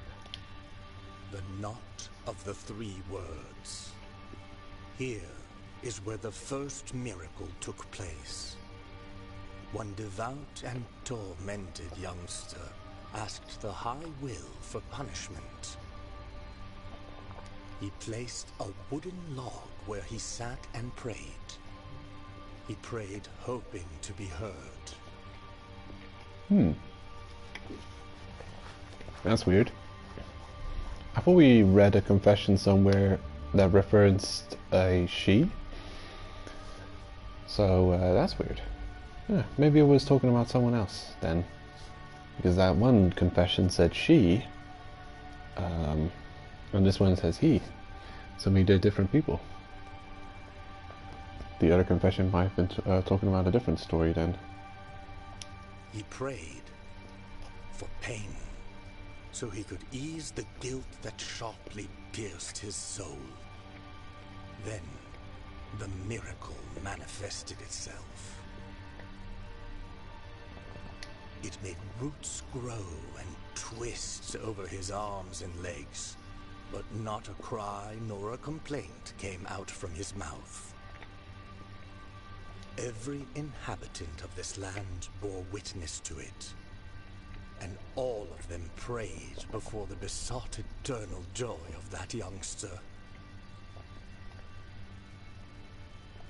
This triune tree that sprouted years after his death was named the Knot of the 3 Words. For 3 are its twisted trunks, and 3 were the words spoken by that youngster before he died. My great guilt. Every year from its core flows a golden, burning liquid, perpetuating his memory and perhaps to remind us that the first miracle has not abandoned us. For twisted are, were, and will be the paths of the miracle. Yeah, that's pretty cool. I forgot a detail. Apparently this was a tree planted or grown after the guy died, possibly on this spot. So this isn't him. This isn't the guy who turned into a tree. Someone turned into a tree, but not this tree. Damn, controller batteries though apparently, and some cool voice acting. I saw some really cool voice actor recently in the game The Padre for Switch. I think it's impossible to beat, however, the voice actor of Darkest Dungeon, who's just fantastic. I mean, every line in Darkest Dungeon is just pure gold. I wish every game had such amazing voice acting in it. Would make things way more interesting.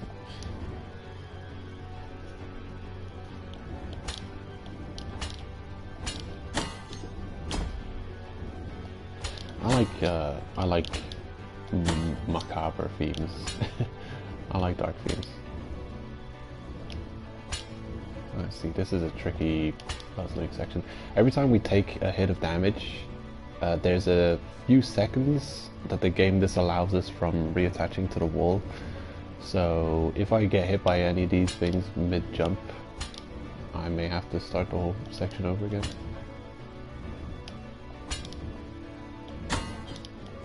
Yeah, the whole thing. I tried reattaching to the walls while I was falling down and it wouldn't let me, so a single hit, and it's all over. I just have to stop being bad. Easy.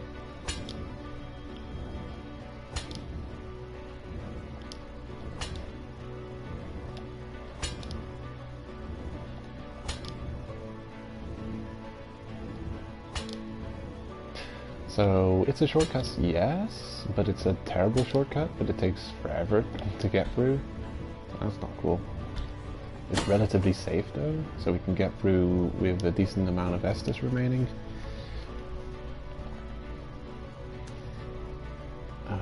Yeah, actually, we've pretty much cleared out this whole area. That's fantastic. So we got the reward from climbing up there. Now we should go left. Yep. And now we've completed the whole section, and I won't have to feel guilty about continuing on through the Arch Cathedral rooftops. Oh, you brought bread. Tasty. I brought cheese. Let's fuse together. Let's do a Dragon Ball Z fusion. Make some breaded cheese, some cheesed bread. We'll call it Gogeta. Or oh shit! Now we're stuck. I love how they guard the ledges like that. So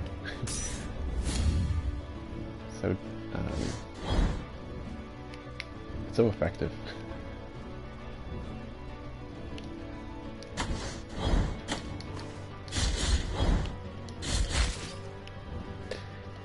I shouldn't really. I don't care if I die here.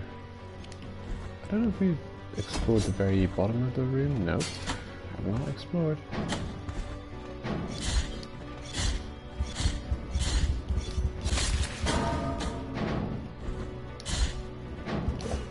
Oh, it is on the side. And oh well, another one of these. Oh yeah, they like it.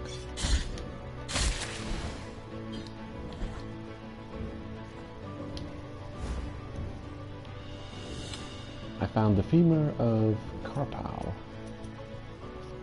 Femur of Karpal, the bounty hunter. Karpal, nicknamed the Daring, was a feared bounty hunter at the service of the bishopric of Custodia. Karpal had a cherished motto: get rid of everything and you'll have nothing to lose. Yeah. Sounds like a good idea.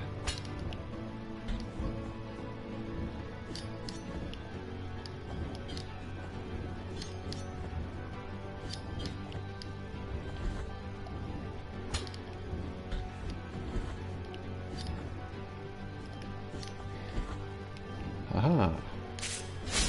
Easy.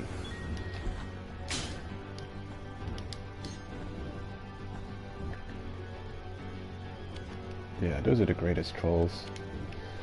The nihilists. Because you can't get them on anything. They just don't care. They care about nothing. They don't even care about winning the argument. As long as they make you mad and angry, and you feed them, that's all they want.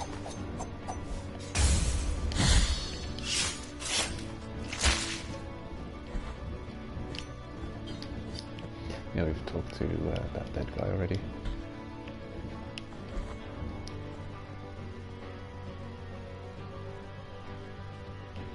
Oh, there was a shrine here all this time? Well then. If only I knew. Well, now I know. Ugh. Actually, how easy is it to get back from this point? I'm gonna check. I want to know how easy it is to get back from this point to the swinging bell puzzle. Because if it's really quick and easy, then, wow, then I've been going about this whole place the wrong way. Oh, no. Yeah, just pretend I didn't fall down there. Actually, screw it. Yeah, have my guilt. I don't care. I think I'll just talk to a confession guy and get that guilt back, so I'm not going to go back down there and pick it up. I want to test something. I want to see if this water run back is much easier than the other one I've been doing. Because if it is, yeah.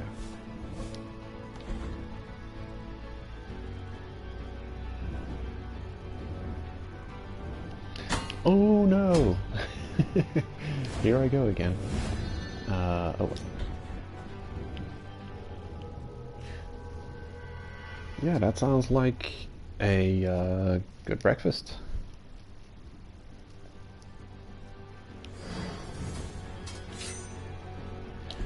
Yeah, I've got a couple of snacks lying around. I'll take a look at the fridge after the stream.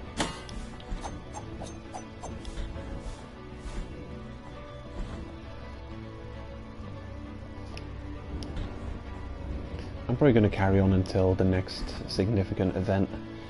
Either a cutscene or a boss or something. A good place to stop the stream. If you get into a rhythm, you can really dodge the hell out of these dog people. I kind of wanted more of them to get killed by that bell assault. Oh yeah. That's satisfying. Nice. Well, actually, yeah. That was a really easy run back. In subsequent playthroughs, I'll probably try and solve this spell puzzle by returning from the shrine further in this direction. Oh, you bullshit. Get down there now. No, not like that. And I've got two guilts lying around.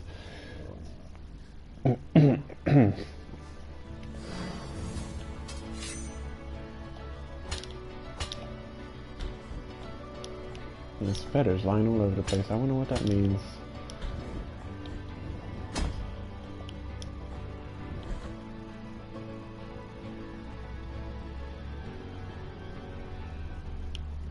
Oh, there's a thing. Ah!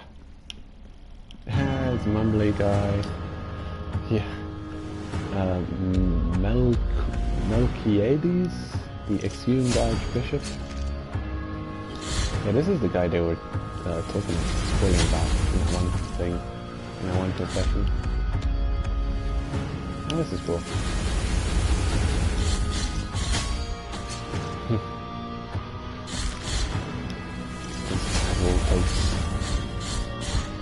Oh, we're not doing no damage to him now. That's nothing. Why no damage? Ah, here it is. There's his weak spot.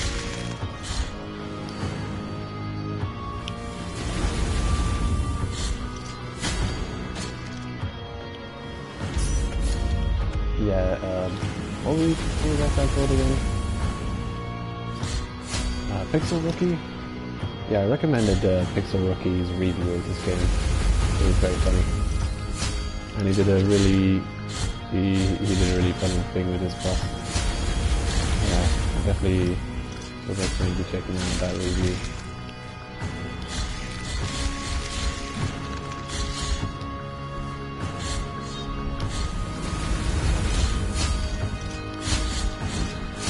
You're not too tricky, are you?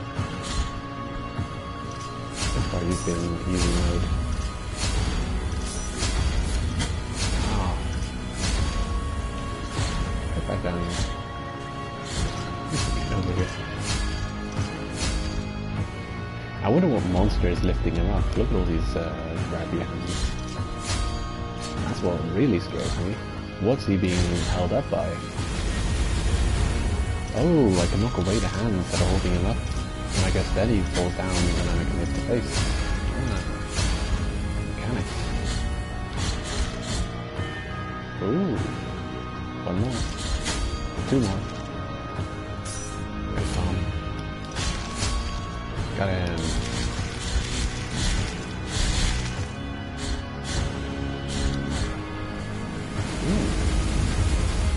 That new finishing move we unlocked, the upward finisher, pretty good.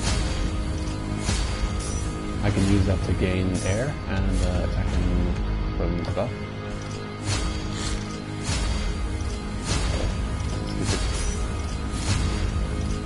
On the wrong side.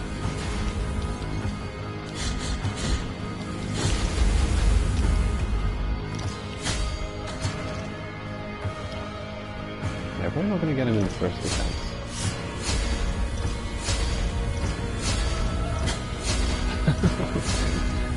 Nailed me with that one.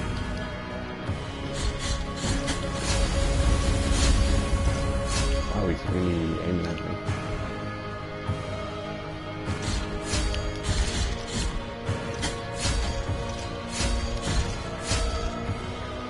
I wonder if I can parry that. Well, I can't parry this one, probably.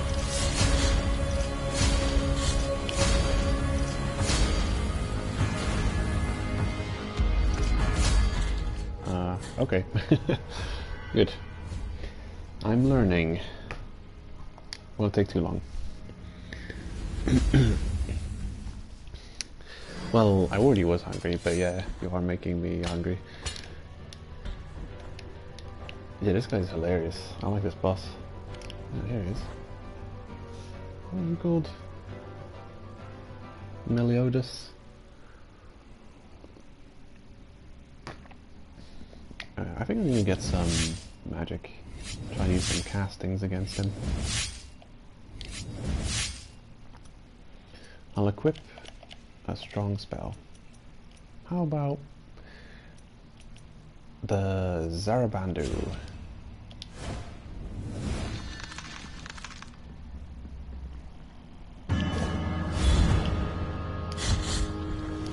Wait, is this a good spell? I don't know. Probably not.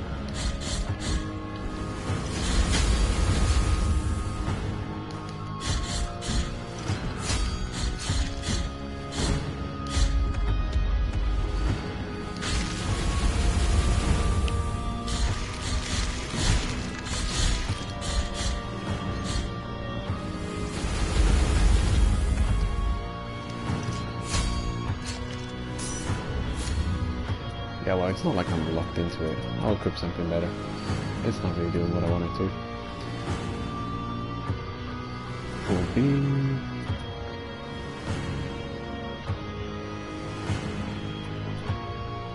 Oh yeah, increases my attack speed. I'll use this. Sure. Yeah, increase the attack speed. I'll use it just before I go for the final arm, and then I'll be able to punch him in the face faster. Oh, never mind. Let's go. Yeah.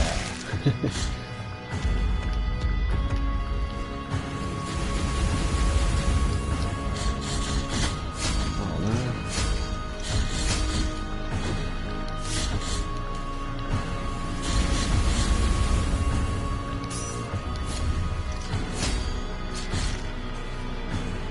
Okay, it's almost ready.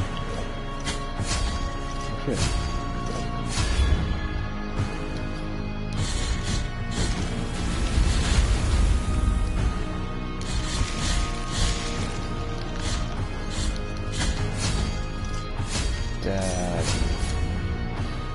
It's difficult to set up.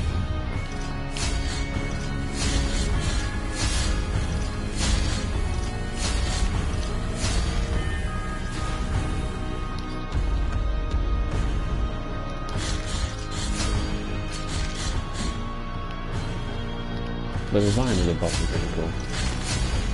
Oh no! Look, if you're unlucky with the timing of the beams, you can set it up so that it completely stops his weak moment. You know, it completely stops you from capitalizing on his weak moment. Yeah, I don't have magic to cast my spell.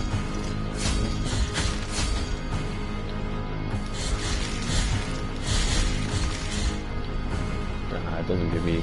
I don't get that much more hits on him with the up finisher.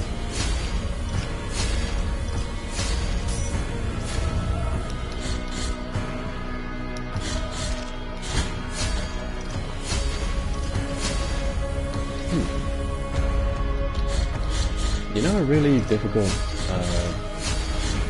2D boss fight I've done not too long ago is the Nightmare King Grim fight in Hollow Knight. I wonder when that expansion is going to come out. Okay. Oh yeah. Oh. What are you up to? Easy mode.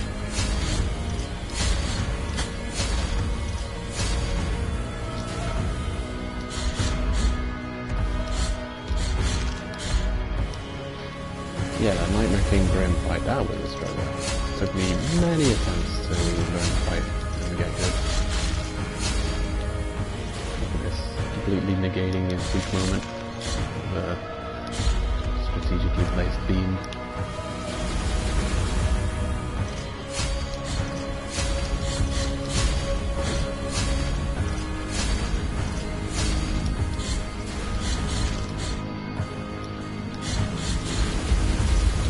Oh shit. Let's look between a rock and a hard place. What are you up to?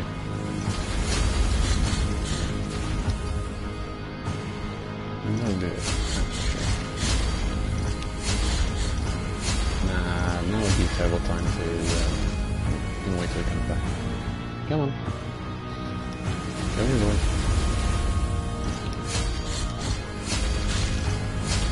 Yeah, I'll take it. Gotcha. Cool boss.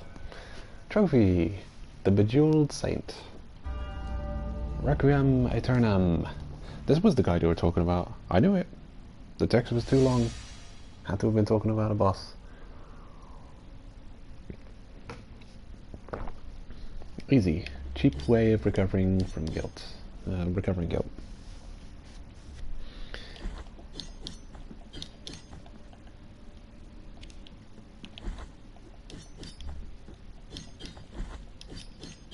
This reminds me of the dying Skeksis in Dark Crystal. This crimson burial chamber, or like this crimson, like I don't know. It looks like a like a bedroom, like just with a corpse lying on it. Oh, what's going on here? Darkness?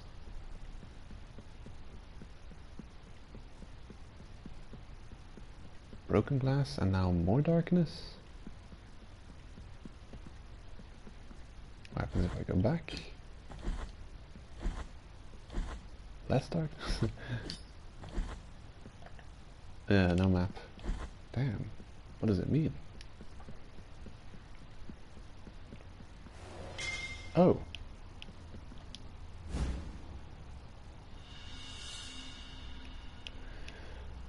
I'm collecting masks now.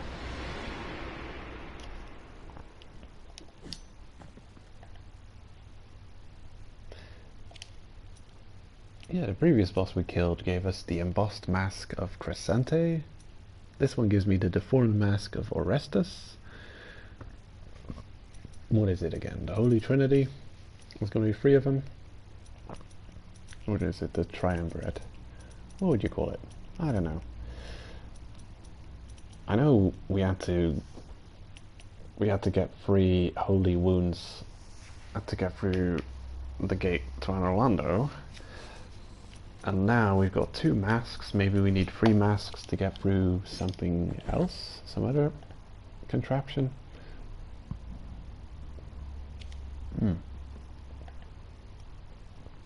So this room pretty much leads us back to the Archcathedral rooftops.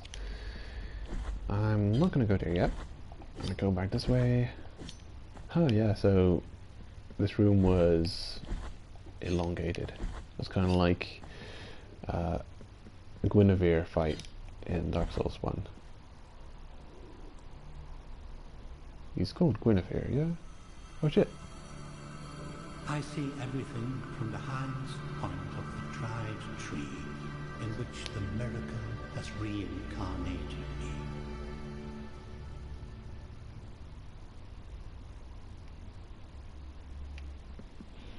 Okay then.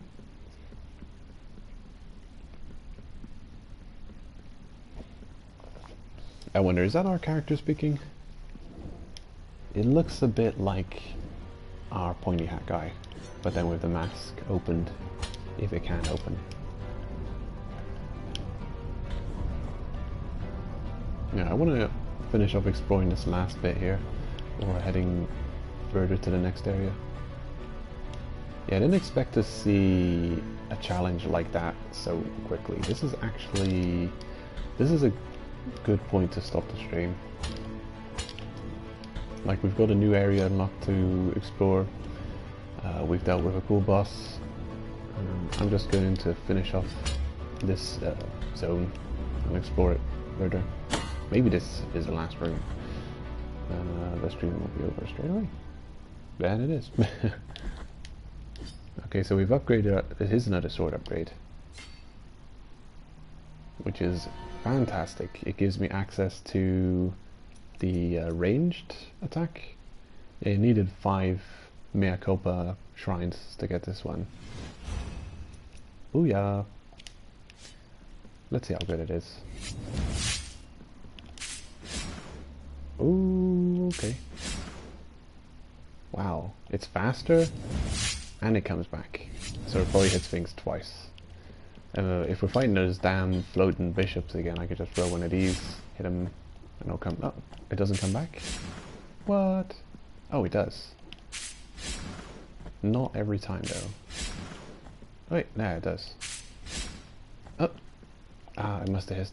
Yeah, if it hits the wall, it doesn't. If it doesn't hit a wall, it will come back to you.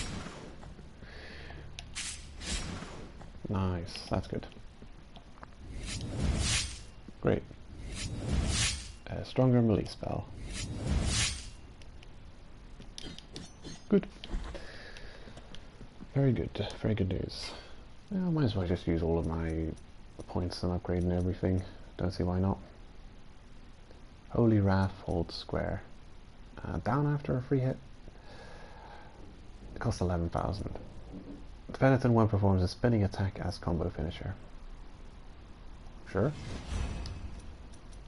Is it good? We'll find out. Upgrade Sacred Lunge. Great. It's getting expensive. I'll check out the new combo finisher we've unlocked. And I'll call it a stream.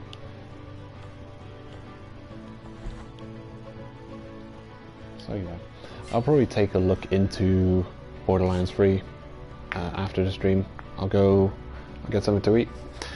I'll see what people are saying about it and take a look into it. I want it to be good. I have been looking forward to the game for a while now. Okay, now give me an enemy who can survive at least 3 hits. These guys, they're perfect. Ouch. Oh yeah. Basically one-shots the floaty bishops. If it doesn't hit a wall.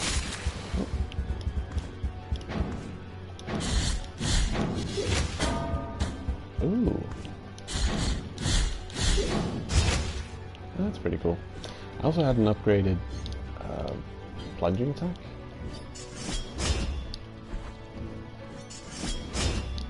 It doesn't look that great.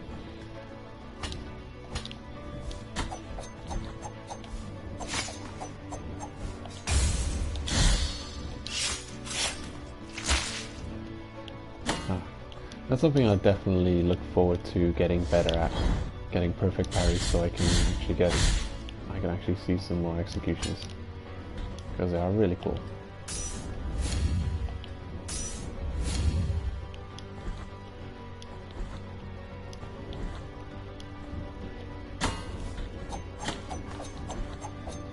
That was not fair.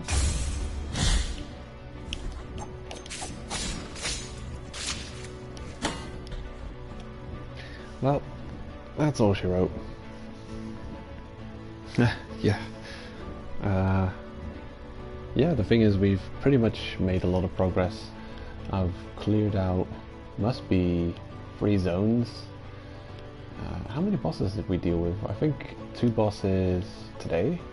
We dealt with the baby in the sleeping canvases, and then now Uncle Death in the Mother of Mothers, and we're poised to go to the Arch Cathedral rooftops, and I've got a feeling that area's got to open up into a couple of new areas.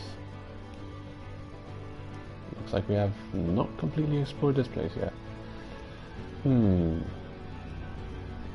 Or here. It is this might lead to a new area too. That way. Hard to say, like, It could be a pathway to a whole new large area, or it could just be a dead end with some kind of reward. This place, we've also not completely explored the Desecrated Cistern. It's an elevator shaft leading from Albero to the Grievance Ascends. Here's a pathway, a couple of pathways we haven't checked out yet. Yeah, it's, I don't know. It's one of those things, it's the Metroidvania thing. You could easily spoil yourself completely on the flow of the game by just looking at a completed map. I'm not going to do that. I hope I don't have to waste too much time backtracking for dead ends before I find the actual paths further. Here's another path actually. We haven't gone this way. Convent of Our Lady of the Charred Visage, to the right. Yeah, game needs a bit more fast travels. Very few fast travel shrines around. I think we've only got 3 locations so far. Oh well. Anyway, it's been fun. I think I'm getting better at the game. And yeah, I'm glad there's still more to see of it. I'm sure we'll see even more cool bosses next time. Can't say when I'm going to stream next. Can't say what I'm going to stream next. But we'll see. I do plan on finishing the game. Yeah, I plan on having this all up on my channel as a Let's Play. So yeah, congratulations for making it this far. And take care. Have a good weekend and see you next time.